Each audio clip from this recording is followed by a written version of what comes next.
Acknowledge Senator Haynes as the next speaker.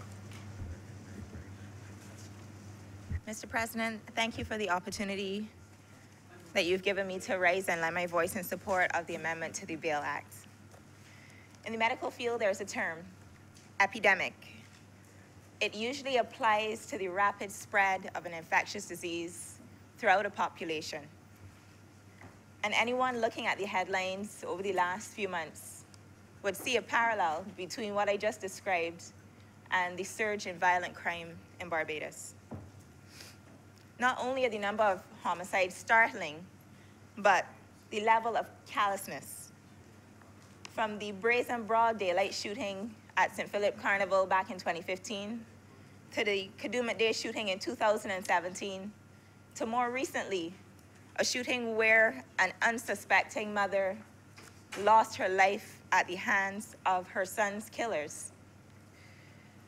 To more recently, the murder that sent shockwaves from Sergeant's Village, Christchurch to St. Lucie. I struggled in particular with that last case. I had an opportunity to see a video where a former president of this Senate was assembled with a group of visually impaired persons, engaging with the press, clearly with the intention of encouraging other members of the visually impaired community to be bold, be brave, get out. Sheraton is a safe space. I can almost be certain that that is what the message would be. And the clip showed what would have been an outing that was intended to make a positive impact, devolve in a split second into complete chaos, an incredibly frightful scene, something that I could only compare with an act of terror. On a personal note, I have been acquainted with that affair. I was the victim of an armed robbery when I was a student in Trinidad. And that fear is something that changes you. It's something that you carry throughout your life. And it just hurts me to see the place where we're at today. It hurts me to know that it has taken this for us to get here. Once upon a time, we would have liked to believe that crime would have been concentrated in specific enclaves, in Crab Hill and in Silver Hill. That anyone in that food court that day, that any member of Ms. Eiffel's delegation could have become a victim is something that pains me. We can't look at certain communities and label them as ghetto or other and think that it won't impact us. If a toe has an infection and you don't treat it, the whole body can develop sepsis and the person dies. That's why we're here today, doing what we can in our capacity as legislators to do something to stem what has become a crisis. Even more worrying is that when we see the faces of the perpetrators of these acts, their children, our nation's children,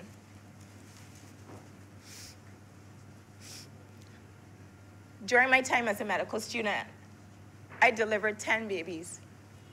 And I've never seen a Barbadian mother, 10. As a student. I had to deliver 10 babies, so as a part of my coursework. And I've never seen a Barbadian mother give birth to a monster. None of these young men became that way overnight. Whatever deprivation they faced at home, whatever abuse they faced at home, we, not just their immediate families, the wider community, failed to respond to their cries. And now we're facing a situation where they fear no God, They fear no man. They don't fear the police. Many are convinced that if they do the crime at 17, that they could be back out before their 30th birthday. A rapper from South Central Los Angeles by the name of Nipsey Hussle would have lost his life to violence over the weekend. And the more I have read about Nipsey Hussle's life, I mean, man was profound, but clearly just never had opportunity growing up. And I'm about to read a quote from him. He said, "When you don't have resources, you're in survival mode. You don't care about morality because you don't experience morality. You experience the need to survive. You don't experience fairness. You don't experience planning for the future. Until you get out of survival mode, you don't have time to worry about right and wrong." The reality is that any youngster who believes in their prospects for the future will tend not to screw up in the first place. That's true. One of the primary reasons that we're here today to amend this Bail Act, I believe, is because of what is being called a revolving door of recidivism. Basically, that is the tendency of people who would have been charged with violent offenses when granted bail and released back in the community to reoffend. I was able to get into contact with someone at the Criminal Justice Research and Planning Unit, and I got some statistics. And one of the figures I received was that the tendency to have recidivism is around 68%.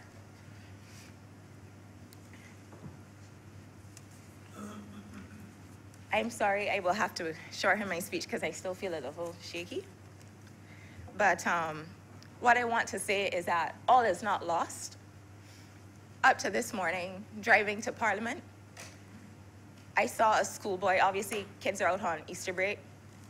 And a young boy, he looked like no more than about 10. He held the hand of an elderly man coming up past the bus stand. The old man's walking with the cane, and he held his hand and walked with him as I drove to Parliament today. And that warmed my heart. And just about a week ago, I also had the opportunity to visit the U.S. Ambassador's home, where there was a delegation visiting from Harvard University and a cappella group. And there were school children from the Alene School and from St. Leonard's School who sang so beautifully. So all is not lost. I had intended to say a lot more, but I don't think I can continue right now.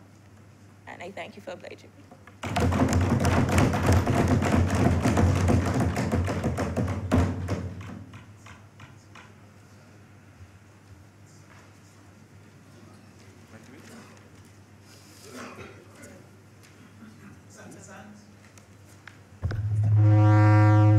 Thank you, Deputy President.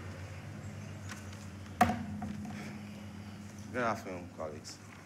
Good afternoon, Honourable Chamber. I am a strong supporter of the presumption of innocence. I am a strong supporter in the presumption of innocence. Now, by profession, I'm an attorney. I consider myself to be a general practitioner. What that means is that I do not only focus on criminal law, I focus on a wide varieties of law, wide areas of law. But while I may have that experience, I want to have it and use and speak to it today in this honorable chamber. The presumption of innocence means that regardless of whether or not a person has committed an offense, it is the prosecution's task to determine their guilt. It is the prosecution's task to determine their guilt. Senator Caswell briefly mentioned it where he suggested that no one pleads innocent. Senator Franklin, that no one pleads innocent. They plead not guilty or guilty. While I may disagree with some of the other things I would have said within that same context, one thing we can agree on is that he is correct in making that statement. There are only two pleas to any criminal matter, guilty or not guilty. Now, prosecutors have a simple task. They are not invested emotionally in any of the matters that they deal with, or they should not be. They should not be biased either. Their sole purpose in any criminal matter is to assist in the administration of justice. Justice is at the core of all judicial systems. Justice, justice, justice. That is what we're focused on. So, even though we may have prosecutors who have the best intentions to exact justice, even though we accept that it is a constitutional right that a person is presumed innocent, we are still plagued with a problem. And that problem is, this country has seen a significant rise in crime. Serious crime. We're not talking petty theft. Serious crime has been plaguing this country over a period of time. The leader of government business has identified the statistics. He has highlighted them. In my previous presentation, I would have given you the statistics, the amount of homicides that are related to firearm offenses, the amount of firearm offenses and arrests. The information is out there. And even if you are not aware of the statistics, you are people that walk the street of Barbados. We walk and we listen. Persons may not have voices to get into a platform like this and make certain statements, but I'm sure that if you spend the time to speak to people, they will share their concerns with you. They would explain to you the fears that they're going through and the lack of faith and confidence in the judicial system. And I will get to that later in my presentation. Now, we have started to observe of late this growing trend with people, this growing culture, this growing behavior, where persons who are accused of an offense, charged, and later granted bail, come back into society and commit further offenses because of the presumption of innocence. Because it is a constitutional right that each person must have his right to a fair trial, and a speedy trial at that. So this person, while he is accused of a serious offense, the court has to undertake a balancing act. Society and the individual. The individual is accused, there is a victim, and we have to balance it with the interest of society. Now, while a judge, and we are quick to lambaste the judges, while a judge, in his best efforts and intention, might not necessarily want to grant this person bail, in balancing the act, 2 years down the line, 3 years down the line, after this person has been accused, charged, and remanded for an offense, we now go along the line of being prejudicial to that person. So that is the issue that judges may have, trying to find that balancing act, where this particular person will remain on remand for an inordinate period of time, and it becomes prejudicial to them. That is one of the realities of our judicial system. I heard the Attorney General in the other place indicate, because it was prior to my time in practicing law, that there was a point in time where no person was ever granted bail for murder. It was understood. It was understood. Once you were charged with murder, there was only one place you were going, and that was to remand, to prison. So whenever your matter was ready for trial, that was the common practice in Barbados. But we live in a real world. Persons have real rights. We have a constitution that creates rights and freedoms for people. And if we're serious about it, we have to respect it. So on the one hand, where we have a constitution saying that a person has the right to a speedy trial, we have to ensure that they get that. We have to ensure that no person is about to sit on remand for an inordinate period of time, because there must be justice. Justice must be seen to be done. I'm trying to create this context for you so you understand where you're at in Barbados. So the culture that we have right now, I can commit an offense, I may go up and spend a 2 year, but I can come back out into society. Because the court system ain't ready for me, I know the prosecutor is not going to have a file. I know the lawyers are not going to be ready to go to work and push this matter ahead. That is the culture that is the mindset of some of the persons who are, quote unquote, noted as the persons who reoffend within society whilst on bail. We have a situation where law-abiding citizens are now fearful to walk the streets of Barbados because they see, because as I said to you, persons walk the street and know what is going on. They see individuals that they know or may have even witnessed commit an act of violence.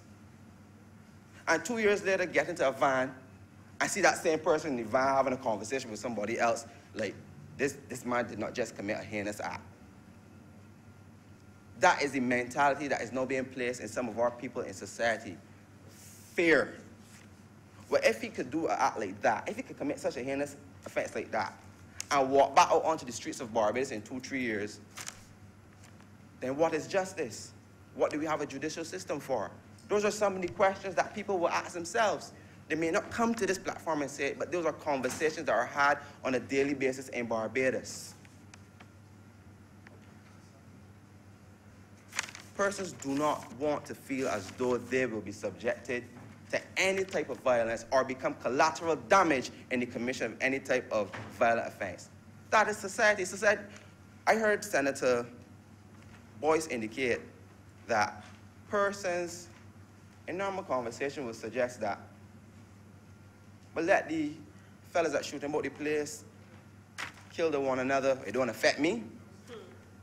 Sorry, along those lines, my apologies. It was Senator Springer that made that comment. And that is a real comment, because I myself have heard those comments as I walk the width and breadth of this country. But the reality is that is not where we need to put our mind, our hearts. Because as Senator Cummins said, these bullets do not have any form of direction. These fellas are not trained to shoot. These fellas shoot indiscriminately and wild. And as a result of that, while trying to deal with the person in issue that they have an issue with, they wreak havoc on a whole society. And it is only a handful of people who are committing violent acts in Barbados. A handful. Barbados is 300,000 people strong. And I am certain that it is not even 250 individuals in this country that are gun-toting individuals shooting indiscriminately in this country. However, despite the small number, they have a stronghold on a society to the point where people are fearful to go into shopping centers.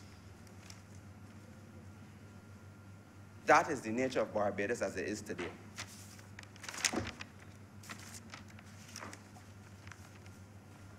Now, a number of people can attest to the fear that they're experiencing. I heard Senator Haynes express her incident as it related to a gun offense that occurred to her. And emotional as her speech was today, it was real and from the heart. And I want you to use her emotions today as an example to understand how many individuals in this country who have been victims of crime. As a matter of fact, there have been 1,836 arrests as it relates to firearm offenses between 2010 and 2017. 1,836 firearm offenses. That means that it was either 1,836 victims or more that have been affected by those same persons who committed those offenses. So as many persons as we have that are accused, we have just as many victims or more. We have to have a balancing act. There must be some form of balance towards justice. So what has this government decided to do? What course of action has this government decided to take? Well, for starters, we've assessed the situation. The statistics does not lie. As I said, the leader of government business has put forward the statistical information as it relates to serious offenses in Barbados. So the statistics don't lie. The people on the street who are walking don't lie. The experiences don't lie because they are real as well. We have a full factual background of what is happening in Barbados. People want to see justice being done. People do not want to see a man that they witnessed commit an offense and 3 years later be walking on the streets again. That is the factual scenario that we have before this country. So this government, assessing the region, in Trinidad, Trinidad, I will quote something to you now.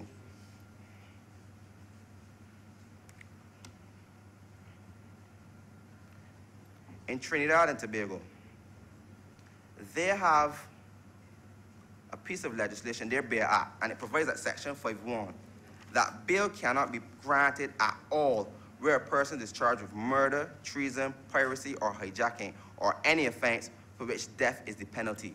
That is Trinidad. You cannot be granted bail at all. That is what Trinidad Section 5(1) indicates. In St. Vincent, their criminal code has similar provisions in Section 43. In Dominica, under their Firearms Act, they proposed a bill that any person accused, charged with murder, treason, drug trafficking, any offense under the Firearms Act, punishable by a term of imprisonment of 5 years. Our position in this bill is 10. Their position is 5. So less serious crimes this provision speaks to. Imprisonment of 5 years or more, kidnapping, abduction, robbery, rape, or unlawful carnal knowledge, or terrorism or related offenses shall not be granted bail unless there are exceptional circumstances. And one of those exceptional circumstances related to public interest, which brings us back to the context of this debate this afternoon. Society's interest, the protection of society while balancing the interests of the individual. Having explored what is occurring in the region, we are now at Barbados.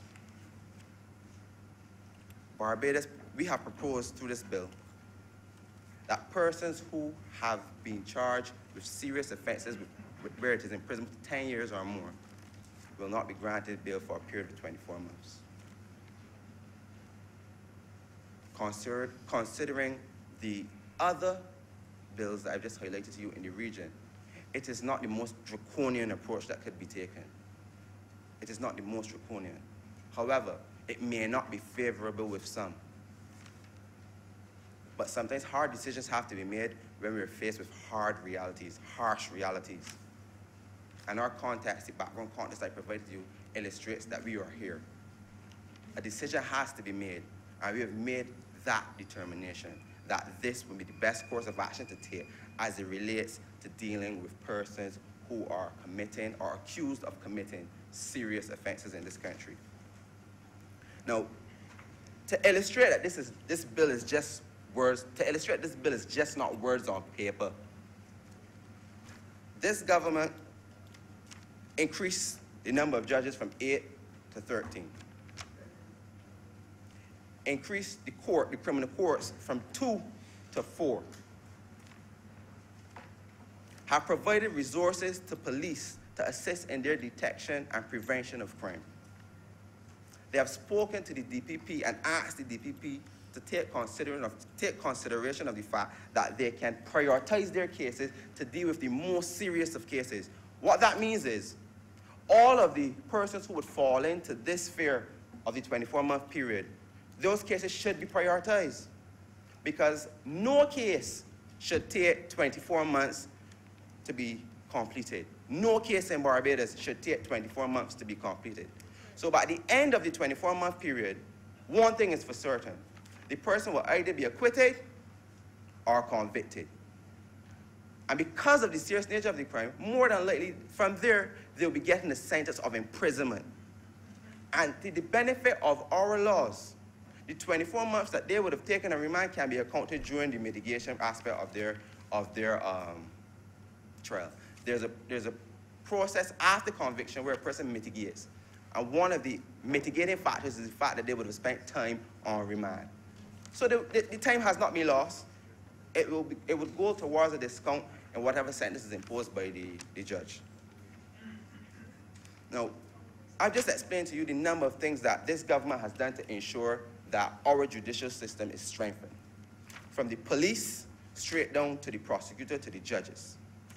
But each link must work with each other, and each link must support each other. If we can get all the judges we want. The judges can work as fast as they can. The prosecutor, being unbiased, makes a determination from the outset that this matter is not a matter which should go to trial. The provisions in the bill act, the amended bill, the bill that we are debating today indicates that we will now have the opportunity to look at the strength of the matter, determine if there's self-defense, to determine whether or not there's even a case to be heard.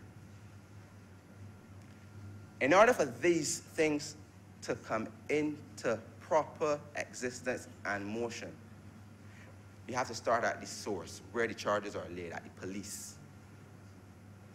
If the police officers who are responsible for matters do not take this as a serious step by government to ensure that we get people their speedy trials that the Constitution demands, then we have a problem. Because if there are no files to go to the judge and the prosecutor, then we have a problem.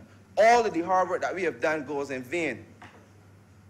So the police, the persons responsible for producing a file, have to be working as well. They have to make sure that from the time that a man is charged, before you even charge him, you have to have sufficient cause to believe. You might not have all of your investigations completed, but there must be sufficient information to cause you to believe that I can lay this charge against this man. After the charge is laid, you can't charge a person and then forget about them and say he's in the court's hands. No, I will get to that matter when I get to it. No, I appreciate that police are understaffed and overworked. I appreciate that. But this is the job that we signed up for. Justice is the middle ground that all of us must meet. Justice. No.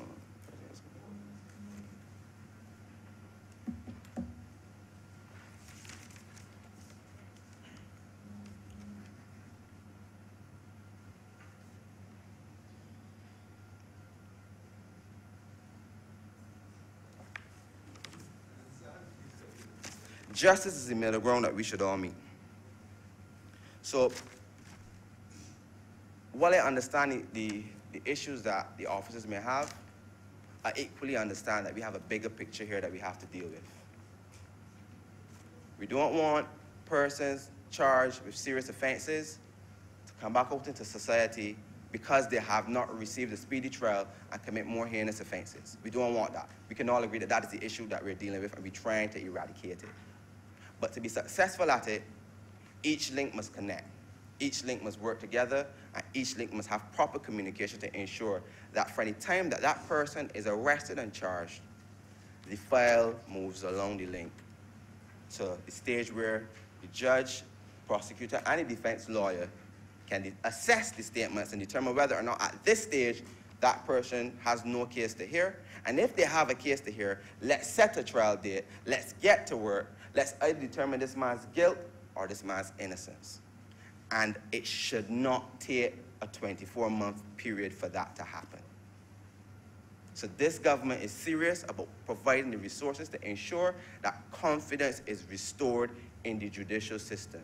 So that the lady who sat on the van, who witnessed a man indiscriminately shoot wild, and 3 years later, on the same van, see that same man walking again free, would not happen.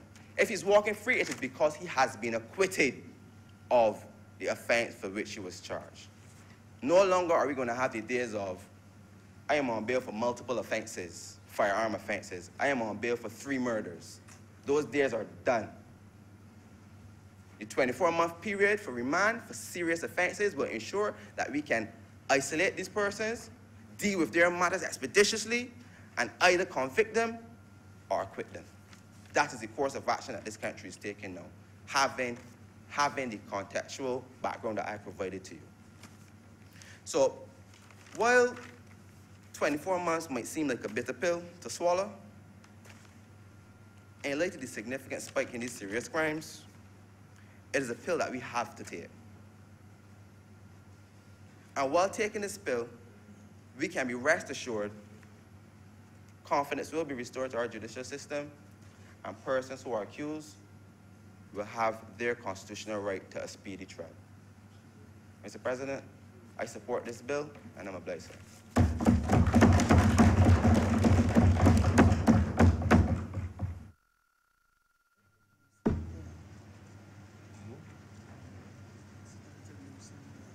Senator Moore. Good afternoon, Mr. President. I rise to speak on this bill, and I'll be very short. I just want to point out a few issues that I think one should consider when you think about what is happening in society in general. The real crux of this matter is that the state has a responsibility to protect its citizens and any others that happen to be here in our island. It is difficult, I know, because you have to protect not just the rights of everyone, but also the rights of even accused persons. However, whatever you do, it must be, Mr. President, for the benefit of the majority. If you fail to do that, what then ends up happening is that in your endeavor to try sometimes to make a perfect world of rights, you end up in a conundrum where your efforts then have a country where anything occurs, it is okay, we're trying to do our best to solve it, and nothing happens. And we wouldn't want that to happen in this case. I listened to my colleague, Senator Boyce, expounding on the handling of bail in other jurisdictions. And I recognize that, Mr. President, each country has its own way of looking at this. But what we must consider here, it is what is best for Barbados. Because it's Barbados that we're dealing with. Sometimes we are victim of looking at what happens elsewhere and saying that is what we should do for ourselves. But every country has its own idiosyncratic issues and other factors that are the causes for particular behaviors, all of which must be taken into consideration when you're making a decision as to what you want to enact in order to address the problem. So, if we're going to tackle this problem here, we need to do it as expeditiously as possible, which we're trying to do here at this point in time, because in my view, if we don't do that, we run the risk of perhaps a destabilization of our country, because anytime people are at the point where they feel unsafe, it then means that there is a lack of confidence in your country. It can hurt your tourism sector, which is a vital part of our financial ability to earn foreign exchange. Is a critical part of our financial sector, tourism. And we have tourists all year round. There's some countries that only have tourists for a few months of the year. That is not the case here. Tourism is in Barbados all year round. There are different types of tourists who come for different reasons, and so all year round we have that. We would not want, it has not affected that industry, I don't think, to any degree so far. We would not want to wait till something were to occur to then try to resolve it. It is always better to tackle something head on than trying to play catch up and resolve it after it happens. It would also hurt confidence in investors and in the financial sector, because if people believe that the country that they are trying to work in, live in, invest in, they're not able to handle their crime situation or their violent crime situation, people sometimes become afraid, and then they make other or alternate arrangements with what they do with their business. And the last thing that I want to say on terms of confidence, there are many people within Barbados in the law enforcement agencies, whether it's the courts, regards of magistrate, high court, what have you, the police, and all the other judicial officers. You also want them to know and have confidence that the government will always take measures to ensure that what they do in order to maintain law and order in this country is supported by the decisions that we make. And I won't go into all of the detail. Some of my colleagues here, Mr. President, have done a good job of expounding on those. But just to say and reinforce that point, that we have to ensure the police and all the other persons within the legal sector understand that we are going to always try to tackle problems and solve them where we can and support them in their endeavors. I believe that this situation with the number of gun-related crimes and other violent crimes is a sociological problem. I will not go into a lot of detail.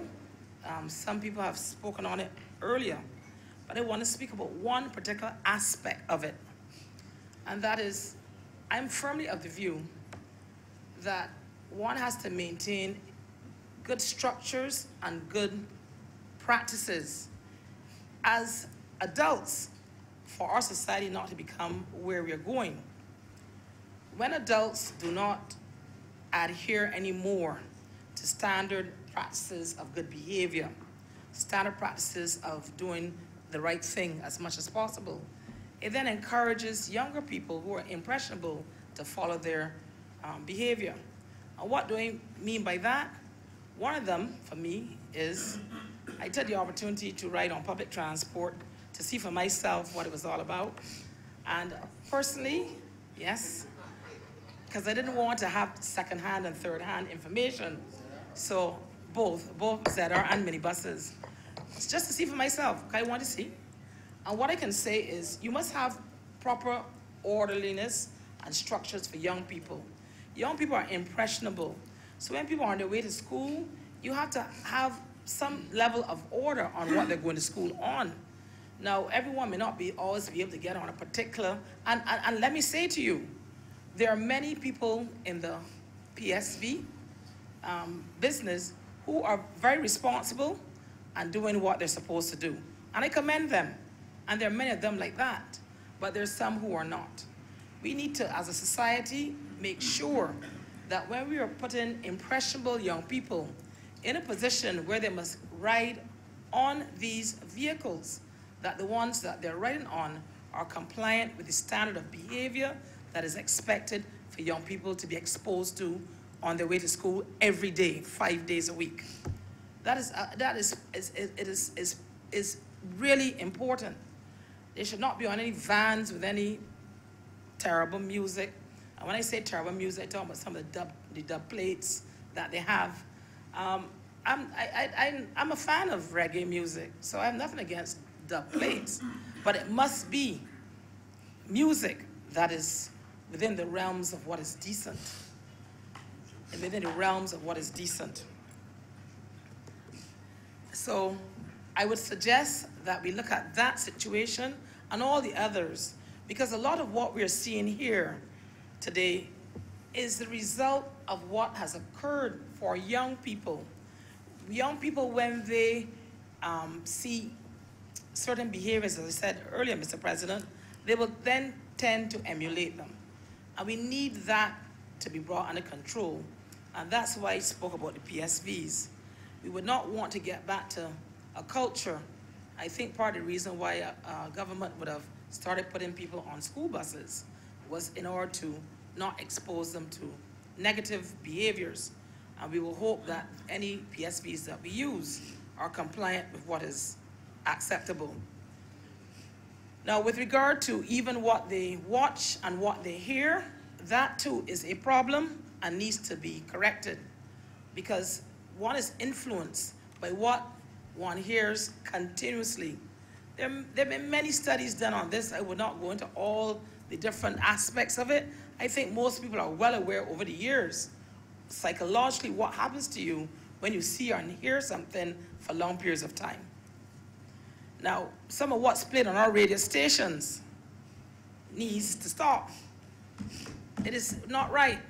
We play music on our radio station from a particular island, where in that island it cannot be played.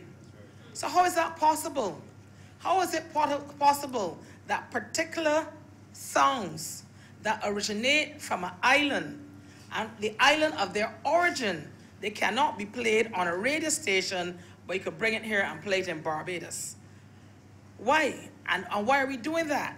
And what influence do we think that has on young, impressionable minds?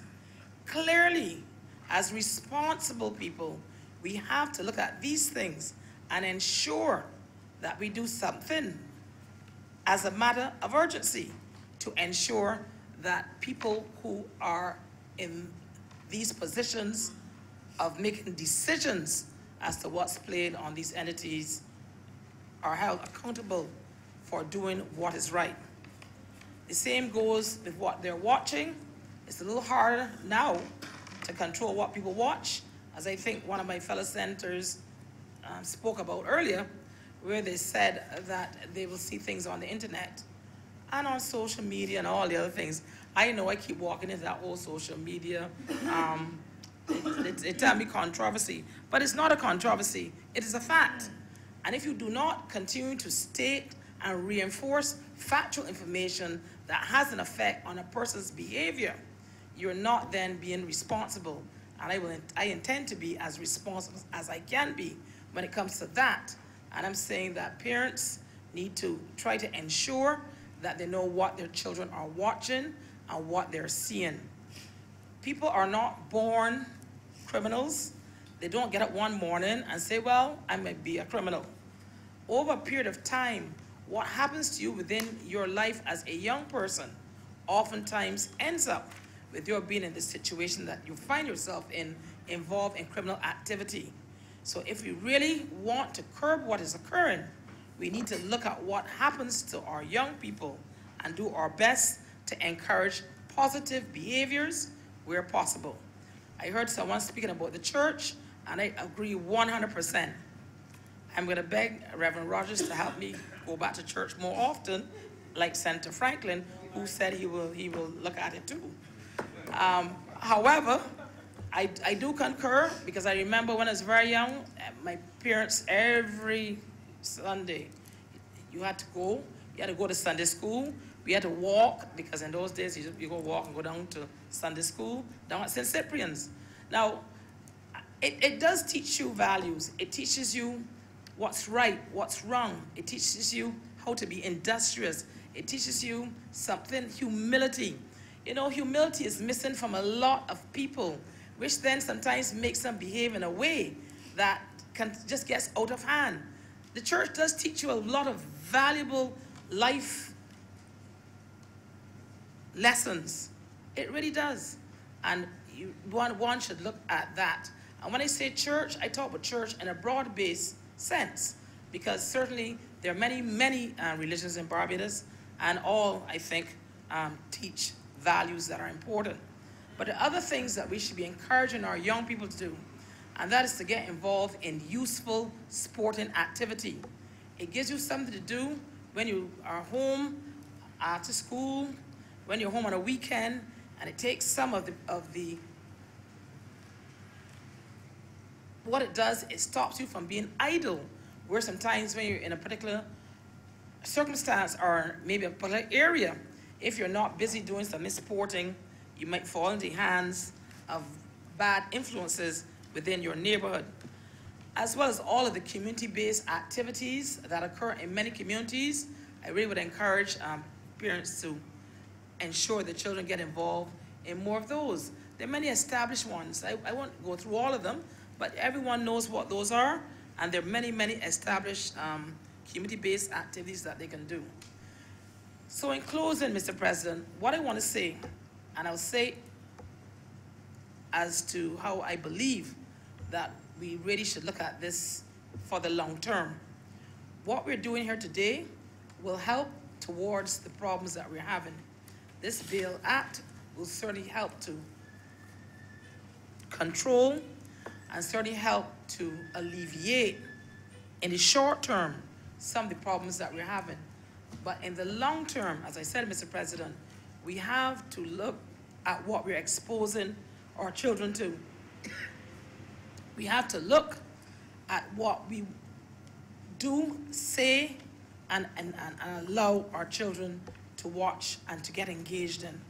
and without properly ensuring that we have a plan going forward as to how to deal with these issues, I don't believe that our problem will be solved for the long term. And with that, Mr. President, I'm obliged to you. Thank you, Senator Moore, and I next recognize Senator Greenwich. Thank you very much, Mr. President. Mr. President, I also want to support the amendment to the Bail Act, as well as the collateral amendment which is required to the Constitution, as we seek to restrict, mainly that is what this amendment is about, to restrict the time within which bail can be granted for firearms offense, a serious firearms offense, granted for treason, granted for murder, and serious crimes to 2 years. And as I said, Mr. President, in order to restrict bail to that 2-year period, we have to make a constitutional amendment as well. Sorry, the denial of bail, yeah. Restriction, yeah. At the end of the day, Mr. President, we hope to have a situation in Barbados where for offenses such as murder, treason, and serious firearm offenses, those offenses, firearm offenses that already carry a penalty of 10 years or more, no bail will be granted in under 2 years. The amendment goes on to say, Mr. President, that there will be certain exceptions where the accused person will be entitled to bail, but a lot will depend on the circumstances in each individual case. Now, sir, most primary school children in Barbados, I believe, they have already heard that word, bail. And it is money which a surety undertakes to pay in order to obtain the release of someone who is under arrest. You will no doubt recall, Mr. President, that years ago, on your personal recognizance was not unusual at all. But that seemed to have gone through the window now altogether. And most offenders have to rely on someone else, sometimes 2 persons, to post that bail on their behalf. And I must say that bail is extremely important to the accused person. I know that, and you know that. And all of us know that, whether it's the animals in the field or the birds of the air, they want and they love their freedom. And a human being, I believe, even more so. And so, sir, the responsibility very often of those who sign the bail is an extremely serious and a high responsibility. Because those persons have to post money and then make sure that the offender turns up for court. They have to know where the person is. Because if that person breaches the terms of the bail, then person who signs, I have a friend who has forfeited $50,000. It is that serious, when you sign bail. So, and I know that the perpetrators, they really and truly want someone to sign bail. It will hurt them. This 2-year period, it will hurt. It will have an effect. It will have an effect. And Mr.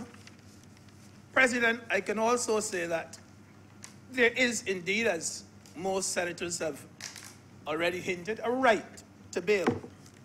There's nothing written anywhere in the laws of Barbados that says that if you are on a murder charge, you cannot get bail. There's nothing written to that effect.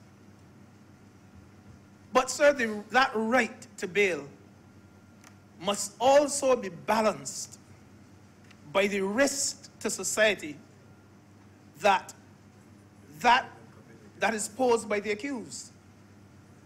That is where the balance is.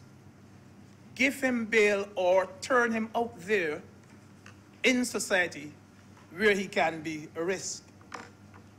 And generally speaking, I would want to say that the risk to society is the greater good. That is the greater good.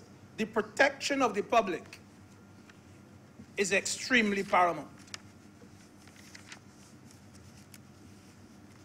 15 years ago, it was virtually unheard, Mr. President, for someone who had been accused of murder to get bail.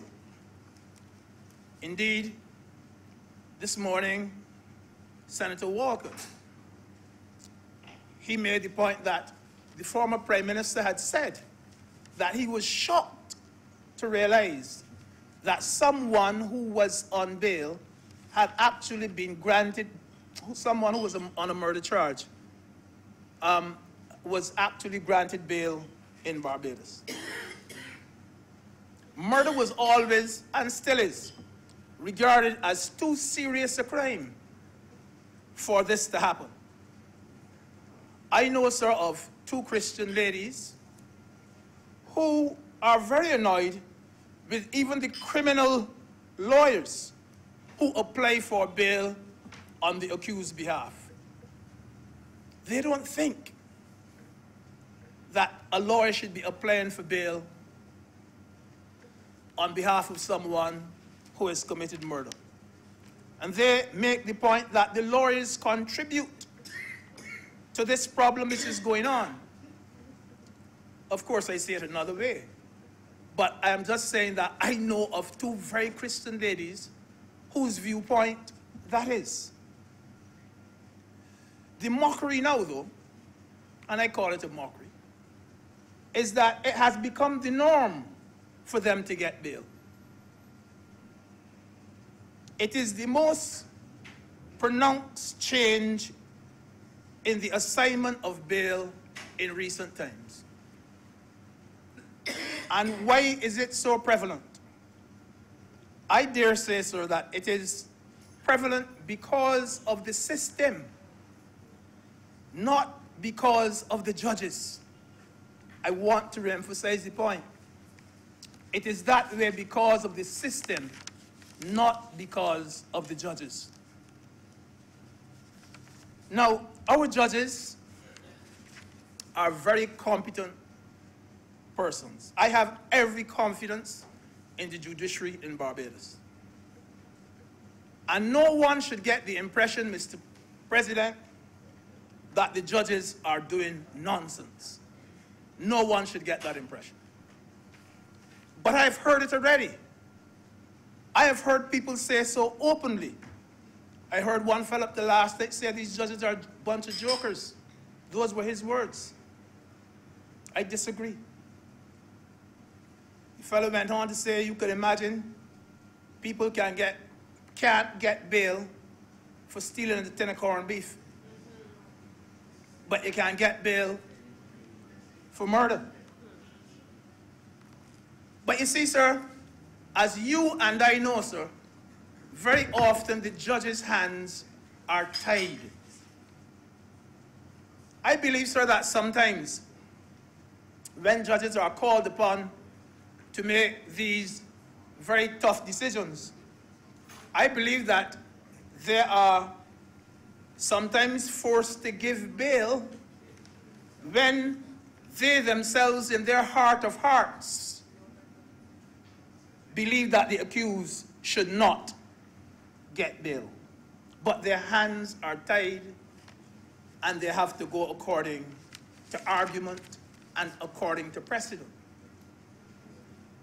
A lot of the inordinate delay which is experienced in murder cases is not caused by the judges, as Senator Sands pointed out a few minutes ago.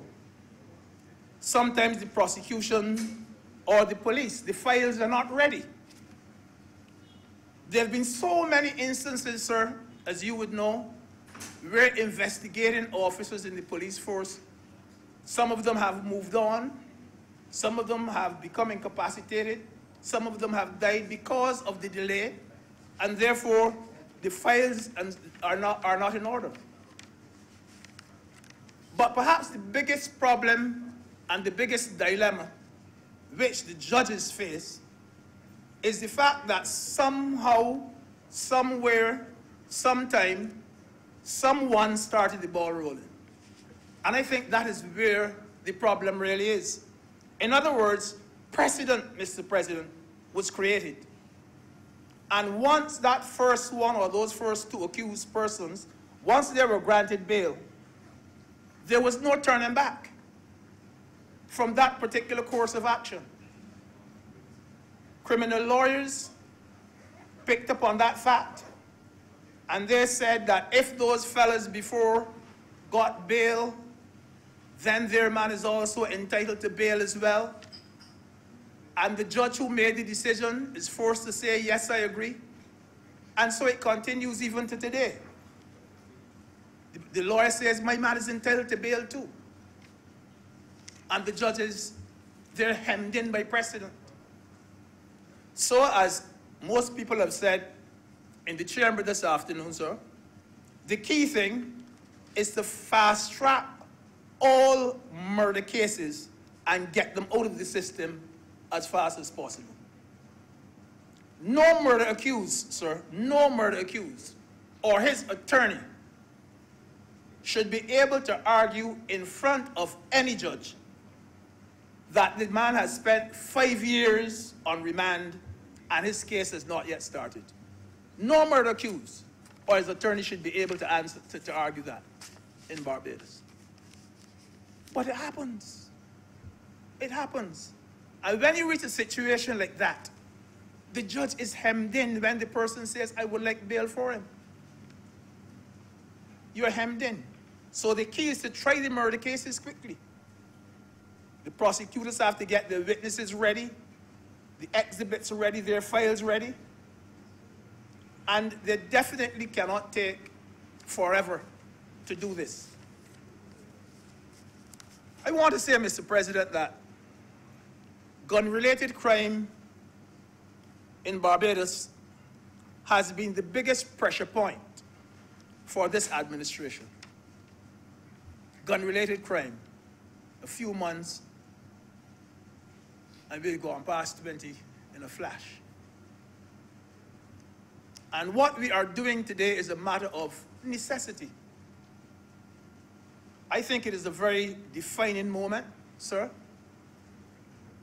in the fight against crime by this particular administration. And sir, as you know, when you take drastic action to remedy a situation like this, very often it necessitates a change in our Constitution. I know this is not the place to be even discussing anything about constitutional law in the Senate. But I want to remind the Senate that Section 16 of the Constitution states that you should not compulsorily seize or acquire another person's property. It might not be put that way in the, as I put it, in the Constitution. But we had a piece of social engineering legislation called the Tenantries Freehold Purchase Act. And that act sought to do something about people's property, the plantation owner's property. And we had to give it to qualified tenants. Now, the last section of that particular act, the Tenantries Freehold Purchase Act, I think it's section 41. That act says that to preserve uncertainty, section 16 of the Constitution is altered by this act to any extent necessary to ensure the constitutionality of this particular act. So you see what was happening there? You realize that you are colliding with the Constitution, and therefore you said, well, look, if I am going to clash with the Constitution, which is our supreme law, and the law already says the supreme law should rule, I want to say no, in case of a clash, I am all right. So that particular section, and we here too, we are trying to avoid collision with the Constitution. So as I said, so this is not an abnormal caveat which we are running here today. We are, let me see, the preamble to this particular amendment, sir. It says,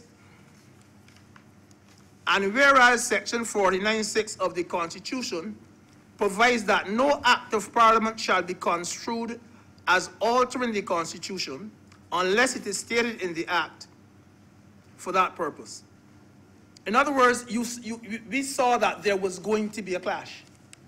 And we have taken this particular action to alter the Constitution because we, honestly, it is like anticipating a fight down the road on the rights of the accused person. And it is going to come. It is going to come. We are bolstering our response to the criminal lawyers who will argue that we are infringing the rights of accused persons. It may very well be a gray area, sir. May very well be a gray area.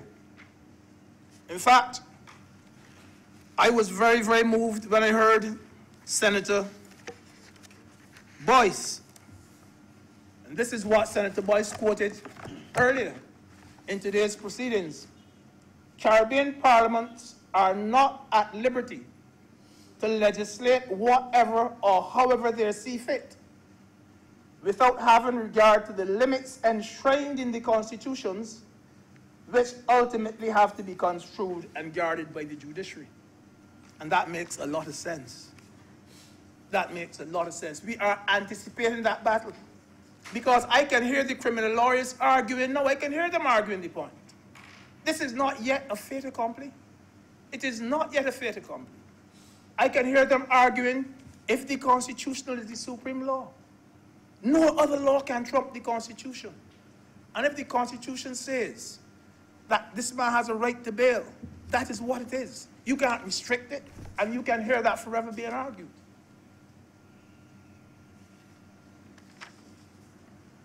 But the point is, we have, this may very well, sir, be a tool in the toolbox, and we have to use it. It's a tool in our toolbox, and we have to use it. We cannot allow a handful of reckless and lawless youngsters to hold a whole country of innocent, law-abiding citizens to ransom. We cannot allow it to happen. Why should we, sir, be scared to walk this country walking and hemmed in by fear because of the actions of a few bad boys. Why? Barbados is not like this. A few of us may be like this. But this is not the country we know.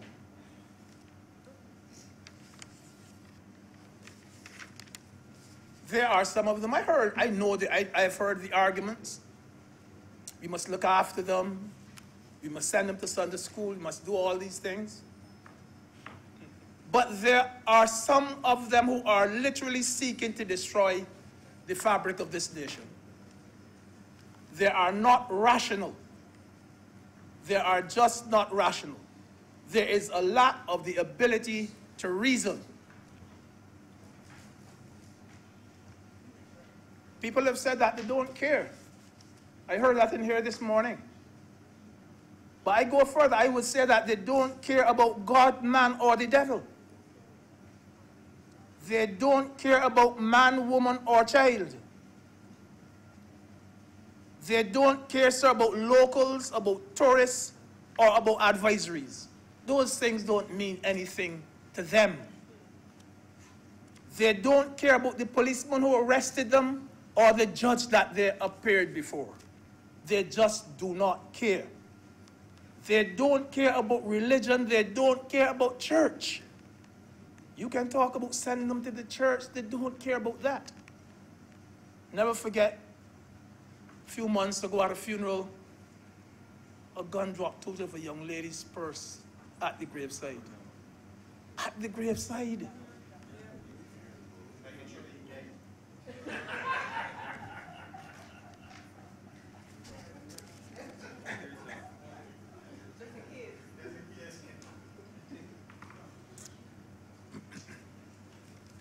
So they go about their business in a completely indifferent as to how their actions can hurt Barbados. They don't care anything. I was very impressed. I saw an article, I think it was in Saturday's paper, where the people in the Ivy were saying these bad boys giving us a bad name. Yeah. And I said, something good coming out of this. The people in the Ivy said, these bad boys, we are not like this in the Ivy. Just the bad boys that given us the bad name. I know sometimes I said they don't care about family either, sir. You know, sometimes when you actually read the article about them, you realize that the person who committed the offense, that offender, that accused person, he had a child. Sometimes he had 2 children. Sometimes he had 3. He had 3 children. And you know, later on, that same fact becomes a bargaining point for his bail. You know, the lawyer goes and says, oh, he has 3 children, and one has a disability, one has special needs, and needs the father. That is the argument they put. But you know, when he himself was committed that offense, he didn't think about them at all. He didn't think about them at all. But now the lawyer goes and makes that big, heavy point for him. If he was thinking about them, he wouldn't have committed the offense in the first place. So, Mr. President, I support the amendment. And I was making a little note as other speakers made their contribution. Senator Franklin says the government is making an effort. It has to try something. Senator Cummins said all of us must make an effort. Senator Moore said we should all be on board. Senator Springer says it has become necessary for Barbados to introduce a bill like this. Senator Boyd says government finds itself in a dilemma and must act. Senator Haynes, very emotional, and she called for the assistance from the public. And Senator Tan said, we have assessed the situation and we must do something about it. So I haven't heard anyone in this chamber say anything other than what we are doing is the correct thing. And we must get on with the people's work. I'm obliged to you, sir. Thank you, Senator Greenidge. I next recognize Senator Rogers.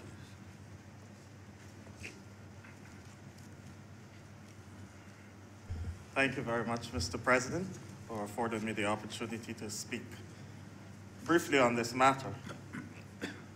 Given all that has been said by the honourable members thus far, I will just seek to add another spin to what we're doing here. I totally support the bill before us, as serious times call for serious measures. I wish to commend the government on acting so speedily to stem what can be a serious problem in our society. However, I wish for us to look beyond this fix, because I believe that once this law has been passed, we will have to start looking at what will be the next step. Because this law simply deals with the obvious significant minority that is causing the problem, but it doesn't really deal with the source of the problem. And the source of this problem I would like to look at from the perspective of worldview. When we look at our society at this point in time, the context in which everything has been taking place, presently, we have high youth unemployment in our country. And in another place, when you're talking to young people, you say the devil finds work for idle hands. And perhaps coming out of this should be a serious discussion about a national youth service. We'll have to think it through, but serious discussion about a national youth service. Compulsory, yes. I wish to also make a point that what we're doing here in this bill is linked to some of the others that we'll discuss later, so I wouldn't go too far there, other than to say that if we're going to push this bill, that we're not going to have bail for up to 2 years, as has been said by many speakers here, we must deal with the lethargy in the judicial system.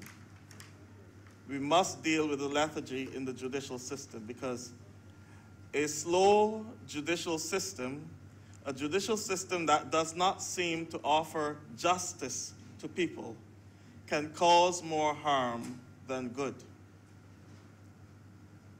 After being held without bail for 2 years,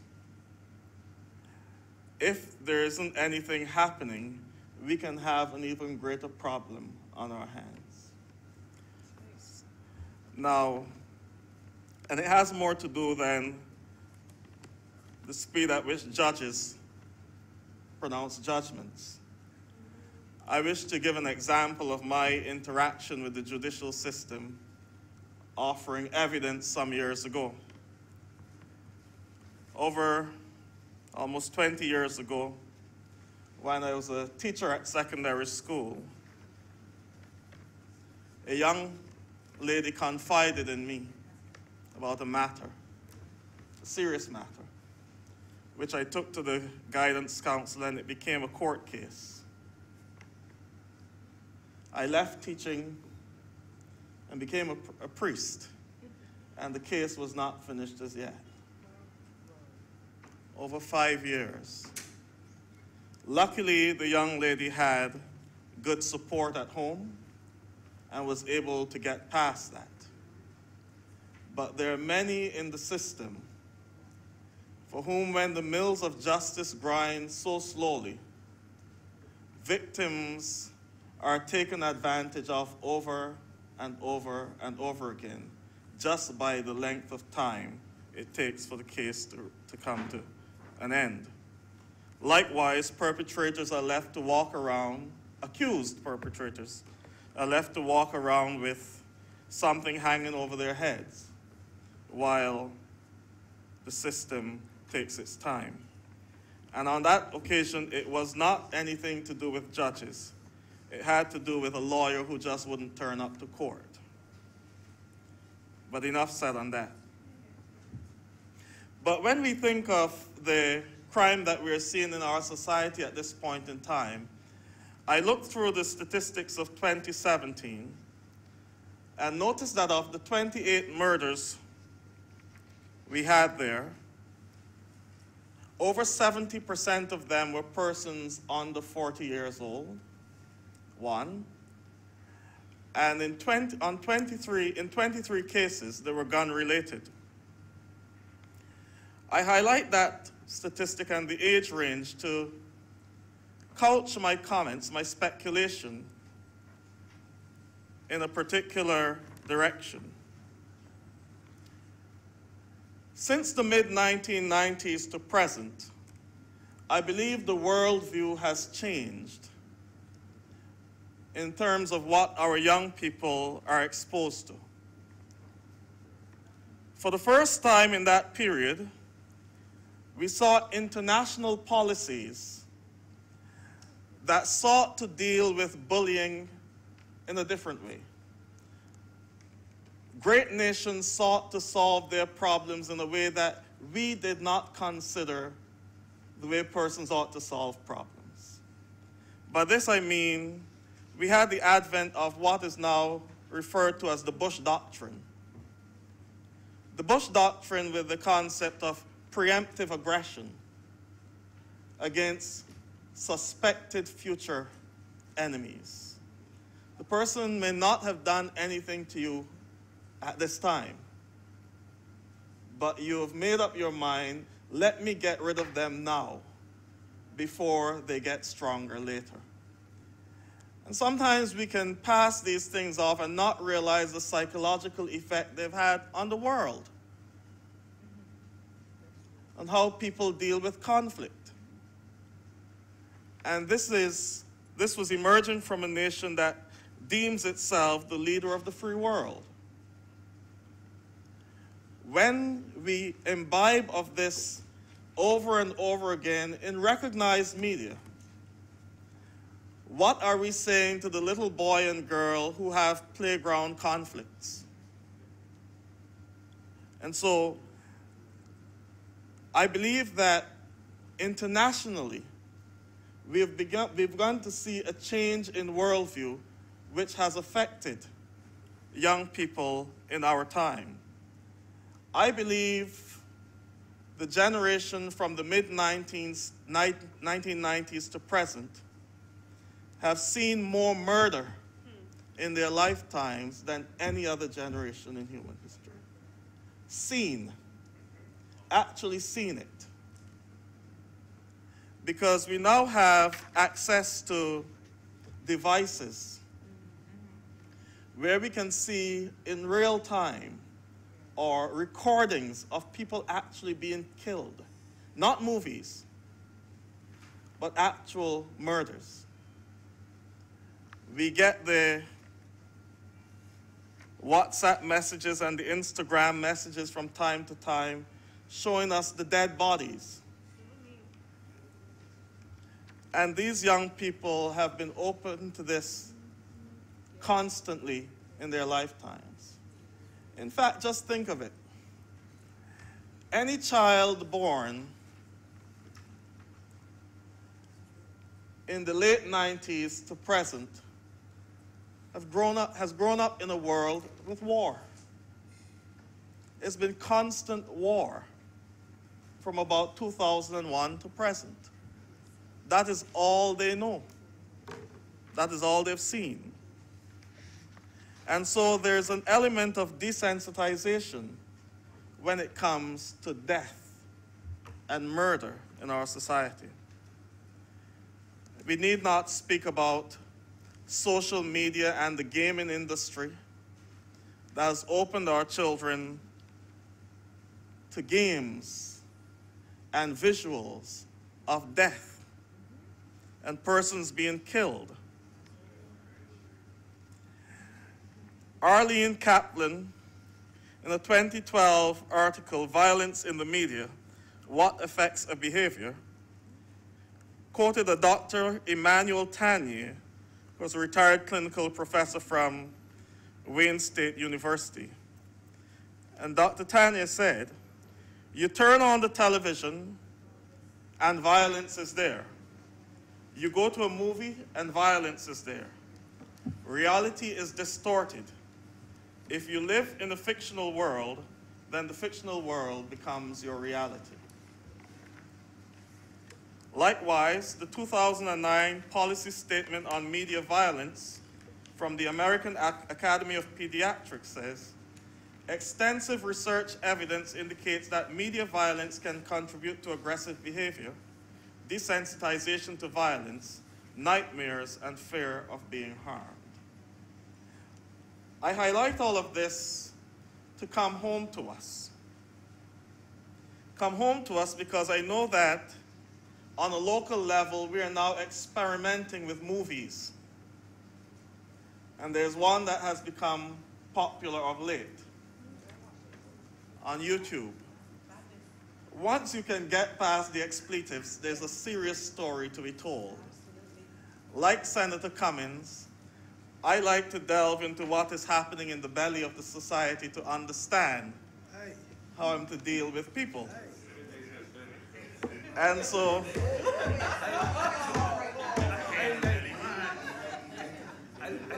of the society. I like the imagery.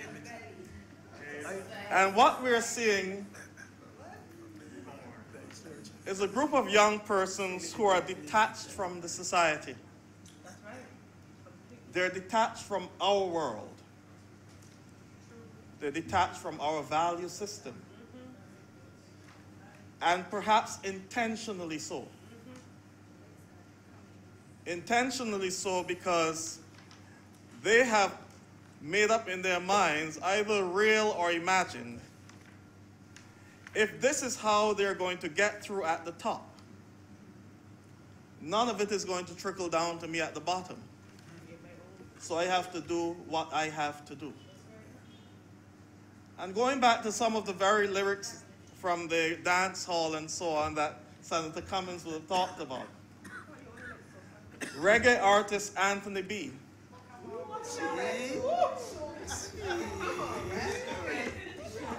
You need to know what is happening in the society. Reggae artist Anthony B. had said a long time ago, and we have to understand the seriousness of this statement. You don't have to say you're sorry for all the wrongs that you have done. You don't have to say forgive me because the damage is already done. In other words, I'm detached from you. I don't even need to hear your apology. Likewise, Bounty Killer said, poor people fed up. Poor people fed up. They have seen what is happening in the society and they don't want to be a part of it. They don't want to be a part of it because they recognize how the struggle is and nothing is going to trickle down to them. So they create their own world. DeVille said, do you know what it is like to have no food to eat? Their reality and your reality are different. Of course, I'm hearing calls for Butcher Banton. And as I mentioned the unemployment rate in the society, it was Butcher Banton, who is due here later this month, who said, what is to stop the youth from getting out of control? Full up of education, but can't own a payroll. The clothes on my back have countless I hold. I could go on and on. Until I've never been. The lyrics are good. The lyrics are good. I've highlighted all of this to say that part of the problem we are experiencing in our society is a desensitization to everything that is happening. In 11 episodes of that local movie, there is not a voice of positivism. No one to tell anybody come back. The only one who says tell someone to come back is a drug dealer who has stacks of money set down on the table and say, y'all is families. Money, government money. That's where they are. And a madman. A madman. You see, and the madman. And so, Mr. President, we have a serious problem in our society. We have the problem of a particular demographic that has detached itself from this society and its value system. And increasing the length of bail is a stopgap. But the real problem will always be there. And the only way we can correct this problem is from the top down. From the top down. On my last occasion speaking here, I spoke to the importance of civics. Getting persons to recognize that they are integral parts of this society and their contribution to this society is necessary for the development of the whole. But we cannot speak of civics if there is looming large a perception of vote buying and vote selling in the community when there's an election. And that seems to be the only way in which these persons participate in the process. There cannot be a sense of civic when the vote has become more important than the voter,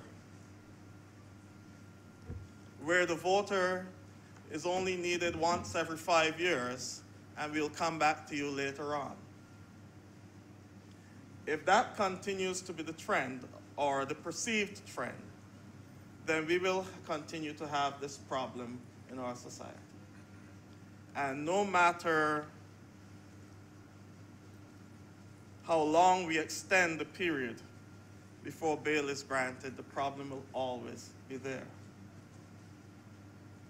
I believe it was the Mighty Sparrow in 1974 who had a song called The Good Citizen. Those who make a mockery of the law care nothing about the poor and then have the law protect them at the same time. If we have too many good citizens in this country, then this problem will persist. Because our young people, as I said before, you cannot educate and then expect people to be foolish. If we invest in education, understand that our people are watching us. Understand that our people are wary of what is happening around them. So yes, for the interim, I support this measure to increase the length of stay before bail can be granted. But I challenge us all at the level of leadership in this community to start looking at the socio-psychological perspective of what may be really causing these problems, of what persons are really being impacted with, and the fact that our young people live in a different world, not with the worldview that we came up with. They see death and it's natural to them. When we were growing up, when a young person died in the village mourned for weeks. Nowadays, a young person dies and it's a celebration. It's changed. The worldview has changed. And so I encourage us, getting past this bill, let us stem the tide now, but let us start seriously looking at the deeper problems that our society has. I thank you very much. Thank you, Senator Rogers. President. Government business. So, President, as I rise to close this debate, I want to first express appreciation to all honorable senators for their very enlightening and very insightful contributions. In response to Senator Franklin, just I will say briefly that I We understand and we agree with your point in terms of the issues, other issues in terms of the remand periods and the time it takes sometimes to get a date for trial to commence. And these are matters that you no doubt, or he no doubt should be aware that in terms of the plan to increase the number of judges from 8 to 13 high court judges, that is, and increasing the criminal courts from 2 to 4, as well as introducing a commercial court, are all measures aimed at addressing this issue, which is recognized, and will also be highlighted the delays in trials in terms of getting decisions, and this obviously will be part of another bill which is before us, this honorable chamber, this evening. That in mind, Mr. President, I now beg that this bill be now read a second time. Question is that this bill under consideration be now read a second time. All honorable members in favor, please say aye. Aye. Those against, please say no. We think the ayes have it. Mr. President, I beg to move that Your Honor do now leave the chair and the Senate resolve itself into committee for further consideration of this bill. The question is that I do now leave the chair and the Senate resolve itself into a committee of the whole Senate for the further consideration of this bill in committee. All honorable members in favor, please say aye. Aye. Those against, please say no. We think the ayes have it and we are now in committee.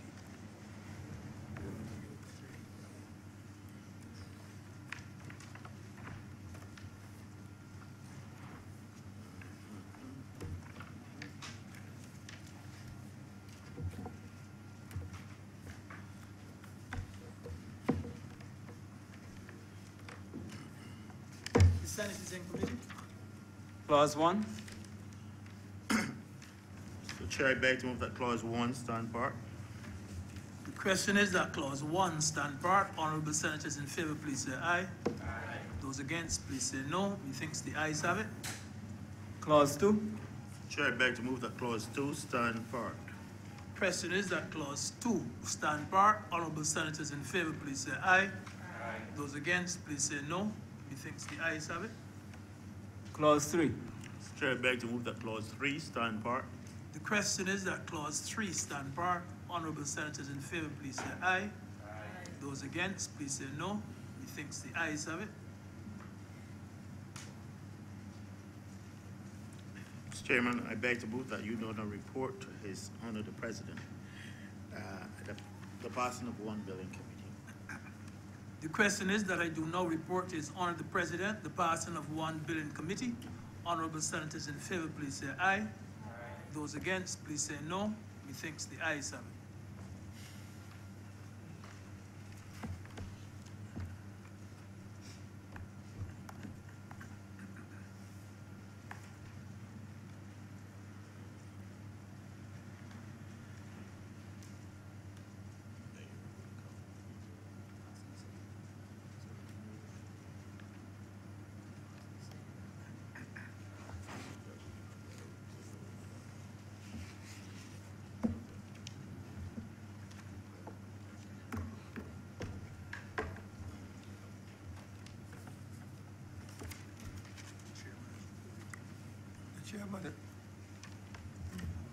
The chairman has reported to me the passage of the bill under consideration in committee. Mr. President, I beg to move that this bill be now read a third time. The question is that the bill under consideration be now read a third time. All honorable members in favor, please say aye. Aye. Those against, please say no.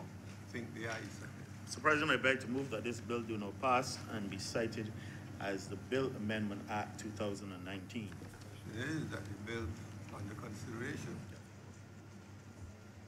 The bill.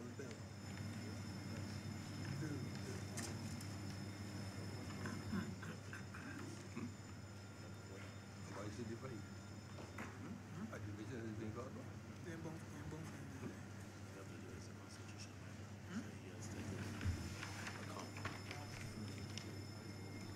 Or Rudy out in the next one. Committee room. Committee room. Just for the purposes of a listening audience, to the extent that it's an amendment of the Constitution, a particular majority is needed, not the simple majority. And And so the clerk will do a count of honorable members in terms of their vote. Senator Walker, Aye. Senator Moore, Senator Dr. Springer, Senator Grant, Senator Holder, Senator Cummins, Aye. Senator Haynes, Aye. Senator Sands, Senator Adams, Senator Franklin, Senator Drake, Senator Reverend Rogers, Senator Wiggins, Senator Boyce, Senator Moore, Senator Tate, Aye. Senator Maynard, Your Honor, Senator Greenwich. Aye.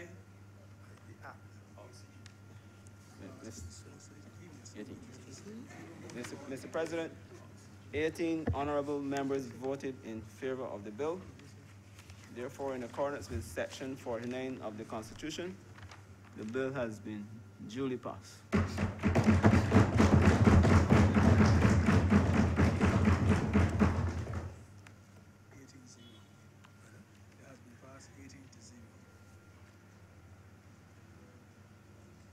So the bill has now been passed according to the numbers provided us by the Clerk of Parliament.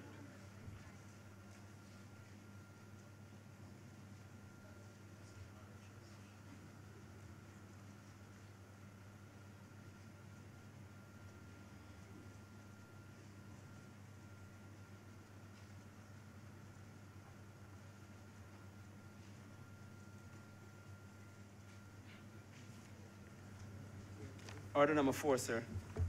In the name of the Honorable Leader of the Senate, to move the second reading of the Constitution Amendment number 2, Bill 2019. Judges. Thank you, Mr. President.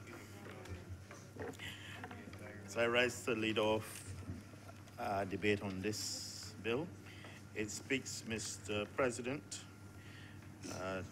under the objects and reasons, expanded the grounds on which a judge may be removed from office, and B, abolishing the Public Service Commission and establishing an Administrative, General, and Professional Services Commission, and 2, abolishing the Police Services Commission and establishing a Protective Services Commission. Mr. President, I don't plan to delay the Honourable Chamber for an excess period of time. Suffice it to say, in terms of the judicial system, we recognize, the government recognizes that there are certain deficiencies in the system. If I may, Mr. President, under the Constitution, there's provision for a Supreme Court and provides it should consist of a Court of Appeal and a High Court judges. And as I said earlier today, the government recognizes that there is a shortage of judges and has made provision to increase the numbers of judges from High Court judges from 8 to 13. Mr. President, over the years, a number of investments have been made in the judiciary and in improving the judicial system so as to ensure a more efficient and timely delivery of justice to the public. Of course, this culminated in the opening and the outfitting of the new judicial complex at White Park in 2009 at the cost of approximately $77 million. And with these courts, in spite of the subsequent environmental issues, saw the introduction of technology intended to aid in the delivery of justice, such as video recording proceedings, evidence by Skype, and in addition, other innovations in terms of court transcription facilities and the provision of shared judicial assistance, although we recognize that in some cases there might not be enough of these individuals. And certainly use of the GEM software. Certainly trying to usher in a new, and then with the ushering of a new set of rules to govern the conduct of civil litigation, the civil procedural rules. And all of this was meant to modernize the judicial system in Barbados. These innovations and improvements have gone a long way. But still, in spite of this, the High Court has been unable to court in terms of the large numbers of cases that are filed annually, and in terms of the data available on the number of cases that are in fact concluded. So in actual fact, we have large collections of data on the cases that are filed, but in terms of the conclusions, there seems to be a paucity of information in this regard. It is clearly that the numbers of cases being filed annually far exceed those that are disposed of in any one year. And clearly, we recognize that the number of judges was not near what would be necessary. As a result of this, there's a tremendous backlog, and also coupled with the seeming inability of some judges to give decisions in a timely manner. It is felt now that, going along with all that has been said in terms of the situation in Barbados, the crime situation, that we have to tighten up the system.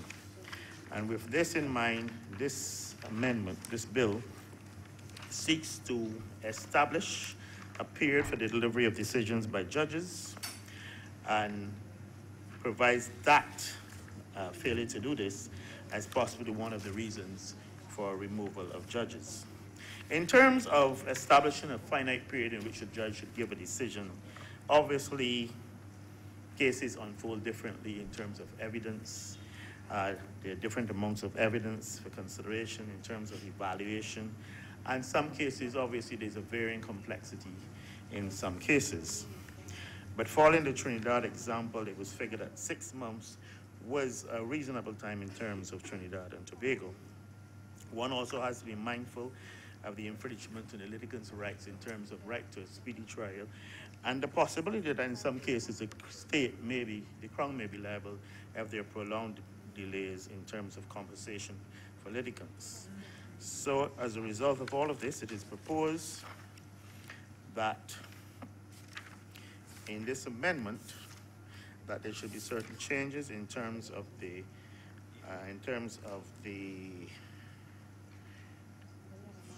removal or replacement of a judge. Formerly, it was, they had to show, I'm trying to find the actual constitution. Bear with me. Yeah, it spoke of, before it spoke of a judge may be removed from office for inability to discharge the function of his office, whether arising from inability of body or mind or any other cause for misbehavior. Now we are seeking to add to that for delay of more than 6 months in delivering a judgment. And for a delay of more than 6 months in delivering a judgment, I believe there is a document, the guide. The Judicial Council of Barbados approved a publication of a guide to judicial conduct in June 2006, which made a recommendation in terms of the number of months that were reasonable. It also speaks in this amendment in terms of the process. I believe in the past, the Prime Minister could, in terms of judges, the process went through the tribunal, and it was started by the Chief Justice in conjunction with, after that would be consultation with the Prime Minister and indeed the Governor General.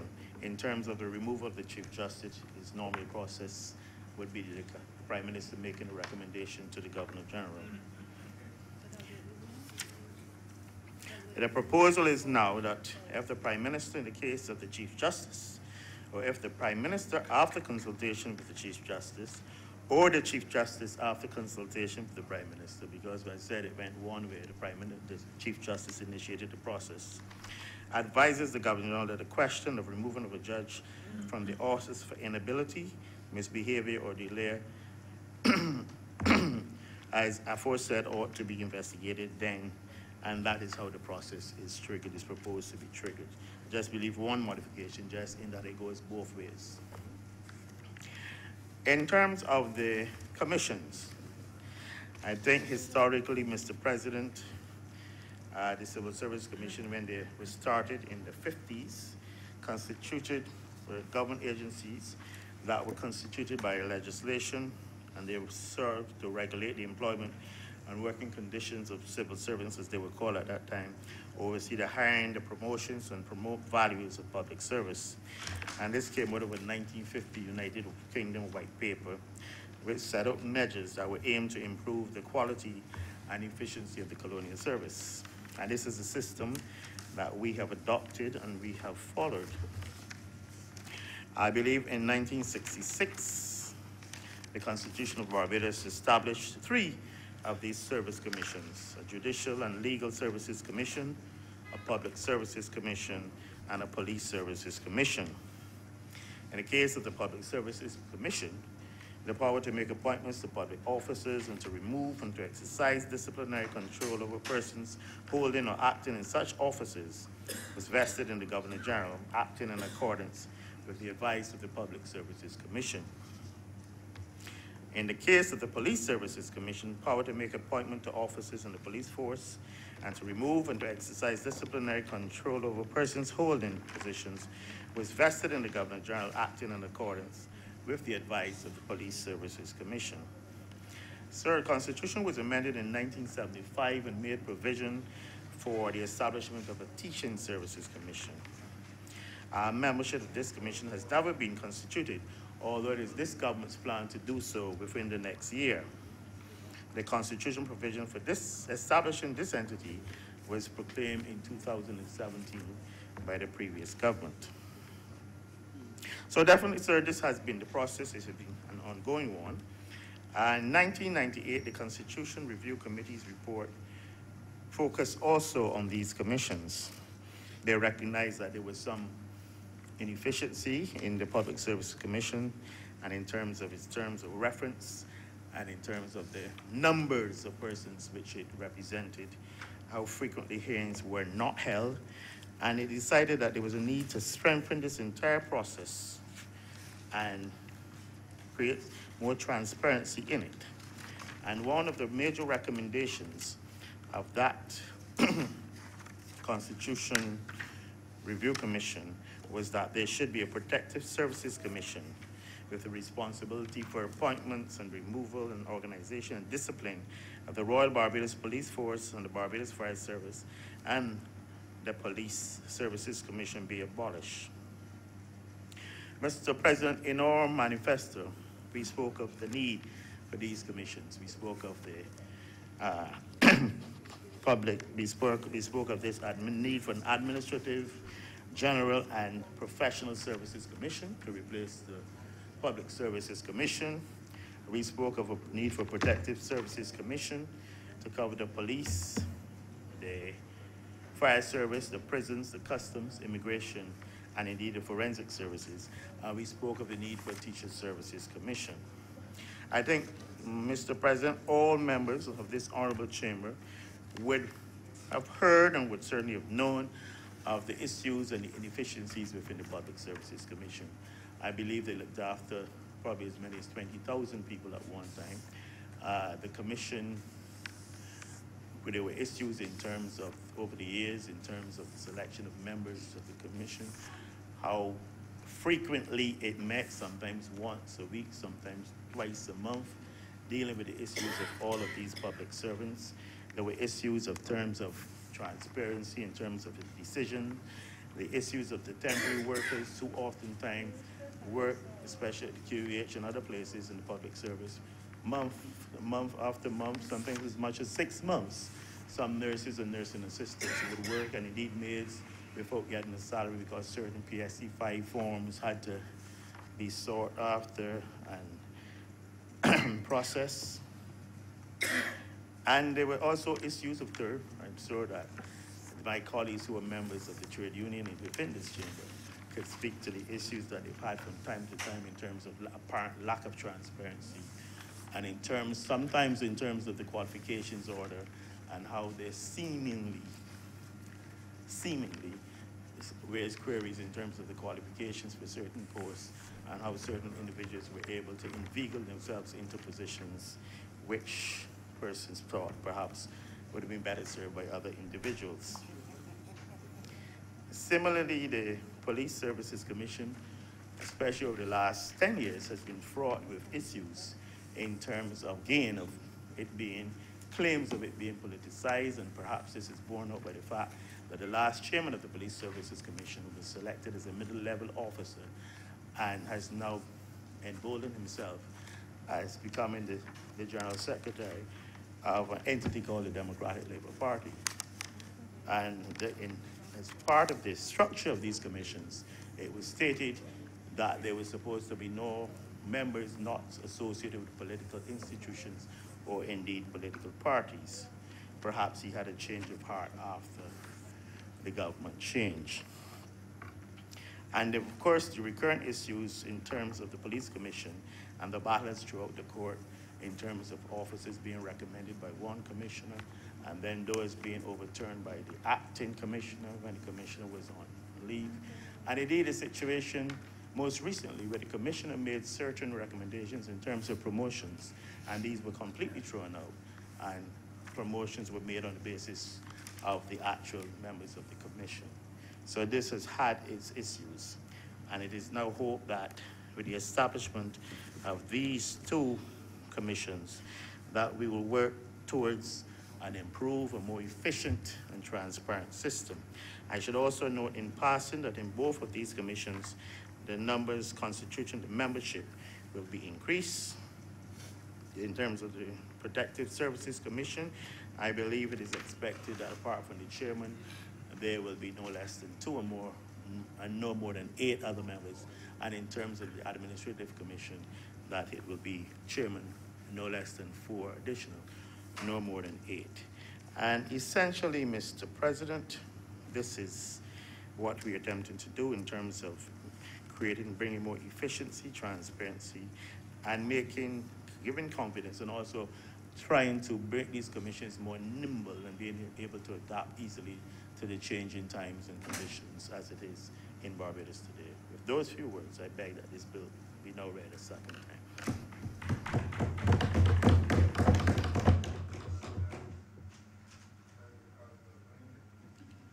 Thank you, sir.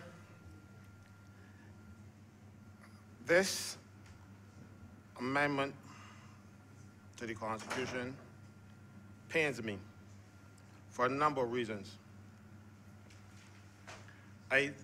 One, it stems from the bad advice that government has been getting from its civil servants, and it stems from political interference in the public service, where people would appoint their yard fowls to be chairman of commissions that should be above politics. They say apolitical or apolitical, what we call that word.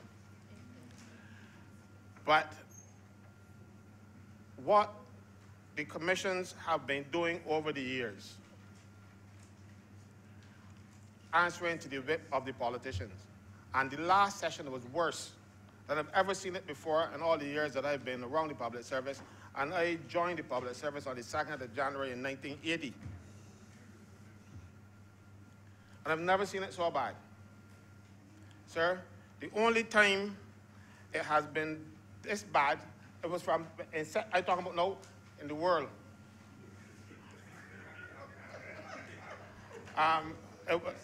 That is why they started public service commissions in the first place.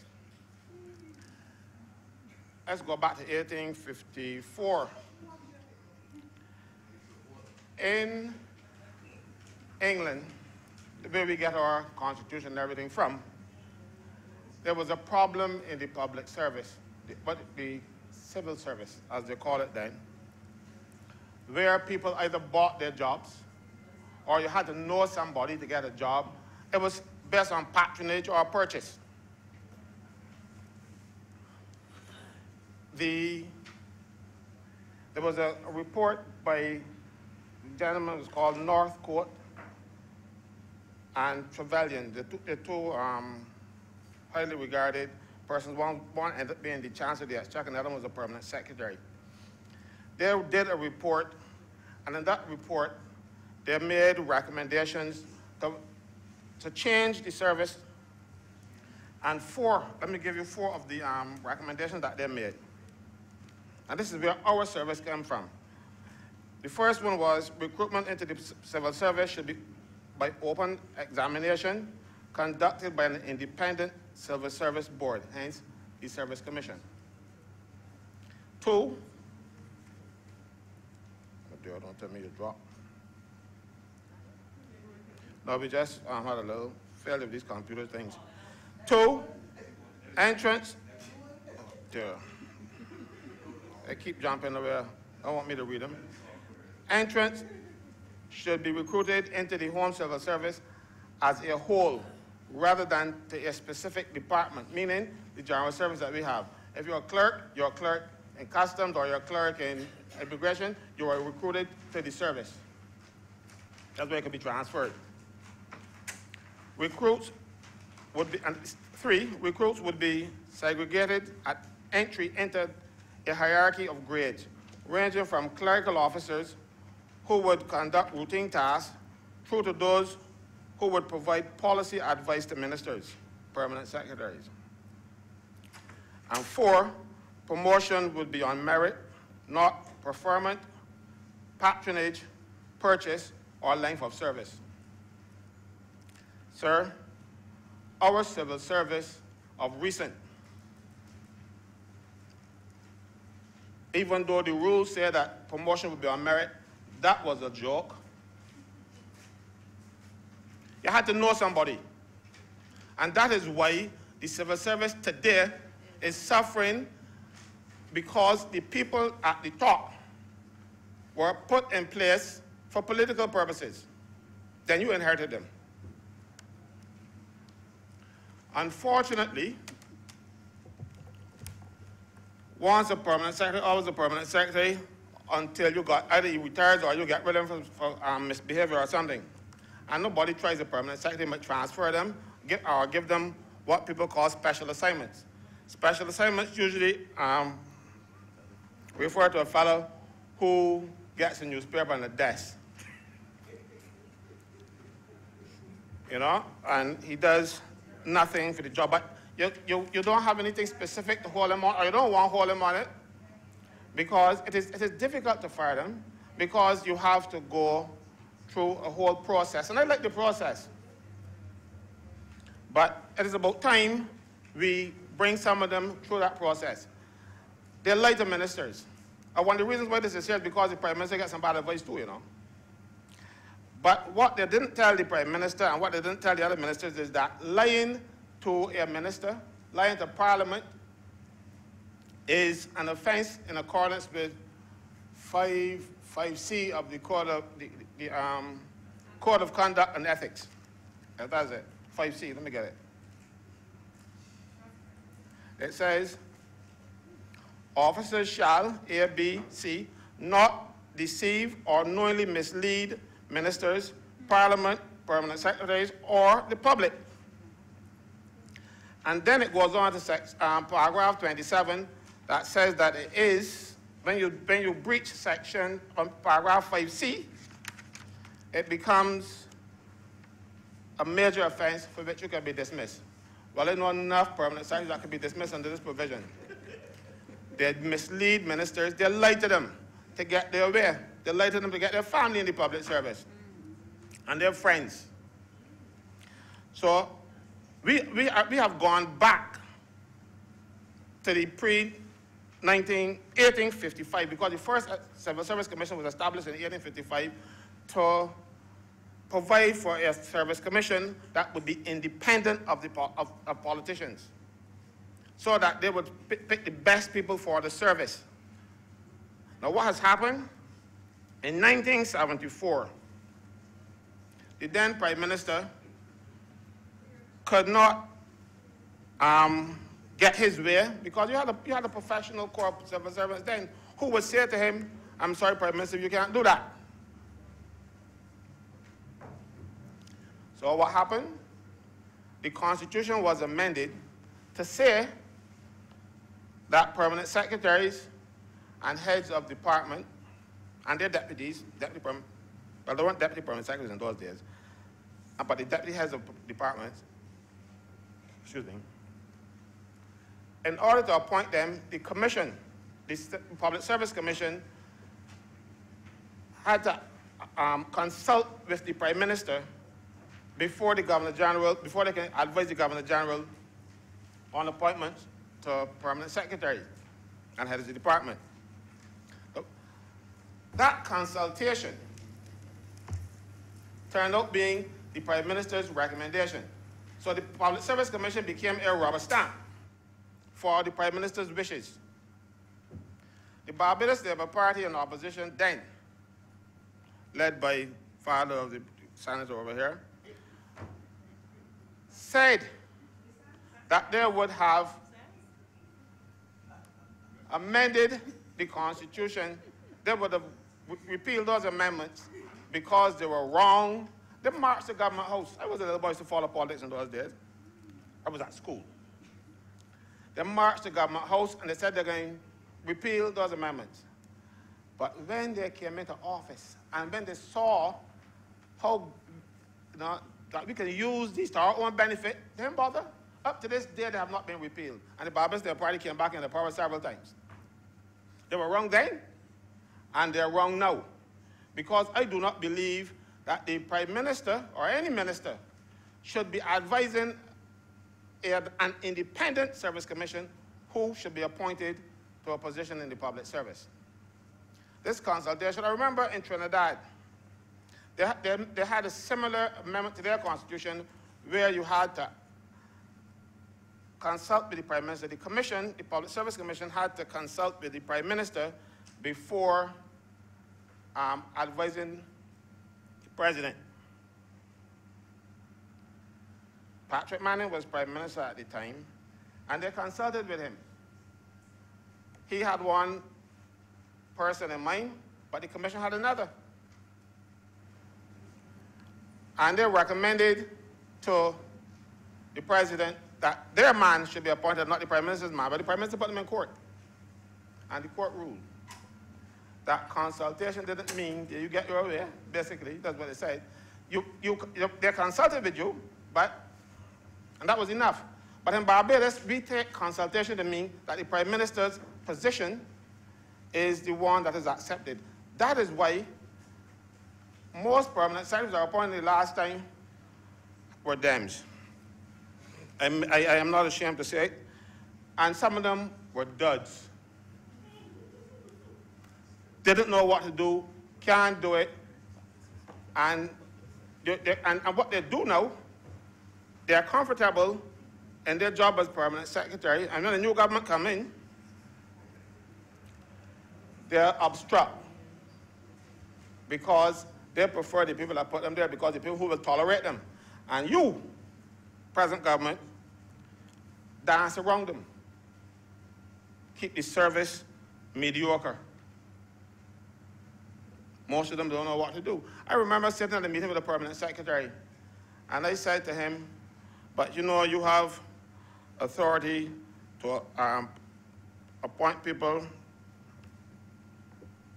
to act for 3 months, a maximum of 3 months, if that person is seen acting with nonsense, where they get nonsense from. I said the Constitution, you know, Section 95, and then there's an order made by the Governor General back in 1974. The fellow didn't even know anything about it. Didn't know the extent of his powers. But that's what we have. A lot of people sitting down, giving bad advice, and in fact, they can only give bad advice because that's all they know. I have a grave difficulty, sir. And I understand why the government is moving this way, but I don't like it. I understand. The government came into a situation that no government should find itself. Civil servants, when they are performing their duties, should be acting in the best interest of this country. The people who appoint them, or who make the recommendation for them to be appointed, should be of the highest caliber. People, even though they might be political, they don't wear it on their sleeve. So you don't know. But you have people who were completely political, who put their friends from George Street in jobs in the public service, whether they were the best suited or not for the job. A lot of people left the public service because they were overlooked, because they couldn't, but they're probably the best person for the job, but they were either Barbados Labour Party supporters or they were independent. But what has happened, you had to be, you know, the enemy of my enemy is my friend. So if you weren't one of their friend, if you weren't their friend, you were their enemy. So you couldn't get promoted. Life was difficult for people who really want to work in the public service. So it came to the point where even persons who were empowered to give advice to the commissions were ignored because they did not give the political advice that the commission required. The commission should be asking, the commission should be above politics. But we've seen in this last dispensation before you that the only one that was above politics was the Judicial and Legal Service Commission. The Public Service Commission is currently headed by a former minister in the Sanford government, David Boeing. And the Police Service Commission was headed by a former police sergeant, but that was also bad too. You know, you can have a man who was a police sergeant, and you can put him now to control people who's already bought the place. That looks bad. But he was political, and he was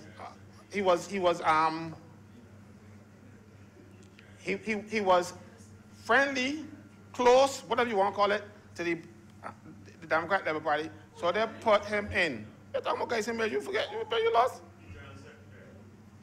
He was even, that's the point, he was even General Secretary of a political party. But mind you, I told you from the beginning, 1855, that the commissions should be above politics. A General Secretary of a Civil Service Commission or a Public Service Commission cannot be above politics. But we went against the grain. We did everything wrong to make sure that we get our people into the service so that even if they lost power, your people will be there disrupting. Yeah, that's what they're doing all it now. They're making sure that they're going to take you out, you know. When they say they're going to take you out, I mean take out the government. No, they're going to take you out because they are there working behind the scenes. There were plans. That is what they're there to do. Right? That's what they're there to do. When the dams got the power, their minions remain in the service disrupting. Don't let the next government program go through or frustrate it as much as possible. I admired the Prime Minister yesterday, you know, something that the unions were asking for 20 years. Well, at least 20 years. Can't get it done. Prime Minister sat in that chair over there and she said, Director General, you can get this thing done today? We want it done today. She had it done today. But she had it done yesterday. Huh?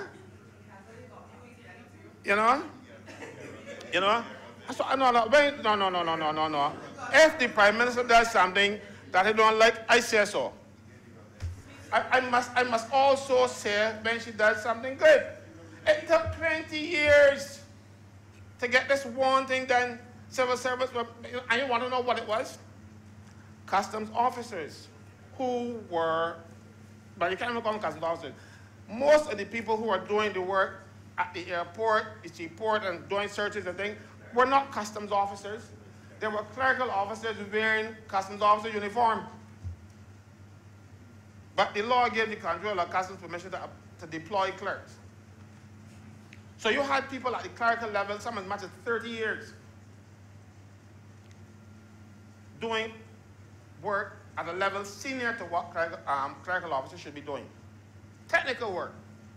Very highly trained customs officers. And they didn't appoint them as customs officers because you can't transfer a customs officer on customs.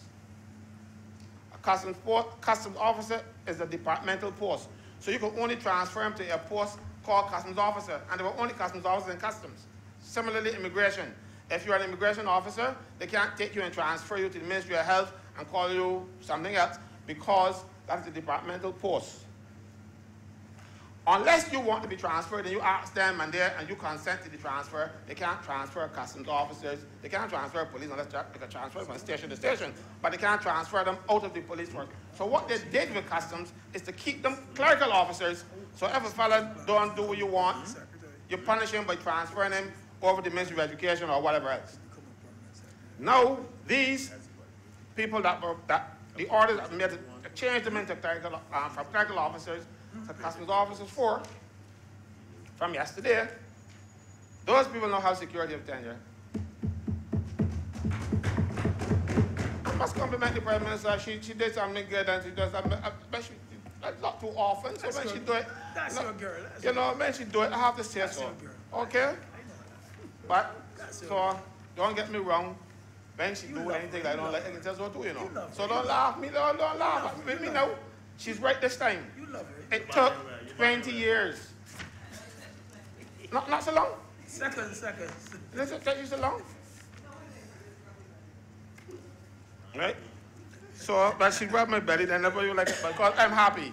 I'm happy she did the right thing. She did the right thing. Could they accept that she did the right thing? You people are so confused because Prime Minister did the right thing? She did the right thing. And I'm happy. And because in customs right now, there are 160 posts that are not filled. 160. Well, she promised also to fill some of them as well, but because of the finances of the country, she can't fill all. She can get them gradually over time. I take her to her word. But it should never have reached that point because the Public Service Act says no. That post should not remain vacant for more than a year. That's section 1311 of the Public Service Act. Anybody want to check? It says no established post in the public service should remain vacant for more than a year, except the vacancy is approved by the Governor General, acting on the Public Service Commission, or the Minister freezes the post. Well, that don't happen often. But you have people in the public service acting for 10, 14, all kinds of years, contrary to law. But what is worse, these people deceive the government by giving people 3 months jobs. 3 months, 3 months, 3 months, 3 months. That is contrary to the law. The Recruitment and Employment Code sets out at Note 7 how it should be done. Let me find it here quickly for you, rather than bring it from memory. Let me read it to you. Note 7.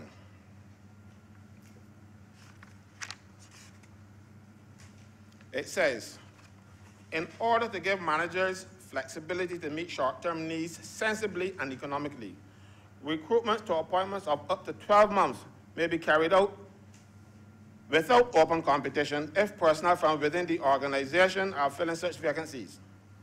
If there is any possibility that staff may be needed for more than 12 months, or if the vacancy is being filled by external recruitment, then the procedure for full, fair, and open competition should be used at the outset.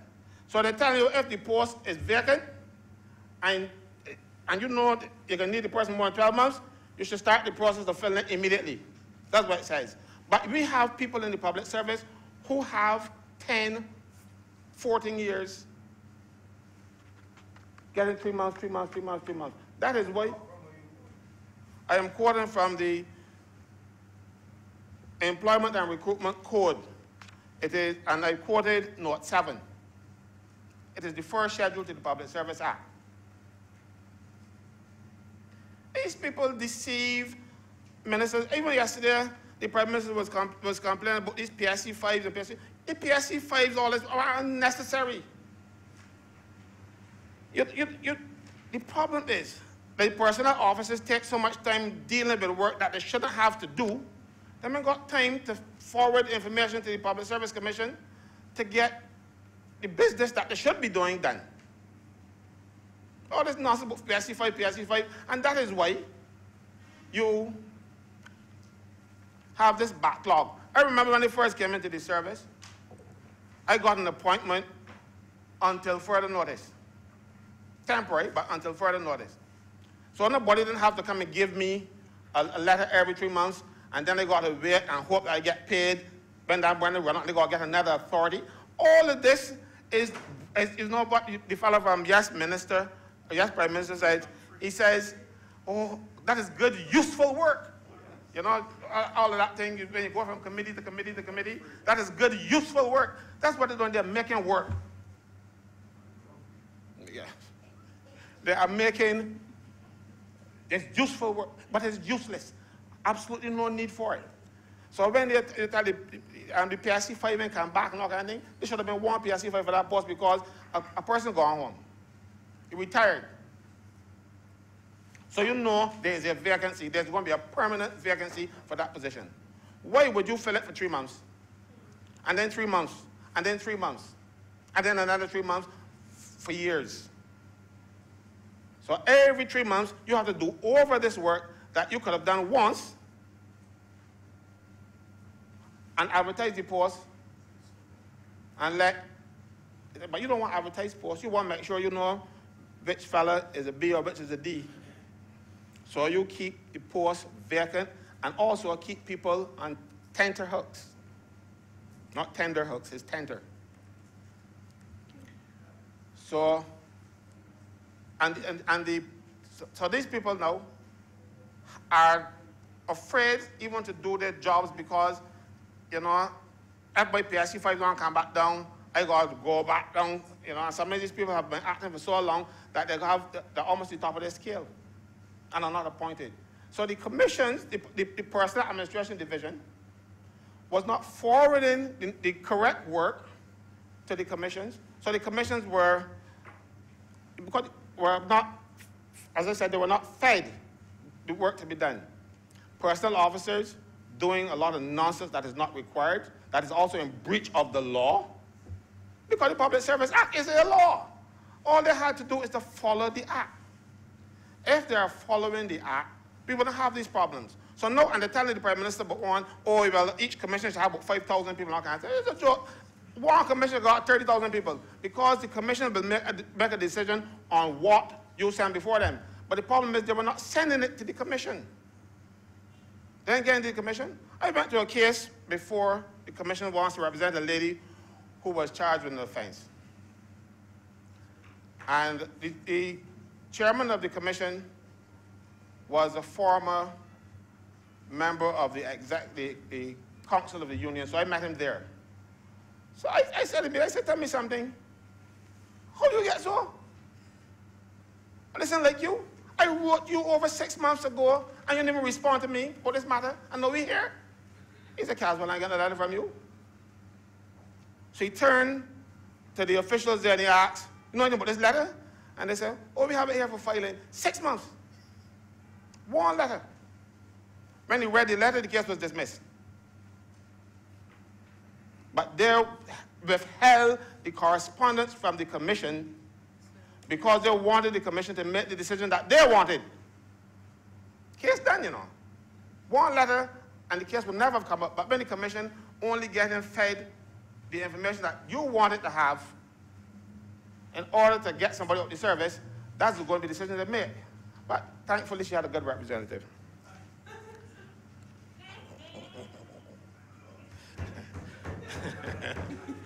You know, sir, all it now. And we have cases now where rather than proceed with the work that they're doing, they are busying themselves with nonsense that is not required. Right now, I have 4 people at the mental who have been home for, on suspension on full pay. Huh? On full pay. For 4 years. Mind you, for minor offenses, because I don't understand. Some of the offenses that these people are accused of are minor offenses. A minor offense is one that you cannot be dismissed for. The maximum penalty is a reprimand and writing.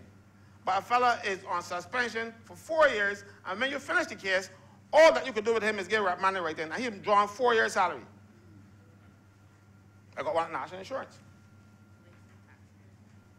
You know, this is the kind of nonsense that we're doing.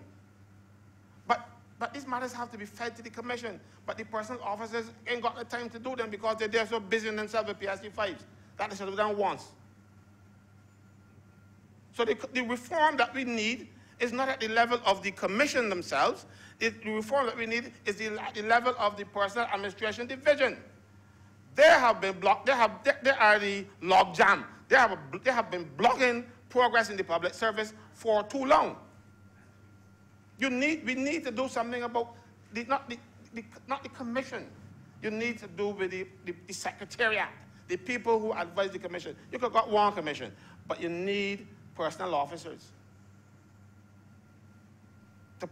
to feed the work to them. It isn't happening. And then when they complain, ministers make excuses for them because you know, ministers go into the departments and quickly so they get indoctrinated by the civil servants, and that is the beginning of your way out of office, because that is what they're planning. Because when you don't conform to what the civil servants want for you, they'll find a way to get you out.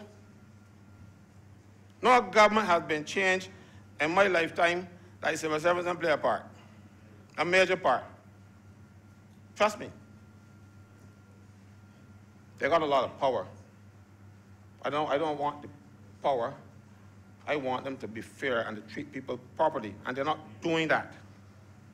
So whether you have 4, 5, or 6 commissions, and unless you reform Personal Administration Division and the way they do business,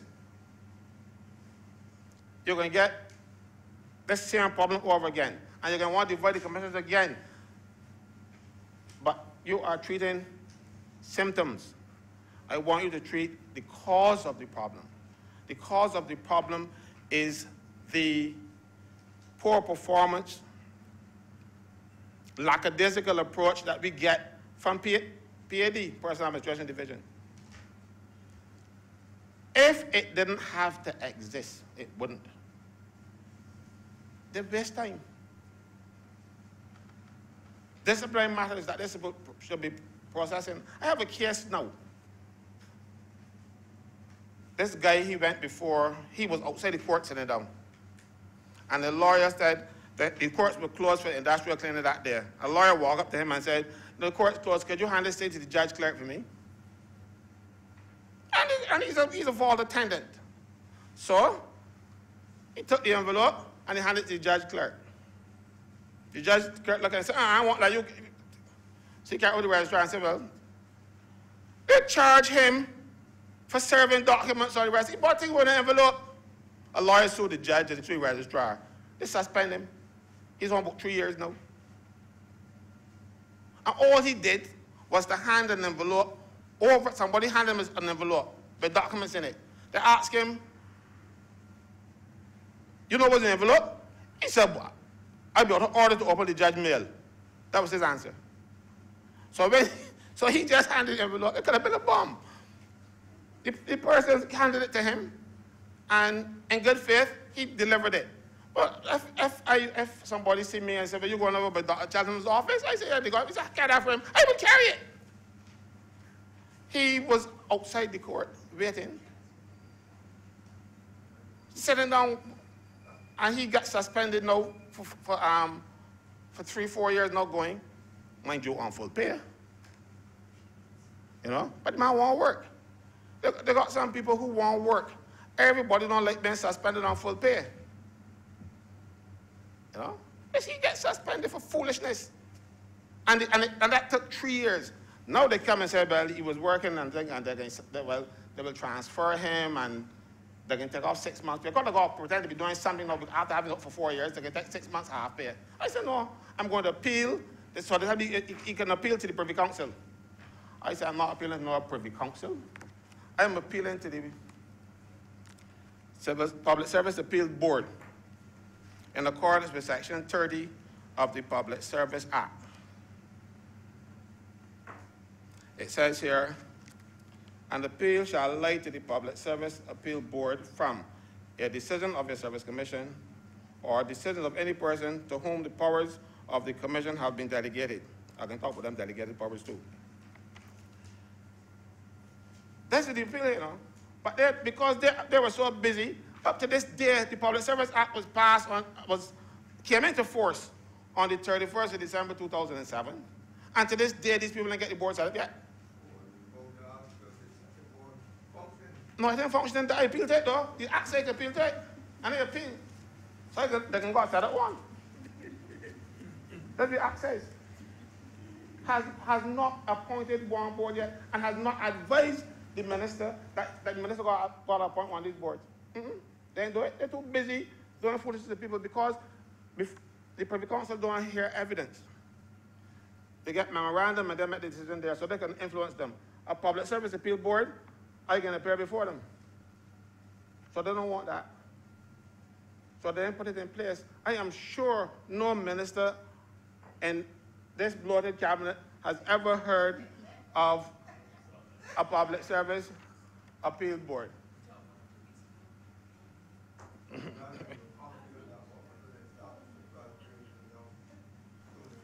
They need to do it because my man can remain on full pay leave until it is established. So they better do it because I don't want to retire. And he isn't 60 yet. So they better do something about it. The man won't work. So when these things happen, you don't change commissions. You change the people who run the show at PAD. You don't promote them and give them more autonomy because they have been messing up the system for far too long.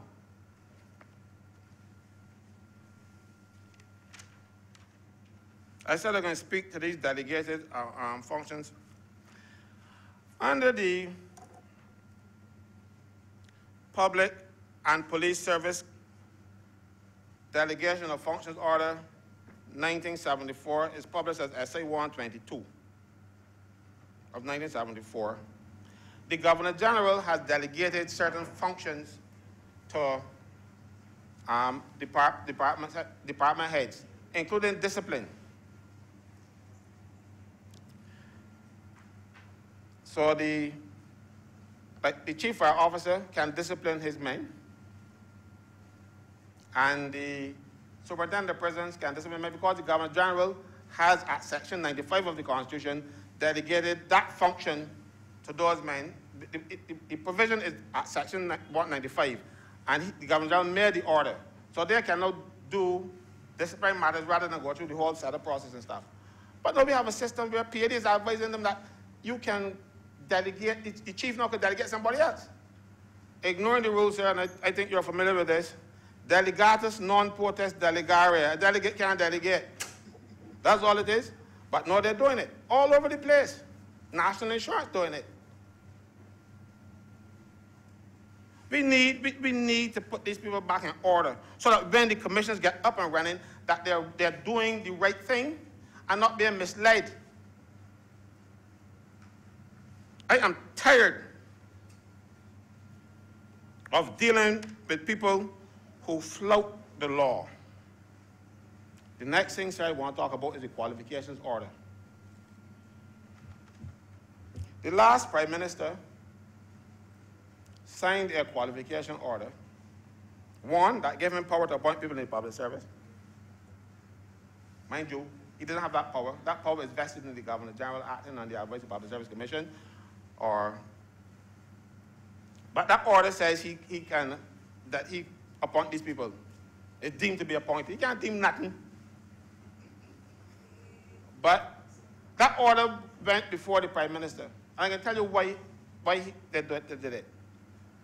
The Oinaza administration, just before leaving office, passed the Public Service Act. One of the best things that could have happened to the public service. They said if you were working for 3 years prior to the commencement of the act, which was the 31st of December 2007, you have the right to be appointed. And what these people did, they put in their friends who weren't qualified under the act. One fellow put in his girlfriend, subsequently wife, from a fellow PhD. So there were about 3,000 posts that were created. And you put in people who were not qualified. So when the person who was qualified now come, the post for you. So they lied to the politicians, the last government, and told them, oh, we didn't have enough posts. Could there? But if all were created, they got enough. They can't say all plus 10. All is all. So there were over 200 people that they put in that did not qualify for appointment. So then they get the Prime Minister to sneak in a little. He deemed them people to be appointed in 2016. But then also what the order did, that public service, the general order, not the public service qualification order did, you have a job for your friend. And this is what happened. They knew they were drafting an order. And they tell their friends, look, go and study this particular program and get qualified in it, because when we change the order, you're going to get the job. So people who were qualified for the job, when the order was changed on December 26th, they were, it's signed December 26th. I don't know about the work on December 26th, but it's signed December 26th. When they were on December 24th, qualified for appointment. And then 2 days later, they were not qualified anymore. People who were supposed to go to interviews were shortlisted for interviews. They changed the qualifications on them. And sometimes it needed a degree. And you got the degree, you're doing the job well, you're acting in it. So you figure, well, I'm a shoe-in for this job. Then you find out, oops, you don't have the degree. The master's degree now. They put in a master's. But Kadir, you cannot ask a fella to get a master's in 2 days. So you should not have made, you should say to people, look, in 2 years' time, you will be able, the requirements will change. But you can't tell me overnight and expect them, you can't get a CXC in 2 days. So how you going to expect to get a master's? The last government did that to a lot of people. But mind you, they had their people go and study before the order was signed. So a lot of people started getting study leave and doing things that people, what are you doing that for? When they're required? They didn't know that it would be required later. That's what they did. And they wanted to make it look like they were doing something. So they put in all qualifications. For instance, the school meal workers.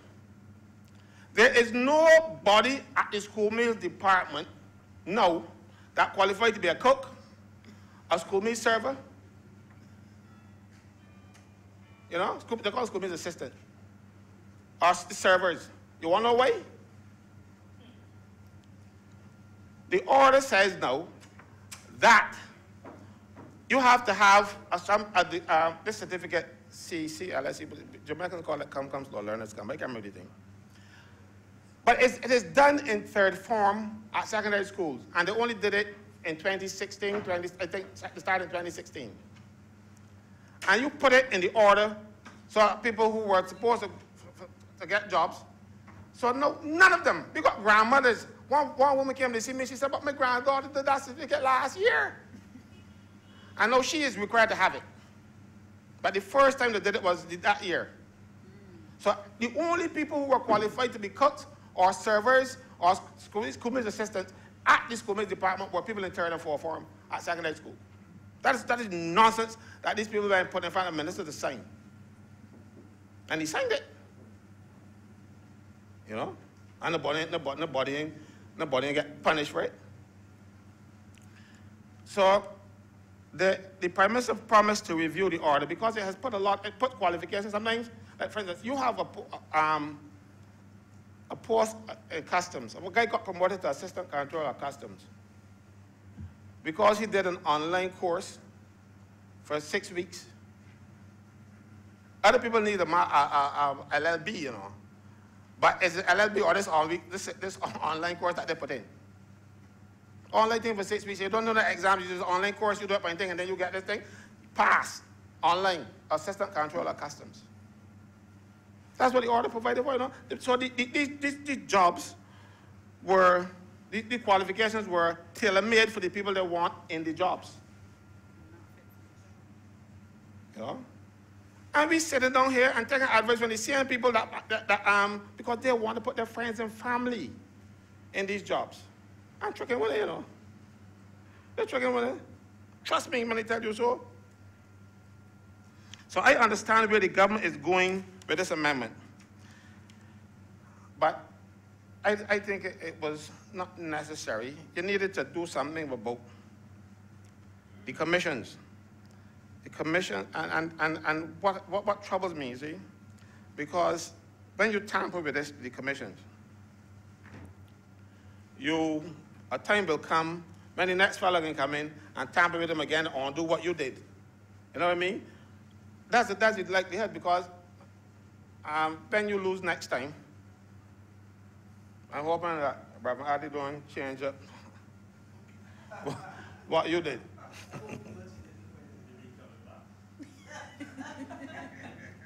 You see, he's the only opposition that we got in Barbados right now. So I got, because there's no other, and the rest just sitting down and picking off on little things that don't really matter. I think they're still reeling from the head blows that you people put on them. And they're just making foolish statements when the day comes. But enough of that. I want to deal with priority lists. I have an hour. I want to deal with the priority list. We have a situation where now the Recruitment and Employment Code sets out a procedure to follow when you are appointing people in the public service. You advertise the post, and you have these interviews, and then let's say you want 5 people for post, but you have 20 people. The panel that have the interviews, they make recommendations to the recruiting authority, which is the Public Service Commission. And it sets out a 1, 2, 3, 4, 5, 6 thing. So if that list is accepted, then the appointments are made. If the commission does not accept the list, the interviews have to be done over again. So let's say you needed 5. So the man who is number 6 on the list, now he becomes the first on the priority list. So if a person dies, retires, or whatever, for a 2-year period after those appointments, that list is valid. So you don't have to do interviews again. So the fellow who is number 1 on the list goes up and gets the job. That happens for 2 years. What the present administration division has been doing is not to tell people how they come in the interview, so that they can say, oh, they will tell you, you're on the priority list, but they don't say if you're 1, 2, or 3. So they put, a fellow could be at 10, and they sneak him in, when somebody come and put him up. They must tell the people where they are on the priority list. It is only fair. I must know how I do. But even when you have rules to govern the appointment of persons. You will see ministers getting up in here boasting that they've appointed a couple hundred teachers. No, he's not a vice chancellor. He's boasting, you know, not one interview, not one. Then we have situations like the prisons. People applied for jobs. And they look at the application and say, we're sending down his. Person acting in the post for lawyers, you know, and you ask him now to apply for the job that he's doing. And then his application never make it to PAD. So, and then they appoint people without a single interview. All this madness must stop. If you've got rules, apply them. And people who were acting have to revert because their posts have not been filled and they didn't even have a chance to compete for it because nobody forwarded their applications. That's an offense. Because if anybody, if there's correspondence, you must forward it.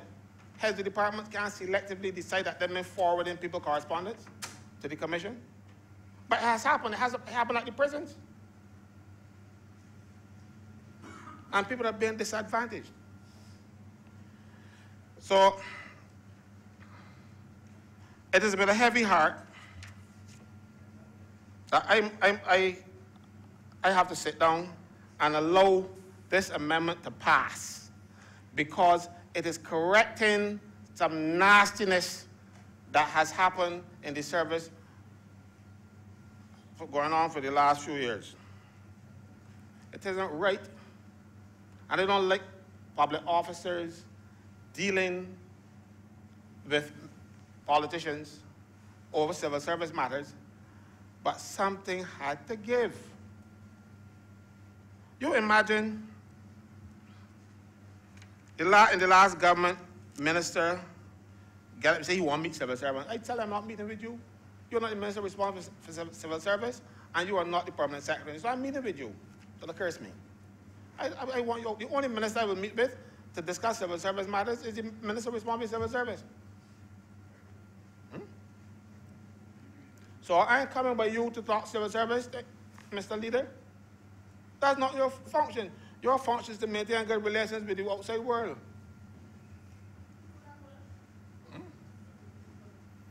No, but you see, thing is now, I have no difficulty meeting with the minister because yesterday was a good case in point.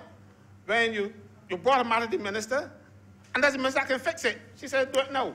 You want done today, order done. Matter's fixed. He can't do that, you can't do that, because you still got to go to the minister of responsible civil service. So, I refuse to meet with other ministers. Some people curse me. One of my members look at me and tell me, you should have gone and meet with the Minister of Finance. And I said, listen to me. I am the dog. You are the tail. You cannot wag me. If you don't like the representation I'm giving you, you pay me $26 a month, buy a chicken with it. But I am not going to step aside from my principles. Okay? 2,700 members? No. 2,700 members in NUBW. 700 by 26. 700 by 26. 700 by 26. No, that's Tony's academy, not me. 218,000 in a year. Sir, they're heckling me? In a year. Yeah.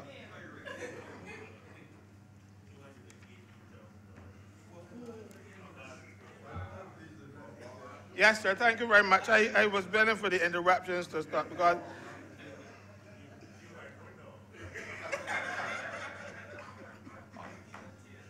all I am saying, sir, is that this government found itself in an impossible situation. Not of its own making. They got to get on there and shovel the filth to clean up this place. This is part of the shoveling. I don't like it. I don't like if the government had to get into these areas. So, but something had to give. You could not allow the civil service to be run from George Street or continue to be run from George Street by the operatives of the Democratic Labour Party who remain on these commissions.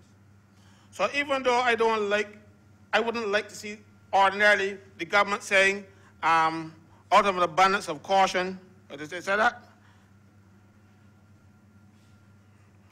I think one of those fancy things that they use. It says here, for the avoidance of doubt, it is hereby declared that the tenure of the chairman and members of the Public Service Commission and tenure of the chairman and members of the Police Service Commission shall terminate on the day immediately preceding the day on which this act comes into operation. And the unexpired portion of their tenure shall not be transferred to the Administrative, General and Professional Service Commission or the Protective Service Commission established by the Constitution. Sir, ordinarily you would hear me crying out loud and keep a bare noise for something like this. But sometimes there's something called a necessary evil. And this is a necessary evil. Those evil people had to be removed. I'm not kidding you. This nonsense had to stop. The leader of the government business would have told you about people ignoring the commissioner of police and getting recommendations from his deputy. Commissioner sent up a list of people to be appointed. People say, we want yours, we want the Dems. So they get somebody below to give them the list that they want.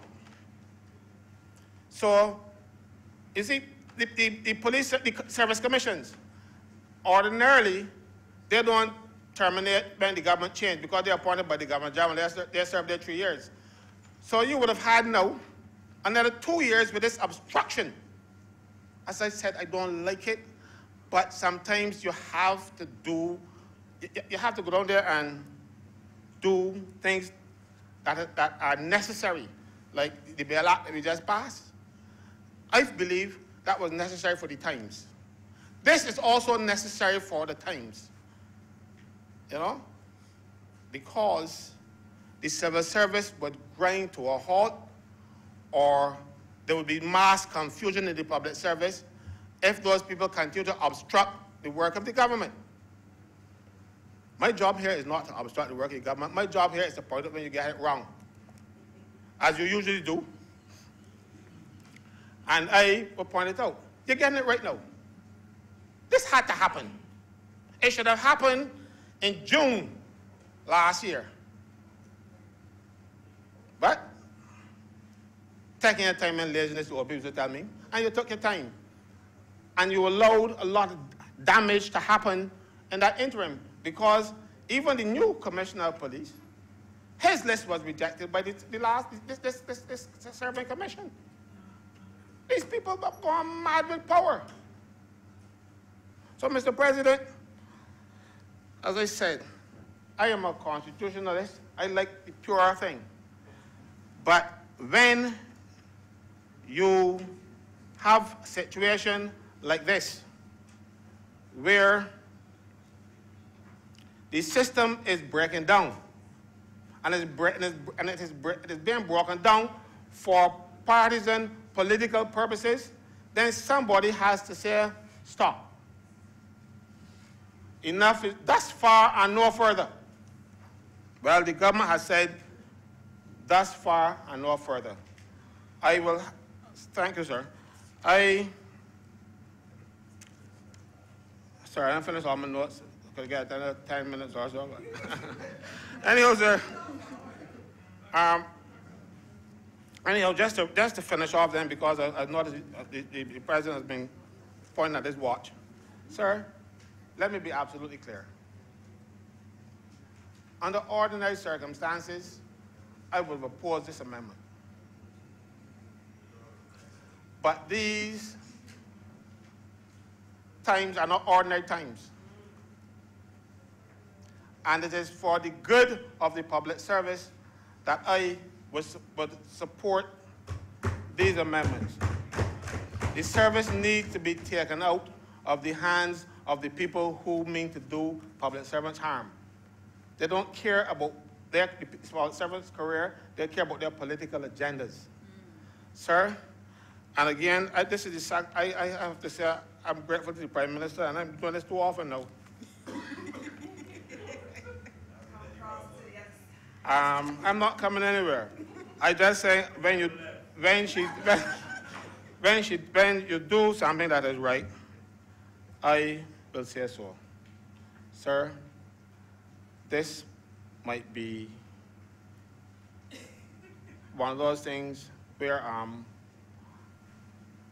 right and decency will collide, and this is a decent thing to do. Thank you, sir.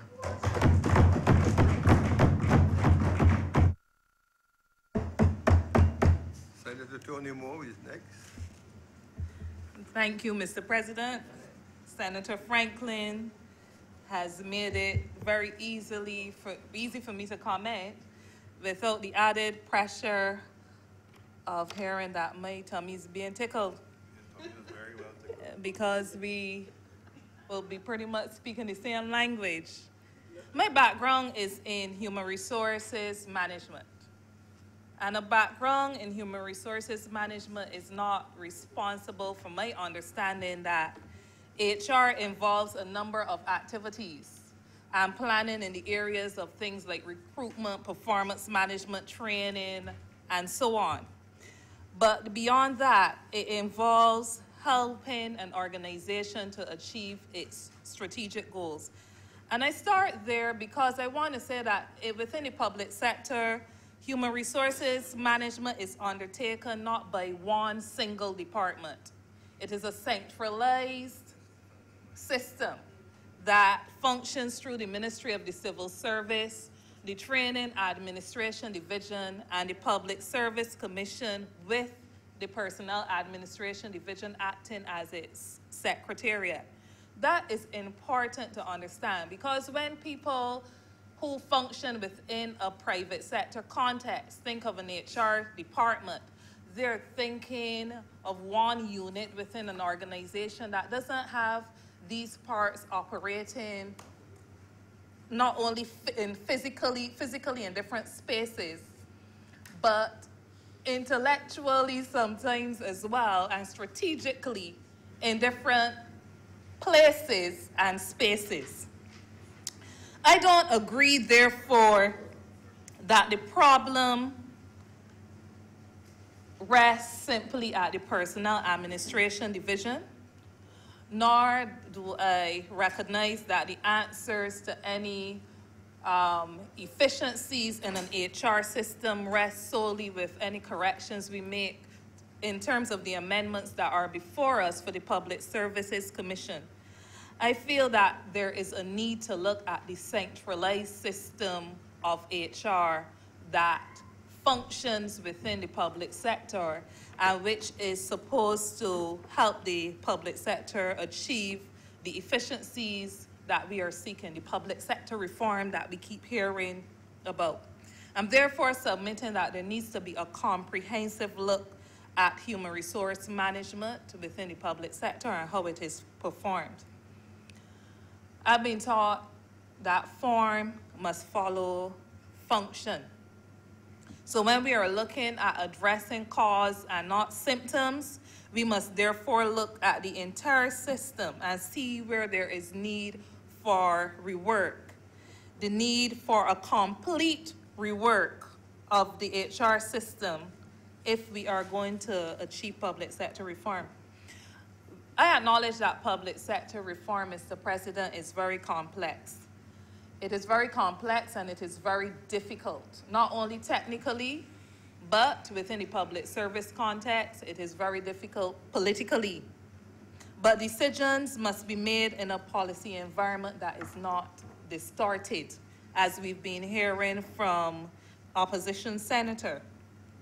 A policy environment that is not distorted by dysfunctional institutions. We must fix the dysfunctional institutions, and in fixing it, it is not only the Public Service Commission that we must fix, it's Personnel Administration Division, it is the Ministry of the Civil Service. All the parts of the HR system that are supposed to function into the whole HR system of government needs to be fixed. Now we have I won't repeat a number of the things that the opposition senator mentioned as it relates to the inefficiencies that exist and the examples that he raised. But too often we are into an HR system where you can't even get answers to the inefficiencies in the system, explanations to the inefficiencies in the system, so that you're able to address them. You find Ministry of Civil Service passing off responsibility to Public Service Commission, Public Service Commission palming off responsibility to the Secretariat that then provided information, the Secretariat saying that it doesn't know the criteria by which the Public Service Commission will make assessments for recruitment. That is one of the, I will stick a point there, only to mention that as it relates to recruitment. Can you imagine in a private sector environment going in for an interview, whether that interview is for initial recruitment or promotion, not being successful in an interview, and asking, where did I fall down? Because one of the important things is not only if you get the job, but know where you have performed well or where you have not performed well, so that on future occasions, you could probably get it right. Asking the question, where did I fall down? Where can I improve? And you can't get the answers from the Secretariat, because the Secretariat will tell you, which is PAD, they don't know the criteria and the weights that the Public Service Commission used in an interview process. You can't get recourse by going to the Public Service Commission, because the Public Service Commission operates and speaks through the PAD, which is the Secretariat. So you raise the issues with civil service. Civil service tell you, well, that's a PAD issue. So it means that workers really have no recourse. And that is the problem within the system. So the amendments before us, I support those. I support these. But beyond these, I support the need for us to move with haste to look at the entire HR system of government. And that is not a look that would lead to solutions that say we shift person A from here to there. Shifting resources is not going to create the change. We need to establish a culture, train the people that we have within the HR system about the HR system that is required for these times to deliver a sustainable and functional HR system that is future-oriented. Part of the fixing, therefore, is addressing the tensions, as I see it, between the line and the center, where people who don't understand public sector in the first place, and equally important, who don't understand human resource management, are not allowed to manage within the system. This may be viewed as a comment that is seeking to displace people. And Mr. President, I'm very comfortable with the comments made, because if the cap is uncomfortable for anybody on receiving the comments, they can take it off, they can continue to wear it. That is not my decision. But the point I am making is that if we want to achieve public sector reform, if all the changes that we are bringing with innovation and education and greening and this thing and the next thing are going to deliver, because the public sector, functional public sector, is going to be a major driver of growth in our economy, then we have to make sure that we have the right people in place, and we can't have the wrong people trying to recruit the right people for a public sector that is going to function. In agreeing with Senator Franklin, I too would want to commend the Prime Minister for being a Prime Minister that listens. She will not always listen and act in the way that you would want, but to her credit, she listens. And the things that can be changed and the things that you shouldn't have to sweat blood and tears over are things that I believe that we are seeing efforts to respond to, not only in the meeting that we had yesterday to address the issues of customs and so on, but in a number of other areas. And I say that not for the Prime Minister or the government to become comfortable or complacent, but as a commendation and a request that this is something that would continue. Central agencies, by whatever name they are called, must add value. And I take, before I retire, I just wish to repeat that form must follow a function, and I recognize this amendment as an important next step in ensuring that, but stress that there are some other important future steps that are required in the immediate short term if we are going to deliver for an improved public sector. I thank you.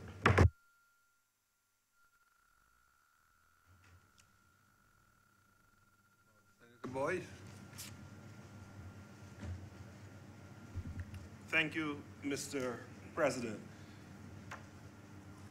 Just to segue a bit to the other aspect of the legislation before you, sir, I thought it prudent to rise on the issue of the amendments which affect the judiciary. And I think between Senator Franklin and Senator Moore, we got a very thorough understanding of the union perspective with regard to the Public Service Administration Commission issues. And I want to commend them both. And we see the variety of styles with regard to the rhetoric, but the information that's provided to the Honourable House, sir. Sir, in relation to the proposed amendment to the Constitution, which affects the judiciary and as a result, the practitioners, and indeed the public, I listened with interest to the other place, and I found the presentations were quite thorough,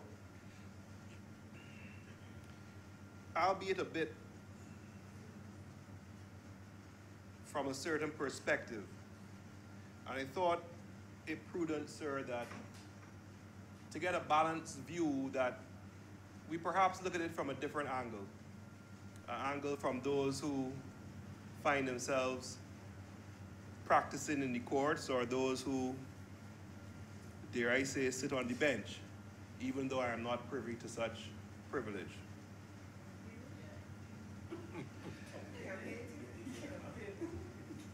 And of course, this is a very topical, question, sir. But I think we need to start with the basis that removal of judges is something that is contemplated by the Constitution. So the concept of fear-mongering as to the intention and purpose and rationale, I think needs to be taken with the appropriate measured consideration, and recognize that is something which is explicitly stated in the Constitution, sir, at section 84(3). Now, what is proposed is to give a very specific item which could trigger the process of having a judge removed. And the need for specifics, sir, was considered in the report on the Constitution, which was done in 1998 and led by Sir Henry Ford, which has been referred to, sir, on numerous occasions in this House, but is the report of the Constitutional Review Commission. And in this regard, I think it should be noted, sir, that the Commission thought it prudent not to remove the phrase which is currently in the Constitution, which says a judge can remove when they speak to the items to be considered as Section 84. And if you go to Section 84.3 as it currently stands, sir, it says a judge may be removed from office only for inability to discharge the functions of his office, open brackets, whether arising from infirmity of body or mind or any other cause, or for misbehavior, and shall not be so removed except in accordance with the provisions of subsection 4. Now, sir, there seemed to have been some discussion with regard to the phrase or any other cause. Persons who thought it was unacceptably imprecise and subject to arbitrary action. However, the Commission did consider that while that may be subject to such an interpretation, the fact is that the procedures which govern any potential removal create a process in which, at the end of the day, the evidence would be weighed and a judicial determination arrived at. So in other words, no matter the cause or what you put forward as the basis, you will find yourself having to go through a judicial determination and exercise. So my first submission, sir, is that the addition of this category does not change the process and weighing of the evidence as contemplated by the Constitution. It does, however, create a new explicit ground for triggering the process. Now, the question as to whether this is warranted was examined at length by the Honourable Attorney General at the other place, with various criticisms and references to statements made by the CCJ and of concerns by everyday litigants. For my part, I wonder whether the need for specification is necessary, given that the CCJ has found in the recent 2018 decision of Boyce, no relation, and others versus Judicial Legal Service Commission out of Belize, that inability, as we have in our Constitution, was contemplated to refer to the fact that a judge who was technically incompetent to perform his duties, which were stated to include reasoning and timely writing and delivery of judgments. So you have an interpretation by the judiciary, who will be the final voice in any case which we are presently contemplating, to say that when we say inability to discharge the functions of his office, that means failing to reason and provide timely written delivery of judgments. So is there need for there to be a specification as proposed? In any event, what we will find is that no matter if there's specification or not, there has to be a process. And this process is essential. It's 3 steps. Without going into details to bore the House, firstly, you have the initiation, either by the Honourable Prime Minister or the Chief Justice. Then a tribunal is appointed by Her Excellency, which constitutes of judges, retired, of course, and from anywhere within the Commonwealth. Depending on the ruling of this tribunal and recommendation to Her Excellency, the CCJ considers the matter. And the key to recognize, sir, is that in exercising this process, consideration is had to the oft-cited Latimer guidelines, although I heard them being called Latimer principles. Now, in doing this exercise, you're required to have a high standard and, of course, the usual rules of natural justice. And we must note, sir, that the second principle of these guidelines is that there should be sufficient and sustainable funding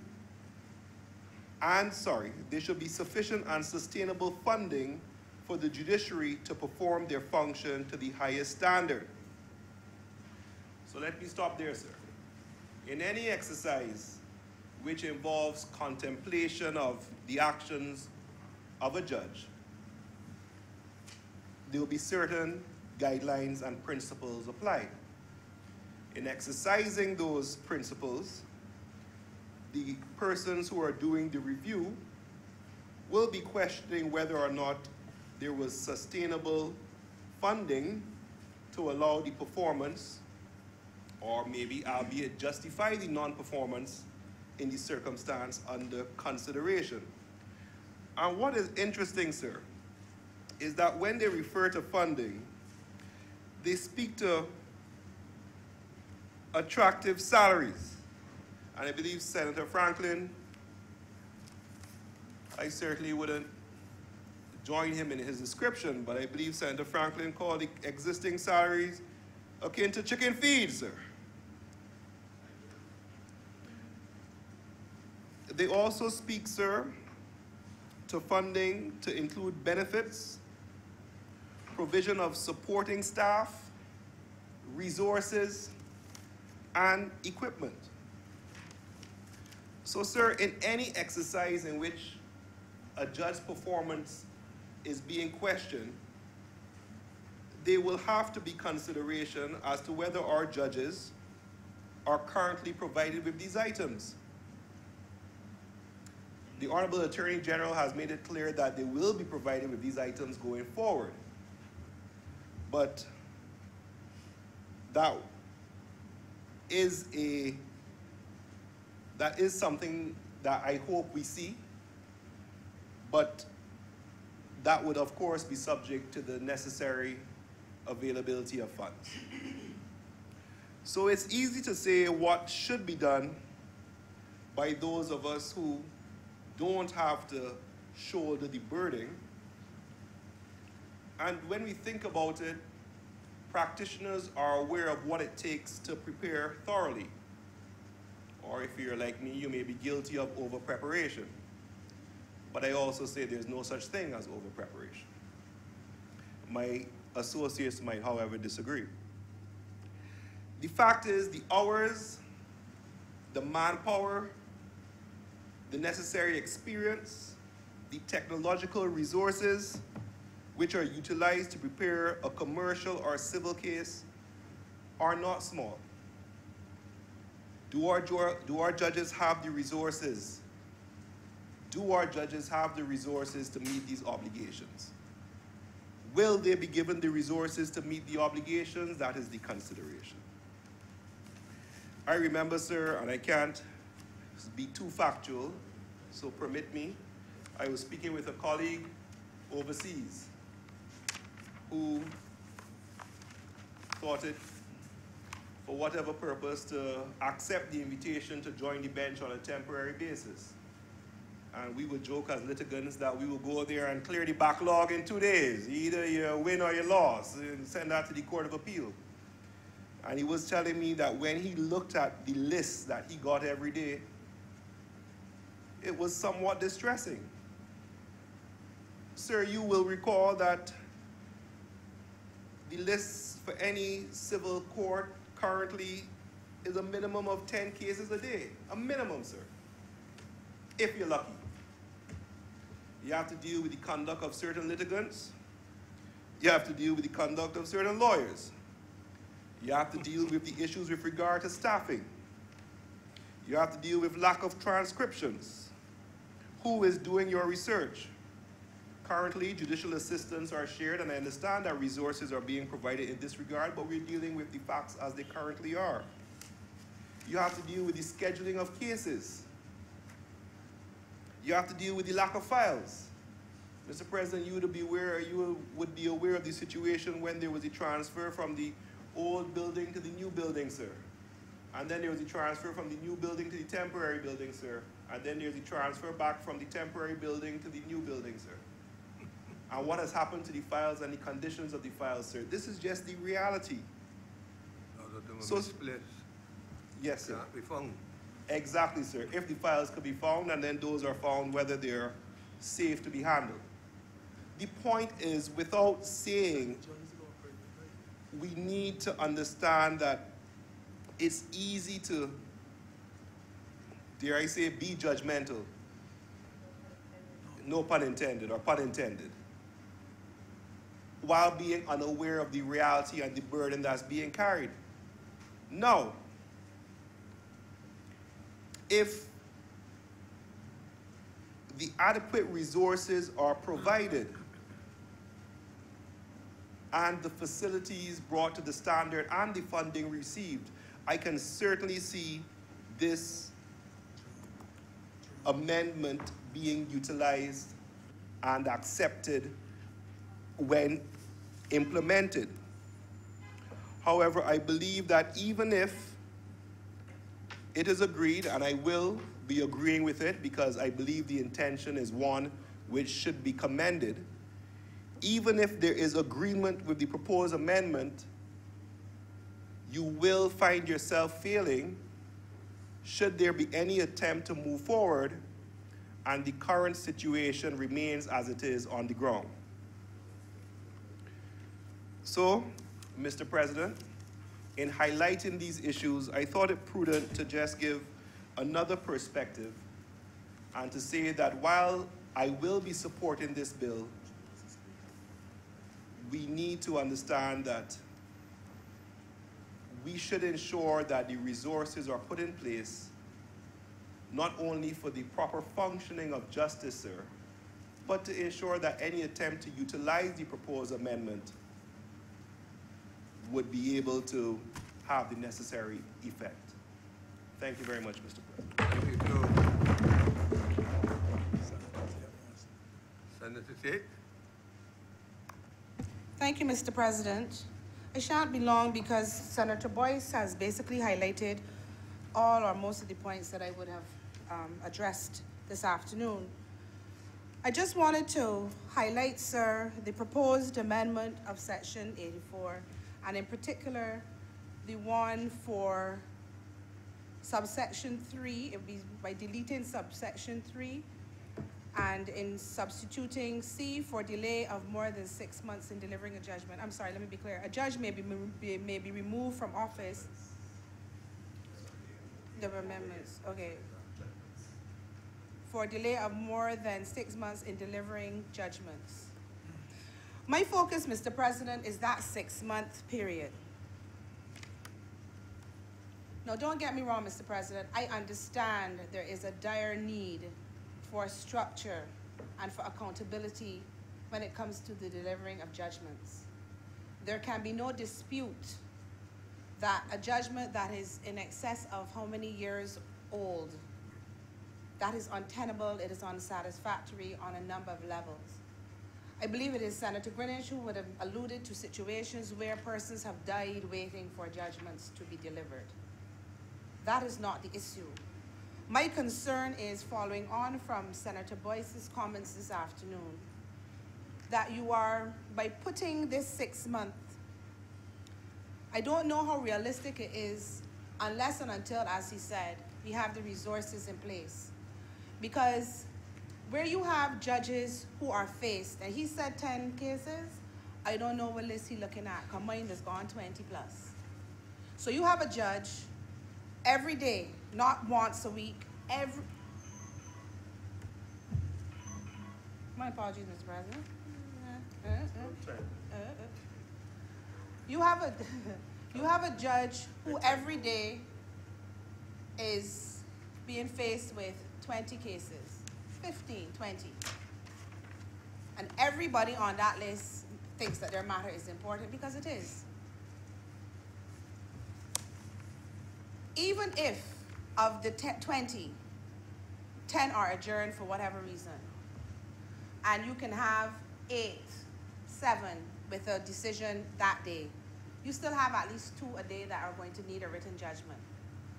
If you have 2 a day for 5 days, that's 10 written decisions a week. If you do that every day per month, that's 40 decisions a month. How is that going to work? Where you are still getting matters every day, but you have every month 40 written decisions to do. Now you're getting more judges, as we've been told with the legislation, Mr. President, but it's not necessarily the judges alone. Judicial assistants, as Senator Boyce spoke of, they're shared. Now if I was a judge, and Senator Boyce, no, if I was a judge and Senator Boyce was a judge, and there was one judicial assistant, who you think the judicial assistant, whose work you think they're gonna do first? Boyce. That's the point. I can suffer. You thought, what you thought you was gonna say, Senator Walker? So that you have judicial assistants who have to make decisions who are shared. So your written decisions are not being addressed in a timely manner. Then you have those matters, for example, I used to be a fair trading commissioner. The language spoken in that environment, as far as I was aware, was English. But it was as if you were hearing Senator Adams speak. You're hearing English, but you don't understand what's being said. So after the directors speak, no, because it's so technical, so you have to break it down for people like me. If you have a technical matter and it is not your area of expertise, you have come as a judge, you have a particular background, you have a particular area of expertise, and you are not familiar, can you get a judgment written in 6 months? If you have a judge who has issues with staffing, equipment, time to go and address these judgments, will it be ready in 6 months? So here's what's going to happen or could happen. A judge who has this amendment to deal with, because it's now their job, will have some decisions to make. Do I hear these 20 cases today, or do I adjourn 19 of them? When you adjourn 19, there goes the backlog, because you now have to find dates for 19 cases. So you have more backlog, because a judge is not going to purposely breach the Constitution. Or will this judge do 10 out of these 20 cases? Y'all want a decision? Look, ma, here it is. But when you get the decision and you look at it, I'm going to call Senator Boyce to see what we now get here, what happened here. I ain't know Monique because he topic. So you got to appeal, because you need clarity or you need a position, because the judgment may have been rushed. So you can't do anything with it. So what are we doing? We're going to have 2 courts of appeal, or are we going to then inundate the Court of Appeal with decisions from the lower court, because they have to do decisions in 6 months? The reality is that we need to look at that 6-month period and that 6-month date a little closer. I also encourage the government, when they're looking at resources, that they have the type of remuneration, and I'm not talking about the judges like Senator Franklin. You want judicial assistants who can assist because they have the expertise and knowledge to do so. So, Mr. President, it may not be every judicial assistant that can be straight from law school. You may want a judicial assistant of a certain level of seniority, because they're exposed to the profession, they have expertise in a certain area. So the salary must be attractive enough to attract that type of personnel to properly assist a judge, particularly, for example, when the commercial court is set up.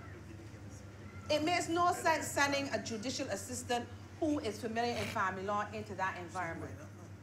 It doesn't make sense. And areas like commercial law and utility regulation are specialist areas. You need to give the judges an opportunity to deliver the judgments. Yes, nobody should have double digits of judgments outstanding. It is not tenable. It should not be that litigants and parties are dying before they have a decision. It should not be that in an estate matter, the house that is the subject of the matter is falling to ruin because you're waiting on a judgment to see who can go in and fix the house. So I understand the concept, but just as how Senator Boyce and Senator Moore have suggested that supporting the bill means that you see that it is a step in the right direction, but there needs to be more. I believe that it was important that I rise to make my contribution in that regard, because I do believe that while you're trying to address it, you need to look at it holistically and specifically as it relates to the reality and the practicality of judges being able to deliver a judgment realistically in 6 months. And that has nothing to do with, and when does this 6 month kick in, by the way? Because if you were ready at 20-something and this kicks in, how are we getting there? Perhaps you may have to do what in some other jurisdictions where you let judges go off on some kind of leave and you bring in retired judges to fill in for them with the current load while they're catching up with their decisions, with their judgments. That may be something to look at, but again, that involves funding. But to continue to talk about fixing the judicial system and not recognizing that there's going to have to be a serious injection into the system, because truth be told, if you want the personnel to fix, you have to pay them. They don't have to come into the public sector because they will get the fees in the private sector. So you need to make it attractive for them to come to help you because they can get it somewhere else. That's the plain, hard truth about it. But you need persons who know what they're doing to help you. So I encourage the government, when they're looking at this topic of 6 months and the judges. And I'm wondering too, now I think about it, Mr. President, I do not know in terms of the protocol or what can and cannot be done. I am wondering if this legislation would have been drafted after some form of consultation from the judges. Who better knows what they need? I'm not a judge. Senator Boyce is not a judge.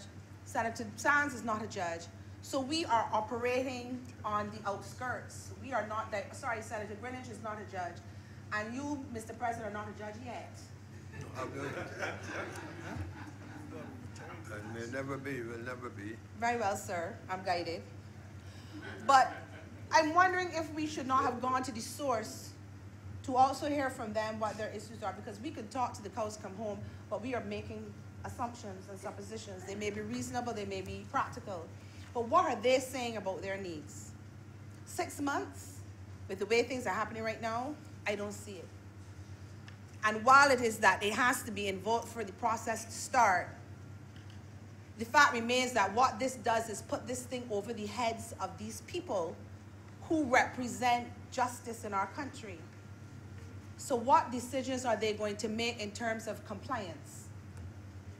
Because it's their reputation that is at stake. It is their integrity, it's their profession, it's their job with this imposition of 6 months. How do we help them get there without breaching the Constitution and without being forced to make decisions that they rather not make? In the first instance, if we're looking at solutions, as I said, Mr. President, you need to be able to attract competent judicial assistants. Of course, you still need your additional judges. And you may look, as I said, sir, at bringing in people to help with the current cases as they deal with the matters, particularly those matters that are part heard. Because if we invoke this process, following what Senator Boyce spoke about, and you remove a judge who heard a matter, what's going to happen to the matter if he's ultimately removed? What happens to that case, Mr. President? You're doing it over, you're starting over. A case that has a suit number of 2005 something. How is that going to work? We need to look at this thing seriously, because people's rights, people's properties, people's lives are in jeopardy and at risk. And while we're doing this, It is also important to recognize and remember that our judicial officers need to be respected no matter what it is you feel. This legislation has created a lot of talk about who it is for and who it was drafted for. That's unfortunate. The aim is to fix our justice system to the point where we do not have the emotive backlog. And I'm hoping that this piece of legislation does not result in further backlog, Mr. President. Those few words, sir, I'm obliged to you.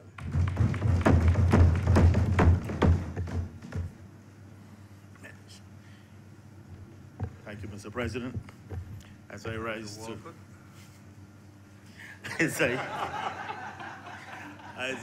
to wrap up debate on this bill, I want to first of all commend the honorable speakers. There were 4 of them who spoke. We had the perspective of Senator Franklin and Senator Moore in terms of the commissions, and they added some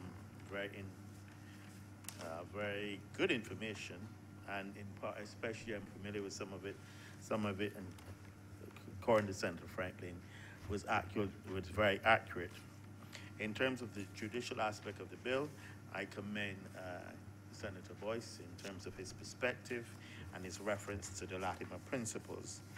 I should caution him that the principles spoke to appropriate salaries and benefits, and they also spoke to supporting staff, which I mentioned initially, resources and equipment, and I've outlined, I went to the trouble at the beginning to say what had been done in spite of the difficulties and the challenges in terms of the environmental matters. I noted, however, he overlooked this number 3 in terms of the training and provision for adequate training of judges, and making sure that this was done and was guaranteed in terms of the entire process. They also spoke, interestingly enough, in terms of not having gender imbalance within the system, as perhaps might occur currently. I said, in addition to the issue of resources, it speaks to Latimer principles speak to the need for training, and of course to ensure in the process of selection that there is not a gender imbalance. I don't know if there's currently one in terms of judges in Barbados as it presently stands. I also commend Senator Tate for her call for support and the note that she made in terms of the 6 months, saying it would be not enough. She didn't mention what would be a more suitable period of time, but I know she recognizes that the longest journey begins with the initial step, and that we don't exist in utopia. And I'm sure that her comments, I've made notes, will be taken into consideration as we proceed to implement this process. With those few words, Mr. President, I beg that this bill is now read a second time. Bill under consideration be now read a second time. All honorable members in favor, please say aye. Those against, please say no. We think the ayes have it. Mr. President, I beg that Your Honor do not leave the chair, and Senate resolve itself into committee for further consideration of this bill. The question is that I do now leave the chair, and the Senate resolve itself into a committee of the whole Senate for the further consideration of this bill in committee. All honorable members in favor, please say aye. Those against, please say no. We think the ayes have it, and we are now in committee.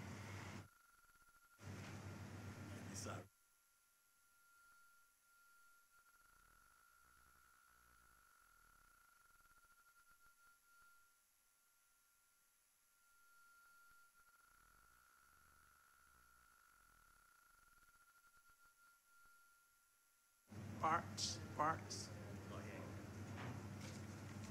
Who said? Can't hear you. Oh, okay. The Senate is now in committee.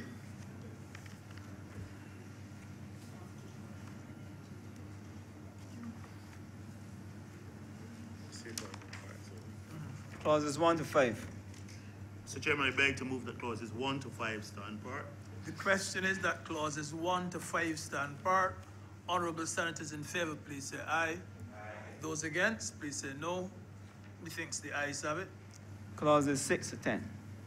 Mr. Chairman, I beg to move that clauses 6 to 10 stand part.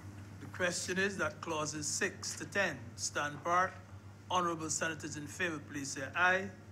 Those against, please say no. Methinks the ayes have it. Clauses 11 to 15. Mr. Chairman, I beg to move that clauses 11 to 15 stand part. The question is that clauses 11 to 15 stand part. Honourable senators in favor, please say aye. Those against, please say no. Methinks the ayes have it. Clauses 16 to 22. Mr. Chairman, I beg to move that clauses 16 to 22 stand part. The question is that clauses 16 to 22 stand part. Honourable senators in favor, please say aye. Those against, please say no. Methinks the ayes have it. Report. Mr. Chairman, I beg to move that you do not report to His Honor the President the passing of one bill in committee. The question is that I do now report to His Honor the President the passing of one bill in committee. Honourable senators in favor, please say aye. Those against, please say no. Methinks the ayes have it.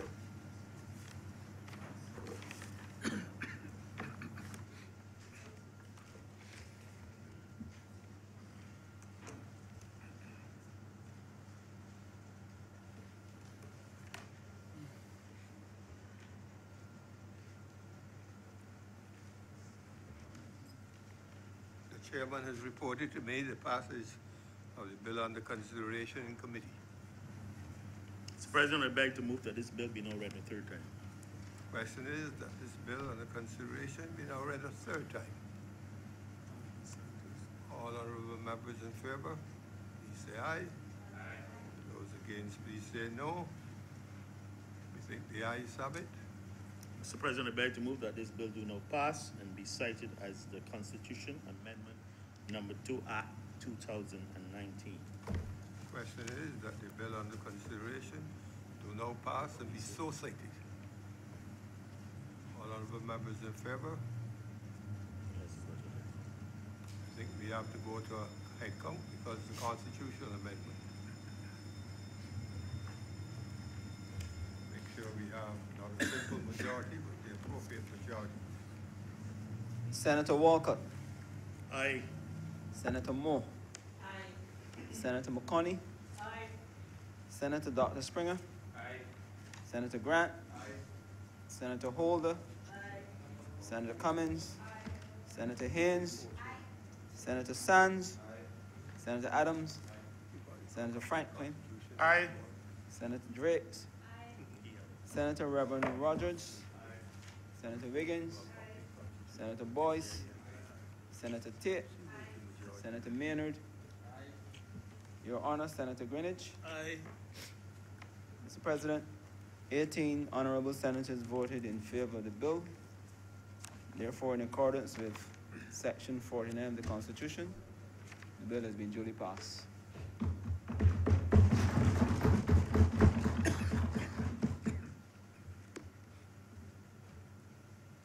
Bill has received the appropriate majority in accordance with Section 49 of the Constitution and has now been What is passed. it then?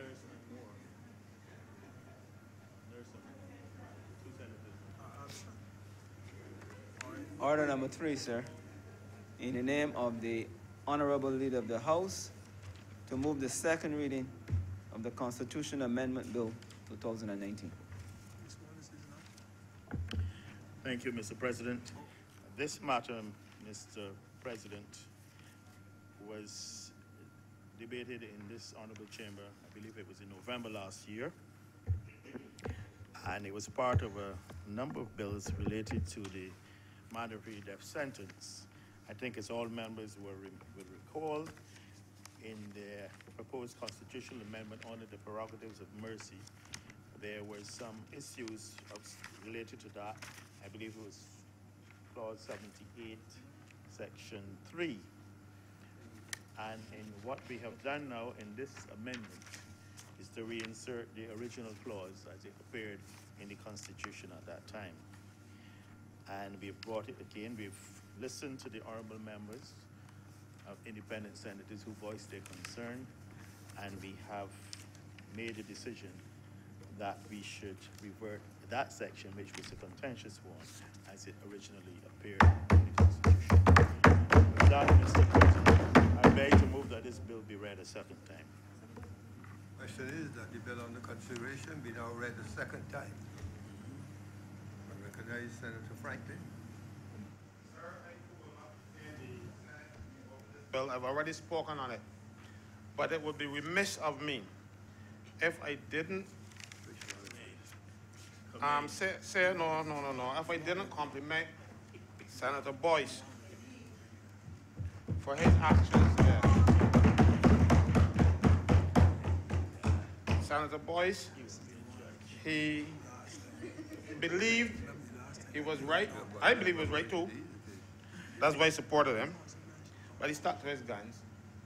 And the Senate is richer for having people like Senator Boyce in it. I compliment him, sir. Thank you.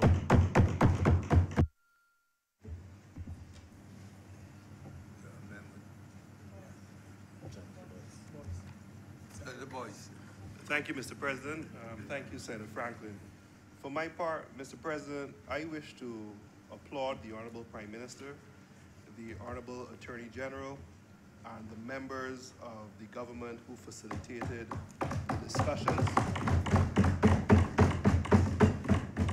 which led to the compromise achieved in this matter, sir.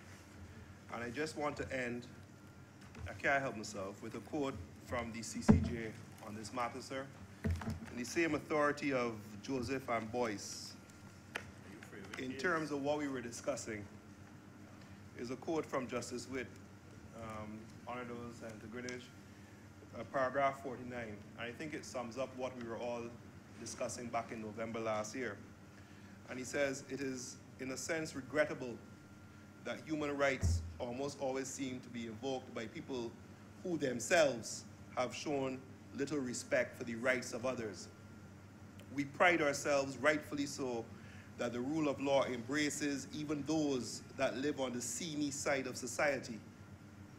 But it sometimes seems to shake the unshakable faith in the fundamental rights and freedoms when it appears that the application of those rights have once more saved the necks of those who have committed very serious crimes. That is most unfortunate. The potential, the positive and creative effect of these rights abound for those who want to see them. They are there for all citizens alike, and not only for condemned murderers. I thank you, sir.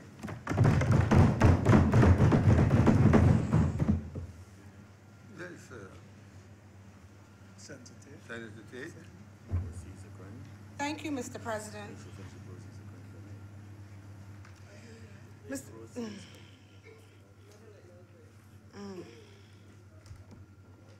Mr. President, I thank you for allowing me to speak this evening. I recognize, Mr. President, the concession on the government's part and the acceptance of Senator Boyce and by extension the independent and opposition's position on this proposed constitutional amendment.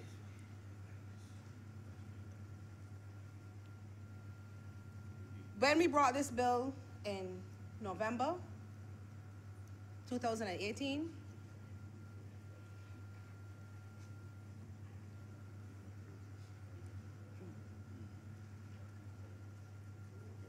this independent and the independent senators, as you know, Mr. President, and the opposition senators supported the suite of legislation that accompanied the proposed constitutional amendment. As a matter of fact, I seem to recall that it was a historic moment for me personally, because that's the first time since I was in this chamber that I used the words, I support something. I actually verbalized it.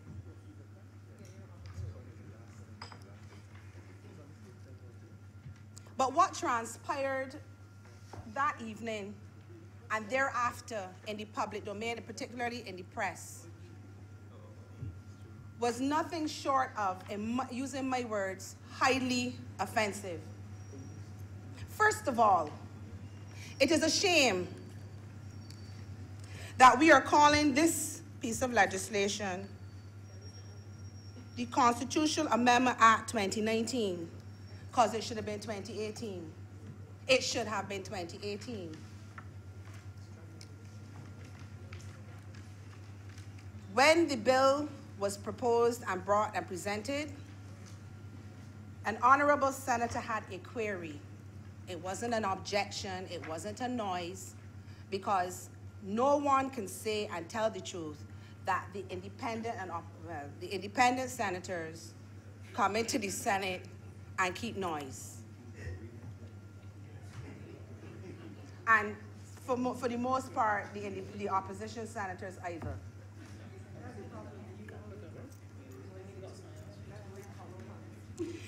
But we had an honorable senator appointed by the Governor General of Barbados who had a query on something that affected accused persons, and it was poo-pooed.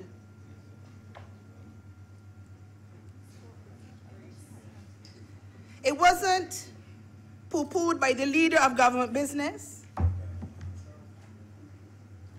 It was ignored. Well, poo-pooed is a word in the dictionary, though. It was not poo-pooed by you. It was ignored. It wasn't considered worthy of consideration. And I say again, not by the leader of government business. As a matter of fact, on that day in particular, he was up and down on a regular basis, obviously trying to accommodate Senator Boyce and his query. I remember that distinctly. He was out of his chair a lot. They were conferring a lot. Enough paper. The leader of government business, Senator Walker and Senator Boyce.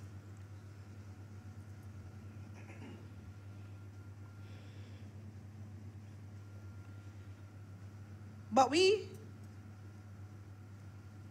created history. Now, to this day, I remain confused as to why we went to the vote. Because the government didn't have the numbers. So why did it go to the vote? If you listen to the recording, I am over here saying, what's happening? What's happening? Why are we going to the vote?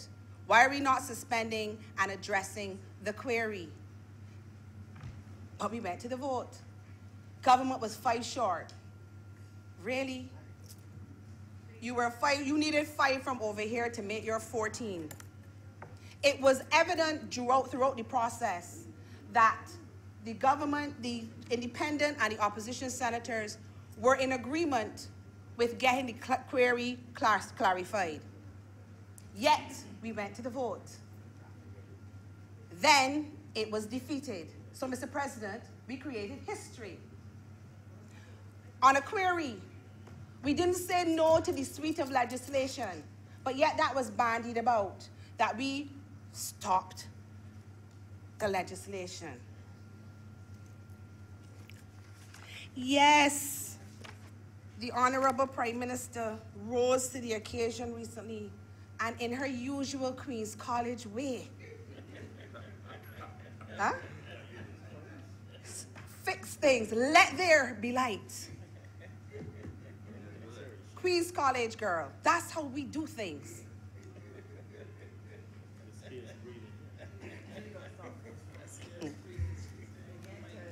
But what followed was distressing. And I want to say for the record, when those of us who were appointed in June 2018 met at Government House with the Governor General, prior to being sworn in, she made it clear, pellucidly clear, our role as independent senators was to look after the interests of the people of Barbados. That would include accused persons. She also was clear, we were not to have any political affiliation with any political party. That she made clear.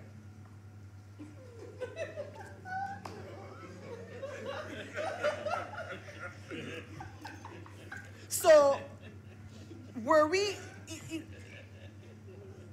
looking after the interests of the people of Barbados means, and it means it's even more important now based on the constitution of the other place.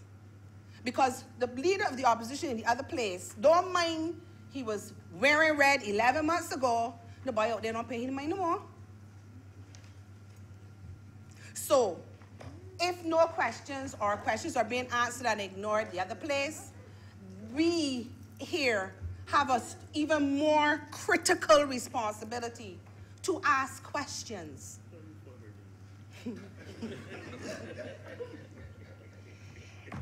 There can be no senator in here that can speak to independent senators practicing ambush politics.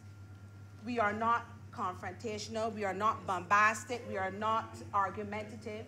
We will tell the leader of government business if we have a concern. If there's a concern with somebody here who has a ministry, we have a conversation prior to starting the debate.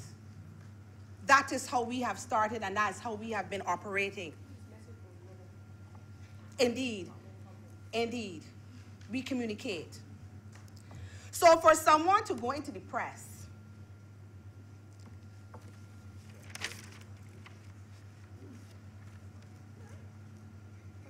it starts off, independent Senate, we can't use newspapers? Says who? Mr. Clark, we can use newspapers? Are you going to cite the authority? The way you only take it up in my hand? I asked and I was told. I remember reading in the November 9th edition, 2018 of the Weekend Nation, Mr. President. And, you know, I just remember reading that the headline was, Independent Senator Kevin Boyce's objection in the Senate Wednesday night triggered an unusual defeat for the government. And I remember seeing a picture of Independent Senator Kevin Boyce coming down the steps like he had done something wrong. All he did was ask a question that was clarified in a meeting in a one, as young people would say. We went from November to March being vilified. I remember reading that the honorable person in charge of everything that is legal said, and I think I can remember from my memory, I am somewhat dismayed that the independent senators could have put the whole country in this untenable position in relation to the removal of the mandatory death penalty. And then this person is quoted saying, said Marshall. I'm not certain, you know, from my memory who Marshall. And I remember again, this was November 9th. I remember too reading about, on Instagram, about irresponsible opposition independent senators, shame on them for asking a question. I remember reading it. Yes. Now, this one I can't say if the person's name who was on the top of it actually was responsible for posting it. But I seen something that starts with an M and ends with a Y.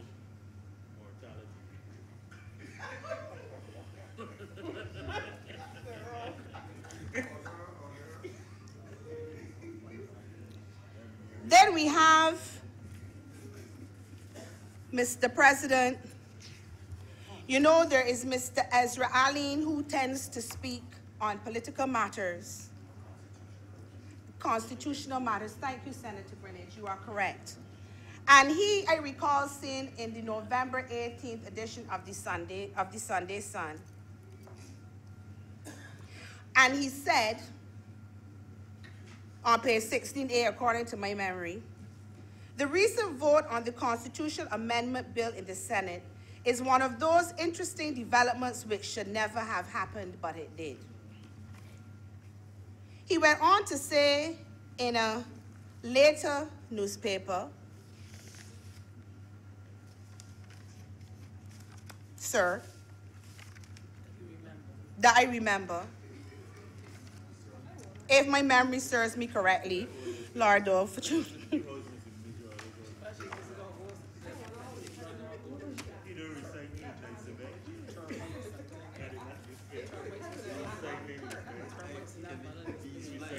I recall, sir, that there was reference to the fact that the announcement of the vote raised eyebrows. I remember reading, sir, the objection, however, revolves around matters of form and not substance.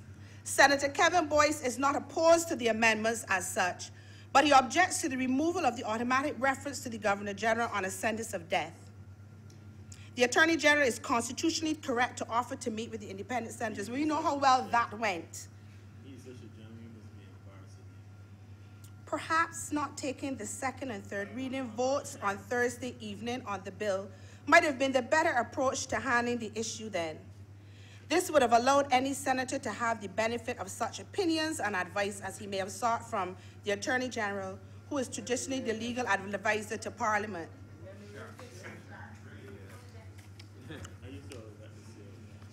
Mr. President, I also recall reading an editorial, and that was particularly interesting for me. Again, from the Daily Nation, November 14. Last Wednesday, the independent and opposition senators debunked the view that their roles were irrelevant and the upper chamber of Parliament useless. Now, the fingers are wrongly being pointed at those 8 senators for their stance and making it seem as if they deliberately want to compromise matters related to the removal of the mandatory death penalty. The government must accept blame. Even at the 11th hour, government should have sought a suspension and obtained clarity on the way forward from either Prime Minister Mia Mottley or Attorney General Dale Marshall. Hopefully, the senators will continue to fulfill their role as a check on government by meticulously scrutinizing all matters before them. As I recall, we were vilified. We were ridiculed, and this is just the nation. I am not on Facebook. I don't follow social media like a certain generation of persons, but I've been told we were vilified. My question is, a government that has 30+ seats, Lisa, don't get vexed. Because when you add the special advisors and the consultants and everybody that made the leader of the opposition quarrel about the increase in the money for special advisors, it kind of amounts to more like 40.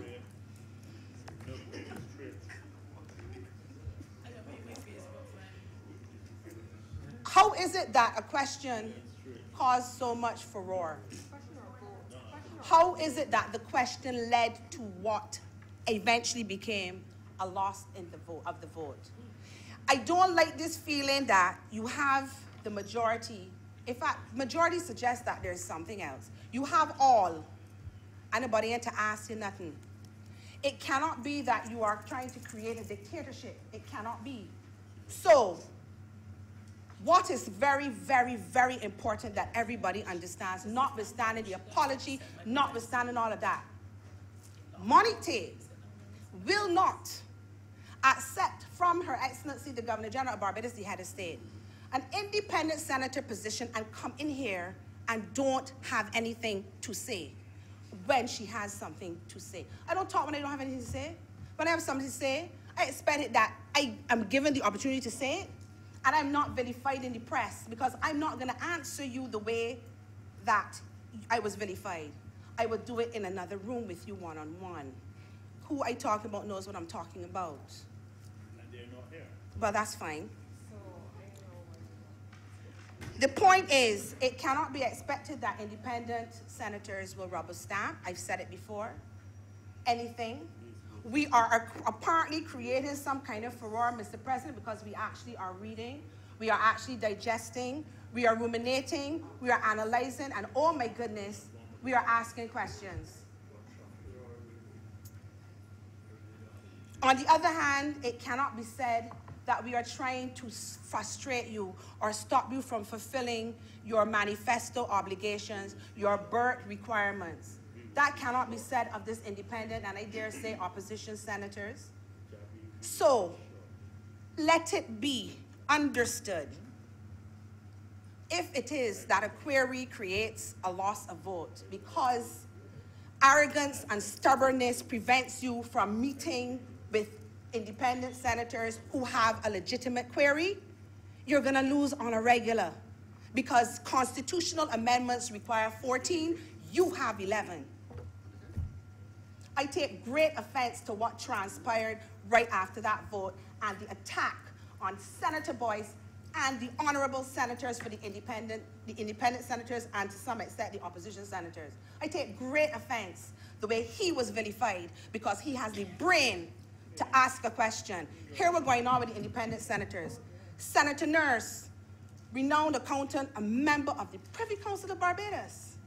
Senator Maynard, fellow of ENT-NES, consultant, specialist. Most of y'all are attended to by ENT specialist Senator Maynard. At the time, we had Bishop Designate Maxwell, who was announced and had to spend time defending the position of the independent senators when he should have been reveling in his elevation. Senator Boyce, renowned law firm and excellent attorney at law, whose point was ultimately taken by the government. We had Senator Wiggins, former diplomat and businesswoman. We had, and that was it, those were people who voted. But yet, we were taken as jokers? Well, I don't understand. Well,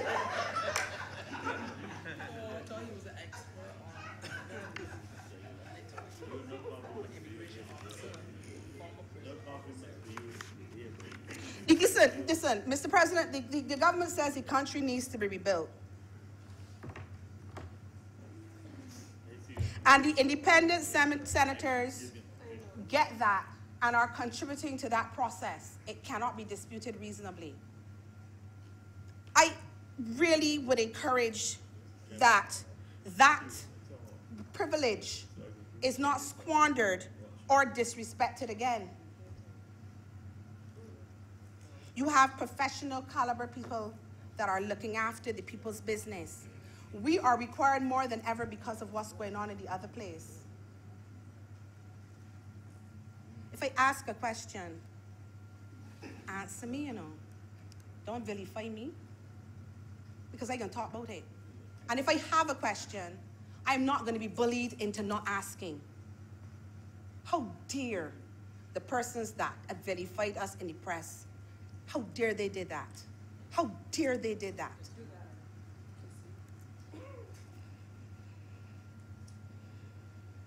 So I am happy that the voice of the independent senators was heard, that common sense and civility prevailed, and we are here to pass an amendment unanimously. I don't understand how it got so difficult. 2019, 3 months later.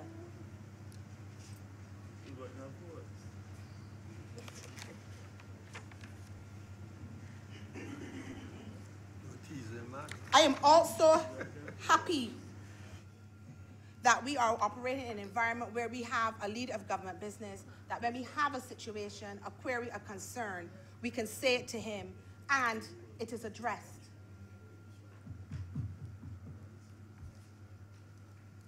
I hope that the display of arrogance and stubbornness that was personified and glorified at every event, right down into the library of a nursery that was getting books or computers from somebody. I hope that that doesn't happen again. It doesn't work because we're supposed to stay the course, ain't it? Stay the course. We are supposed to get on the course. It cannot happen. Get on board. What you said, Senator, get on board, all aboard. All aboard. All aboard. Stay the course and get on the course. It cannot work if you want to be trying to get on like you are a dictator. It can't work. It won't work with me. And I suspect it won't work with the other independent senators. Let's get on with the people's business in a civilized, professional, and adult manner. Not fighting with people and not vilifying people who are looking out for the interests of the people of Barbados in accordance with his remit. Mr. President, I am so obliged to you, sir, and I thank you.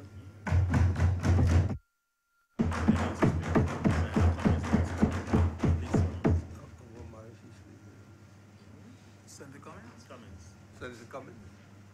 Thank you, Mr. President. This is one of the first bills that does not require a substantive debate because it has taken place in November. And I'm standing on this occasion, Mr. President, to say how honored I am. I say I'm honored, Mr. President, because some time ago we found ourselves in a situation where we felt we were being led by a government who did not listen to anyone for any reason. I stand on this occasion, Mr. President, pleased to be part of an administration that came to office and has led through consultation and engagement. Mr. President, I stand because I am pleased to be part of an administration that has been vilified for changing positions too many times. Mr. President, and we have done that because we listen. I start, Mr. President, by saying when we first introduced measures as related to the transportation system and insurance, there were some complaints about the provision of additional information that many persons in the public were uncomfortable with. We listened, we changed positions, and we sought to accommodate the people. Mr. President, most recently and up until today, there's a raging debate in the public space about how the government is wishy-washy because there were persons who objected to the 1st January 2019 ban on plastics, on single-use plastics, and then we changed it to April 1, 2019. And after extensive consultation, Mr. President, and because we are a government that listens, we then changed, Mr. President, because we are not governing for ourselves. And I want to take the opportunity, Mr. President, to say that I am grateful to be a part of an administration that has taken independent senators, opposition senators into its confidence on matters of national importance and conducted briefings and shared with them all the information that is being shared with the government side, because we are a government that listens and a government that engages. And I want to stand to say, Mr. President, today that this amendment, this change in the Constitution that we have just been discussing is completely consistent with the style of leadership of this administration. And where given an opportunity to engage and where a case can be made, we are a government that listens. And I want to, on this occasion, commend my colleagues who have acted in all instances with grace, who have not opened back up old wounds when we have mended them carefully and put them together. Mr. President, I want to commend my colleagues who have said that they are indeed staying the course, and on key matters we are going forward together. And I want to thank you for being part of this bus that is staying the course. I'm obliged to you, Mr. President. Mr. President, wrapping up this debate, I want to first of all commend the honourable speakers who have spoken, and I want to endorse wholeheartedly the comments of the senator who immediately preceded me. I now want to beg to move that this bill be read a second time. Question is that the bill under consideration presently be now read a second time. All honourable members in favour, please say aye. Those against, please say no. I think the ayes have it. Mr. President, I beg to move that Your Honor do now leave the chair and the Senate resolve itself into committee for further consideration of this bill. The question is that I do now leave the chair. The Senate resolve itself into a committee of the whole Senate for the further consideration of this bill in committee. All honourable members in favour, please say aye. Those against, please say no. I think the ayes have it, and we are now in committee.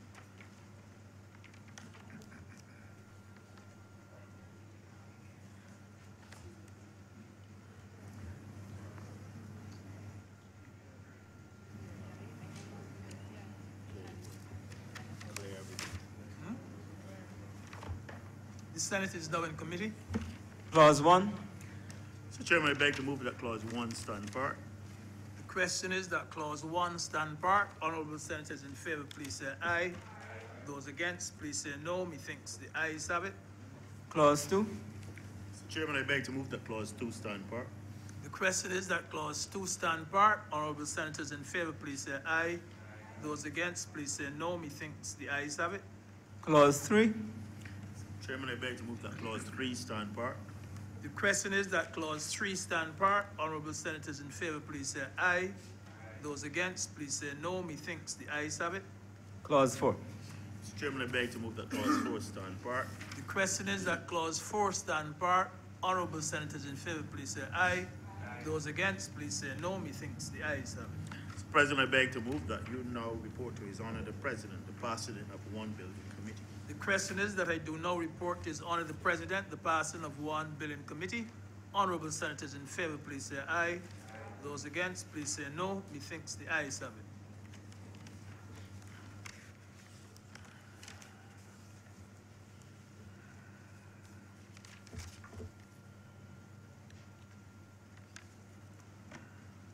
The chairman has reported to me the passage of the bill under consideration in committee. Mr. President, I beg to move that this bill be now read a third time. The question is that the bill under consideration be now read a third time. All honourable members in favour, please say aye. Those against, please say no. We think the ayes have it. Mr. President, I beg to move that this bill do not pass and be cited as the Constitution Amendment Act 2019. The question is that the bill under consideration do now pass and be so cited. All honourable members in favour? Again, it's a constitutional amendment, and we have to have a head count, and there must be at least 2/3 of the members of the Senate voting in favour. And for the listening audience, that 2/3 means 40, at least 40. Senator Walker. Aye. Senator Moore. Aye. Senator McConney. Aye. Senator Dr. Springer. Aye. Senator Grant. Aye. Senator Holder. Aye. Senator Cummings. Aye. Senator Haynes. Senator Sands. Aye. Senator Adams. Aye. Senator Franklin. Aye. Senator Drake. Senator Reverend Rogers. Senator Wiggins. Senator Boyce. Senator Tate. Senator Maynard. Your Honor, Senator Greenwich. Aye. Mr. President, 18 honorable senators voted in favor of the bill. Therefore, in accordance with Section 49 of the Constitution, the bill is duly passed.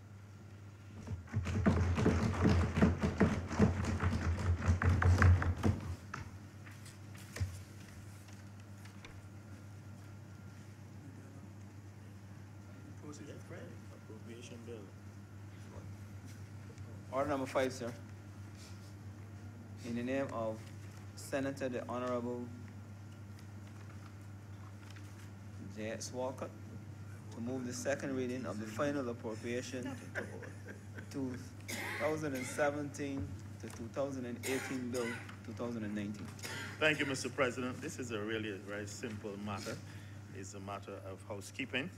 Under Section 109, it is required that in respect of supplementary expenditure voted on by the House Assembly, that in any particular financial year, that it is required that the appropriation, the final appropriation, be brought to the chamber. This, as you see, applies to the year 2017-2018, in which there was an addition in terms of supplementaries, $212,875,149. And it is just expected that I ask that this bill be now read a second time. Question is that the final appropriation bill 2017-2018 be now read a second time. Mr. President, this is a certified money bill, so we go straight to the third reading. We don't go to committee for this. I beg to move that this bill be now read a third time. And on this occasion, the bill will not need to go to committee. The question is that the bill be now read a third time. All honourable members in favour, please say aye. Aye. Those against, please say no. You think the ayes have it? Mr. President, I beg to move that this bill do not pass and be cited as the Final Appropriation 2017-2018 Act 2019. Question is that the bill do now pass and be so cited. That is the Final Appropriation Bill 2019.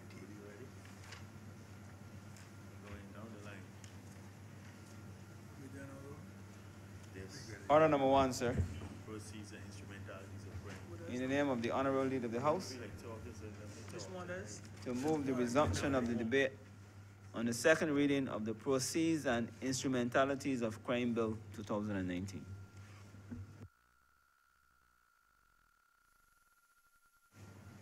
Which one is it now? Order number 1. No, it wasn't finished.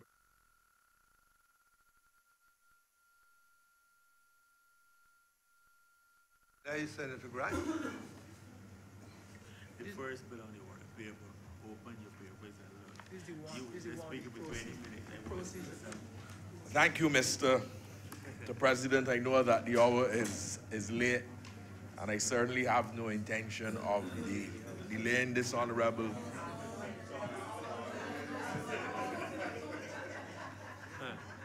I don't understand. It is as if Mr. President, the honorable members are suggesting that I should speak for the full length of time allotted to me. But, sir,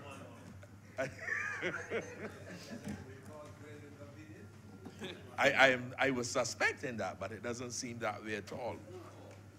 Sir, I wanted to lend my voice in support of this very important bill. And I think, sir, what it does is to point to the fact that we are taking a number of comprehensive measures to ensure that we create a just and fair society. Mr. President, I do not believe that we should look at this legislation simply in isolation.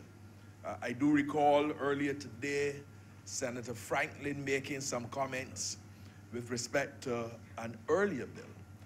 And I want to say, sir, that the issue of crime is one which has to be approached in a comprehensive manner.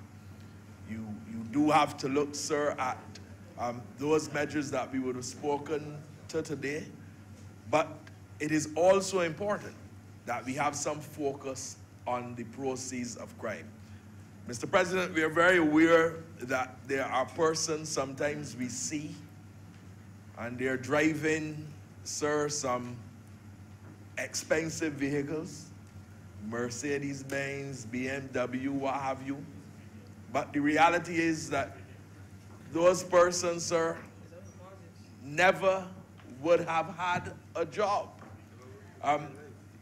In fact, you wonder sometimes how it is that these individuals could amass the kind of wealth that you see, but yet there is no kind of employment related to that wealth.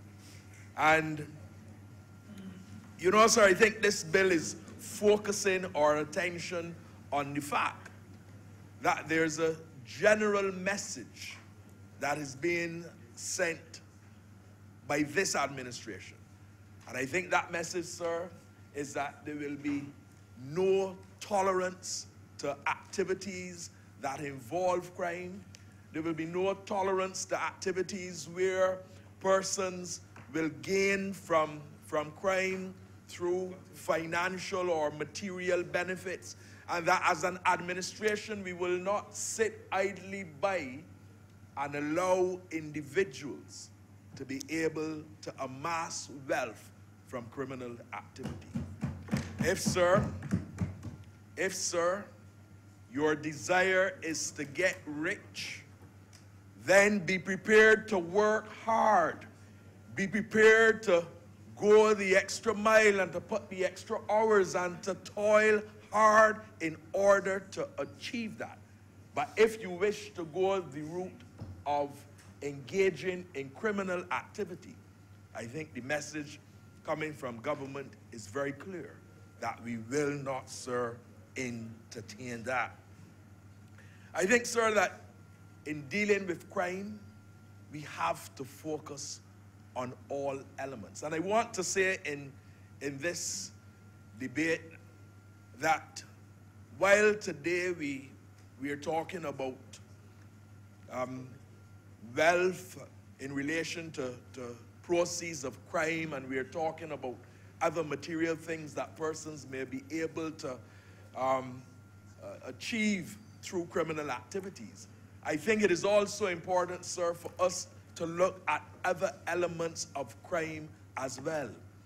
And I think, sir, that it is important that we are able to focus on sometimes what we may call the little things. You know, sir, there are people who mock the police on a regular basis. Persons peddling drugs on the beaches. I hear the word coming back, sir, that some of these persons, they say, you know, what will happen to me? Even if I am caught, I go up to Dodds and spend a few days.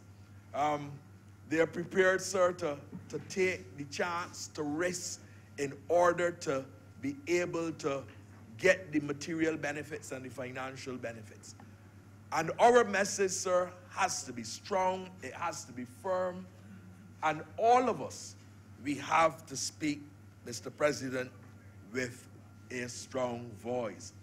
I dare say to you too, Mr. Deputy President, that the issue of crime, and certainly the changing complexity of crime that exists, at its core, Mr.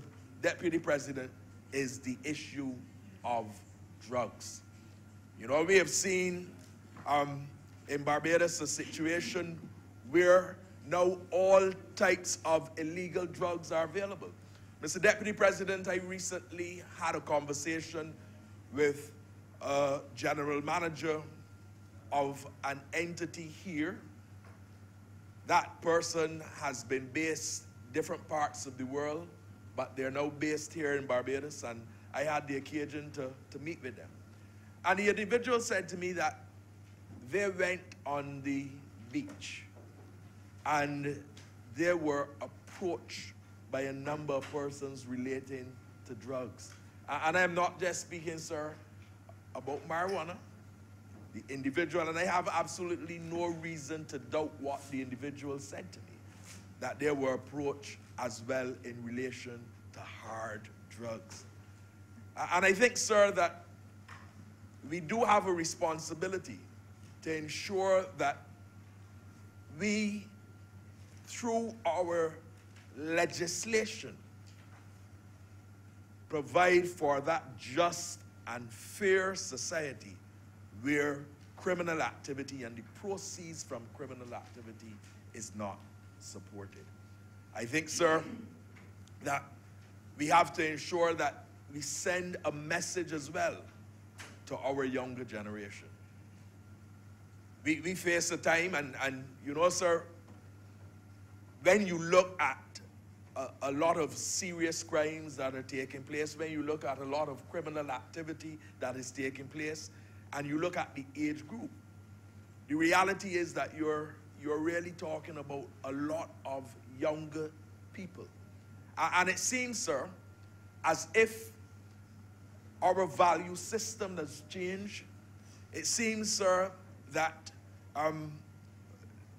the norms of the society have changed. And the reality is too, sir, that there is a subculture existing that a lot of us are not familiar with. Mr. Deputy President,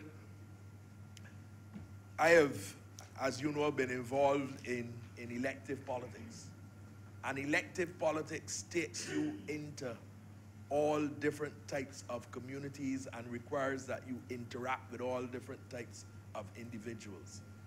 And Mr. Deputy President, I have seen in communities, I've seen guns, I've seen drugs, I have heard people talking. I have seen the younger children in communities not being given the kind of parental guidance that is absolutely needed and necessary for them engaging in activities, sir, that all of us in this chamber would be very disappointed with.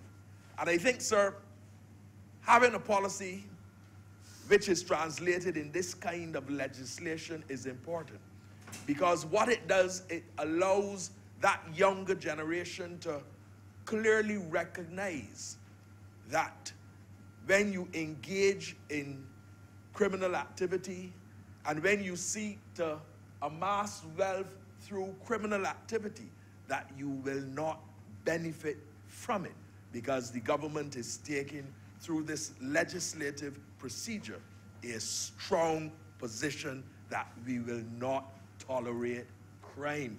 Sir, crime has the ability of really eroding all of the gains that we have made. Crime has the ability, sir, to set us back numerous years. And we have to be all on the same page, and we all have to be willing to work together to seek to ensure that we are able to deal with crime and able as well to demonstrate that the proceeds of crime cannot be allowed to stay in the hands of those who engage in those criminal activities. Sir, we are very aware that there are sophisticated mechanisms that persons engage in. Money laundering. And you know, sir, sir, you know, the issue of money laundering is one that the public of Barbados would have recently been amazed with. And you know, sir, we have seen where there are persons accused who before would have been at the forefront of government. And sir, you know, I hesitated before I really spoke and made reference to that, because the reality is that we expect that our leaders will demonstrate to our community, will demonstrate to our nation, will demonstrate to our young people the need to function in an upright and proper manner. But the point that I'm making, sir, is that we have to ensure that we communicate to our younger generation. That generation, sir, those that are 10 to 15 years, those are the ones, sir, that we have to communicate to them the importance of having good values. Those are the ones that we have to demonstrate to them, sir, that you cannot benefit when you engage in illegal activity. And we have to ensure that while we put this bill in place, that we have the ability to deal with the complexity of the money laundering, where persons essentially, sir, utilize illegal monies in legal activities. And you know, sir, as we speak to this bill is not really restricted to any particular segment of our community. Because I would have heard in this chamber before reference made, Mr. Deputy President, to issues of white-collar crime. So when we speak to this bill, and when we speak to proceeds of crime, we are not just talking, sir, about those that we see, like the serious crimes that have taken place with respect to drugs, but we are also talking about those sophisticated elements which involve criminal activity. You see, sir, I remember when I was growing up, there was this saying that crime does not pay. And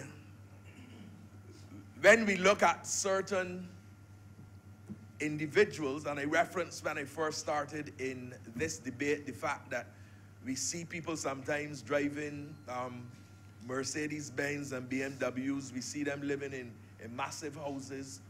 And we ask, but where were they working? What is it that they've done to be able to amass this wealth? And we may come to the conclusion that crime does in fact pay, because that may be the message that is being sent by that. But this, sir, piece of legislation clearly communicates that this government is of the view that crime must not pay, and that we will take whatever measures to ensure that we remove those illegal assets from criminals, and that we will take away the material gains that are made by criminals. I think, sir, that is important, and that is very critical. Sir, if we are able to do that, we also may be able to deal with not only the issue of drugs, but the issue too of gun violence. I would say, sir, that money is needed in order to facilitate, by the criminal element, money is needed in order to be able to facilitate drugs.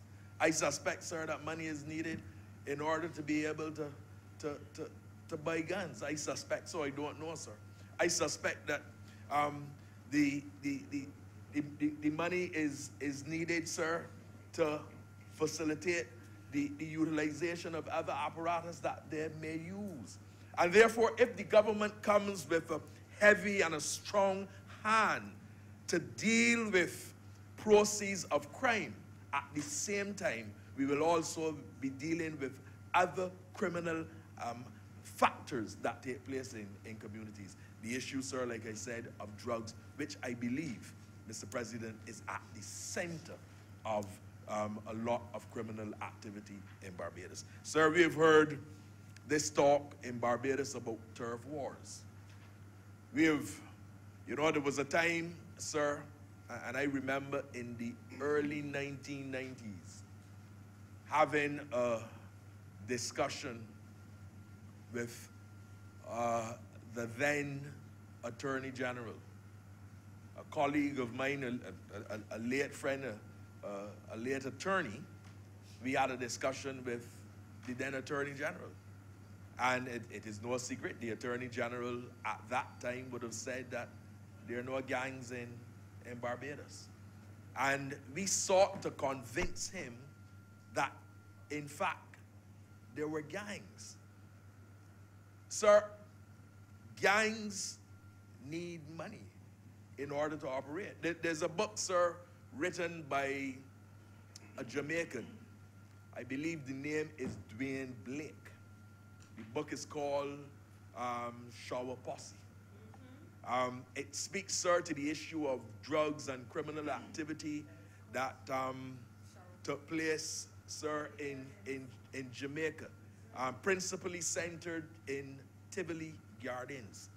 And, sir, that book, if you were to read that book, you would get a real good sense of how criminal activity, how drugs, and how money plays a significant part in engaging in those kinds of serious crimes and kinds of illicit activities. And therefore, sir, the decision of government to focus on such a piece of legislation is important, because the reality is it is hitting at the heart of the criminal activity. I accept, Mr. President, that in order to deal with crime that you must have a multiplicity approach. I accept, sir, that the issue of crime cannot only be dealt with by legislation or dealt with through the judiciary. I believe, sir, that it's important for all segments of the community to also play their part. I think the church has a very important role to play, sir. And the church, sir, must not be removed from the community. And, you know, Sometimes we speak about the church and we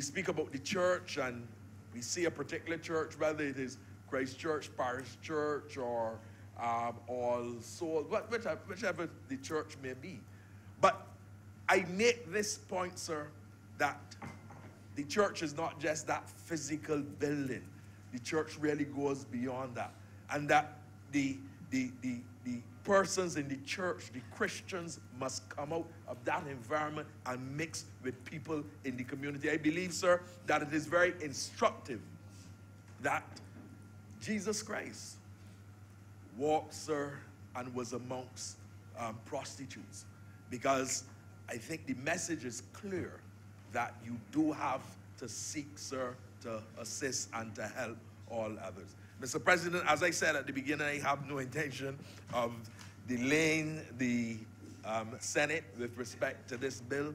I think that this is a very important bill that will give, again, additional measures to government to deal overall with the difficulties of crime. I think it is important that all of us should give support to this kind of measure. I think that we need to send that very strong message to those involved in criminal activity that crime, sir, does not pay, sir.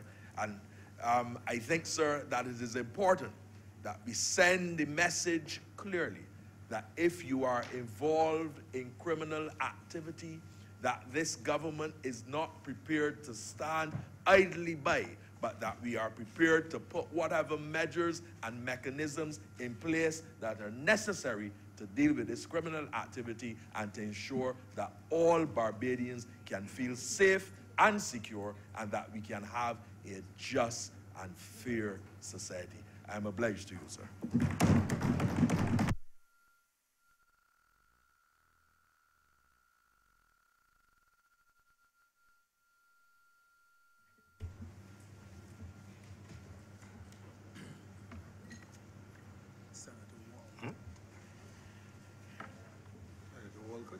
Mr. President, I beg to move that this bill do be now read a second time. The question is that the bill under consideration be now read a second time. All honourable members in favor, please say aye. Aye. Those against, please say no. Me think the ayes have it.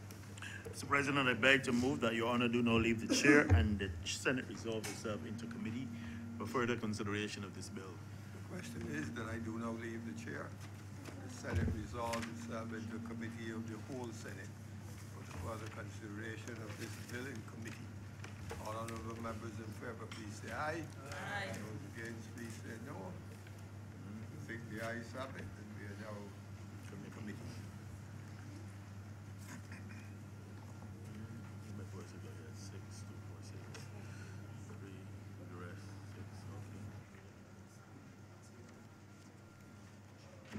The Senate is now in committee.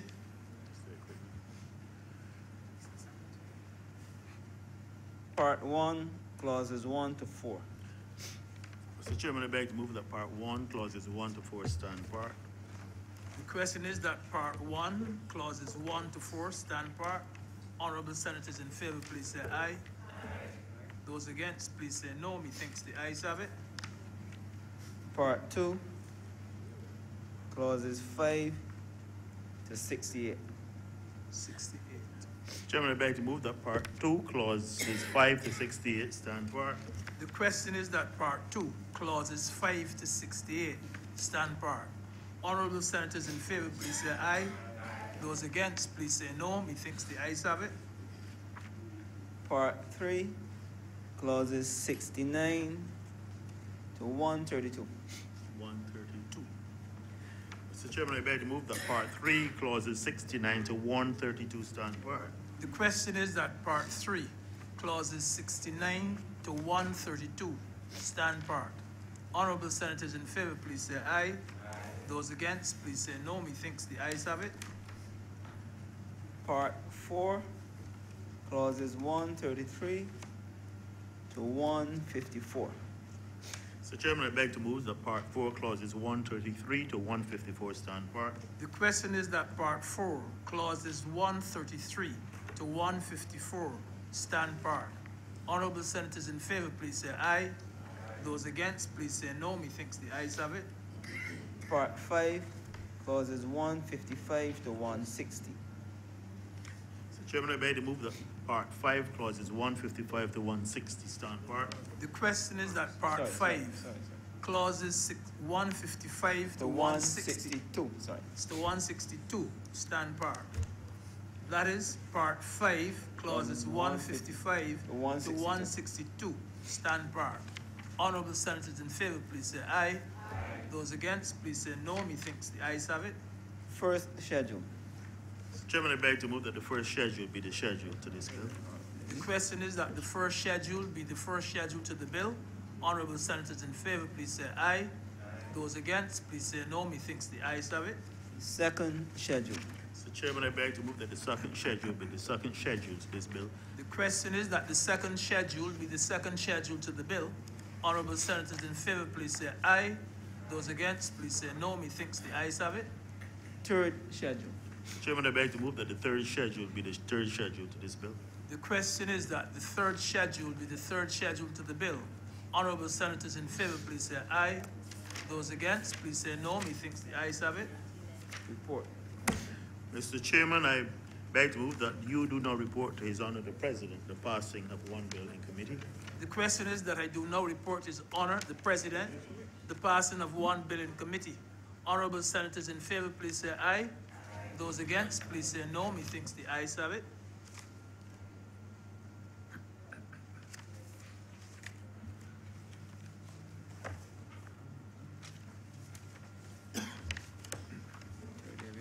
The chairman has reported to me the passage of the bill under consideration in committee.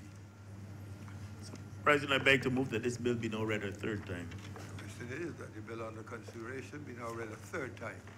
All honourable members in favor, please say aye. Aye. Those against, please say no. I think the ayes have it. Mr. President, I beg to move that this bill do not pass and be cited as the Proceeds and Instrumentalities of Crime Act 2019. The question is that this bill under consideration do not pass and be so cited. All honourable members in favor, please say aye. Aye. Those against, please say no. I think the ayes have it. The bill is now passed and will be so cited. Mr. President, I want to commend all honourable senators for their participation in today's business and allowing us to complete our day's work. And I beg to move that this sitting be now adjourned. Sign it here. The question is that this sitting be now adjourned without a day appointed. All honourable members in favor, please say aye. Aye. Those against, please say no. I think that we are now adjourned until we have been informed of our next sitting.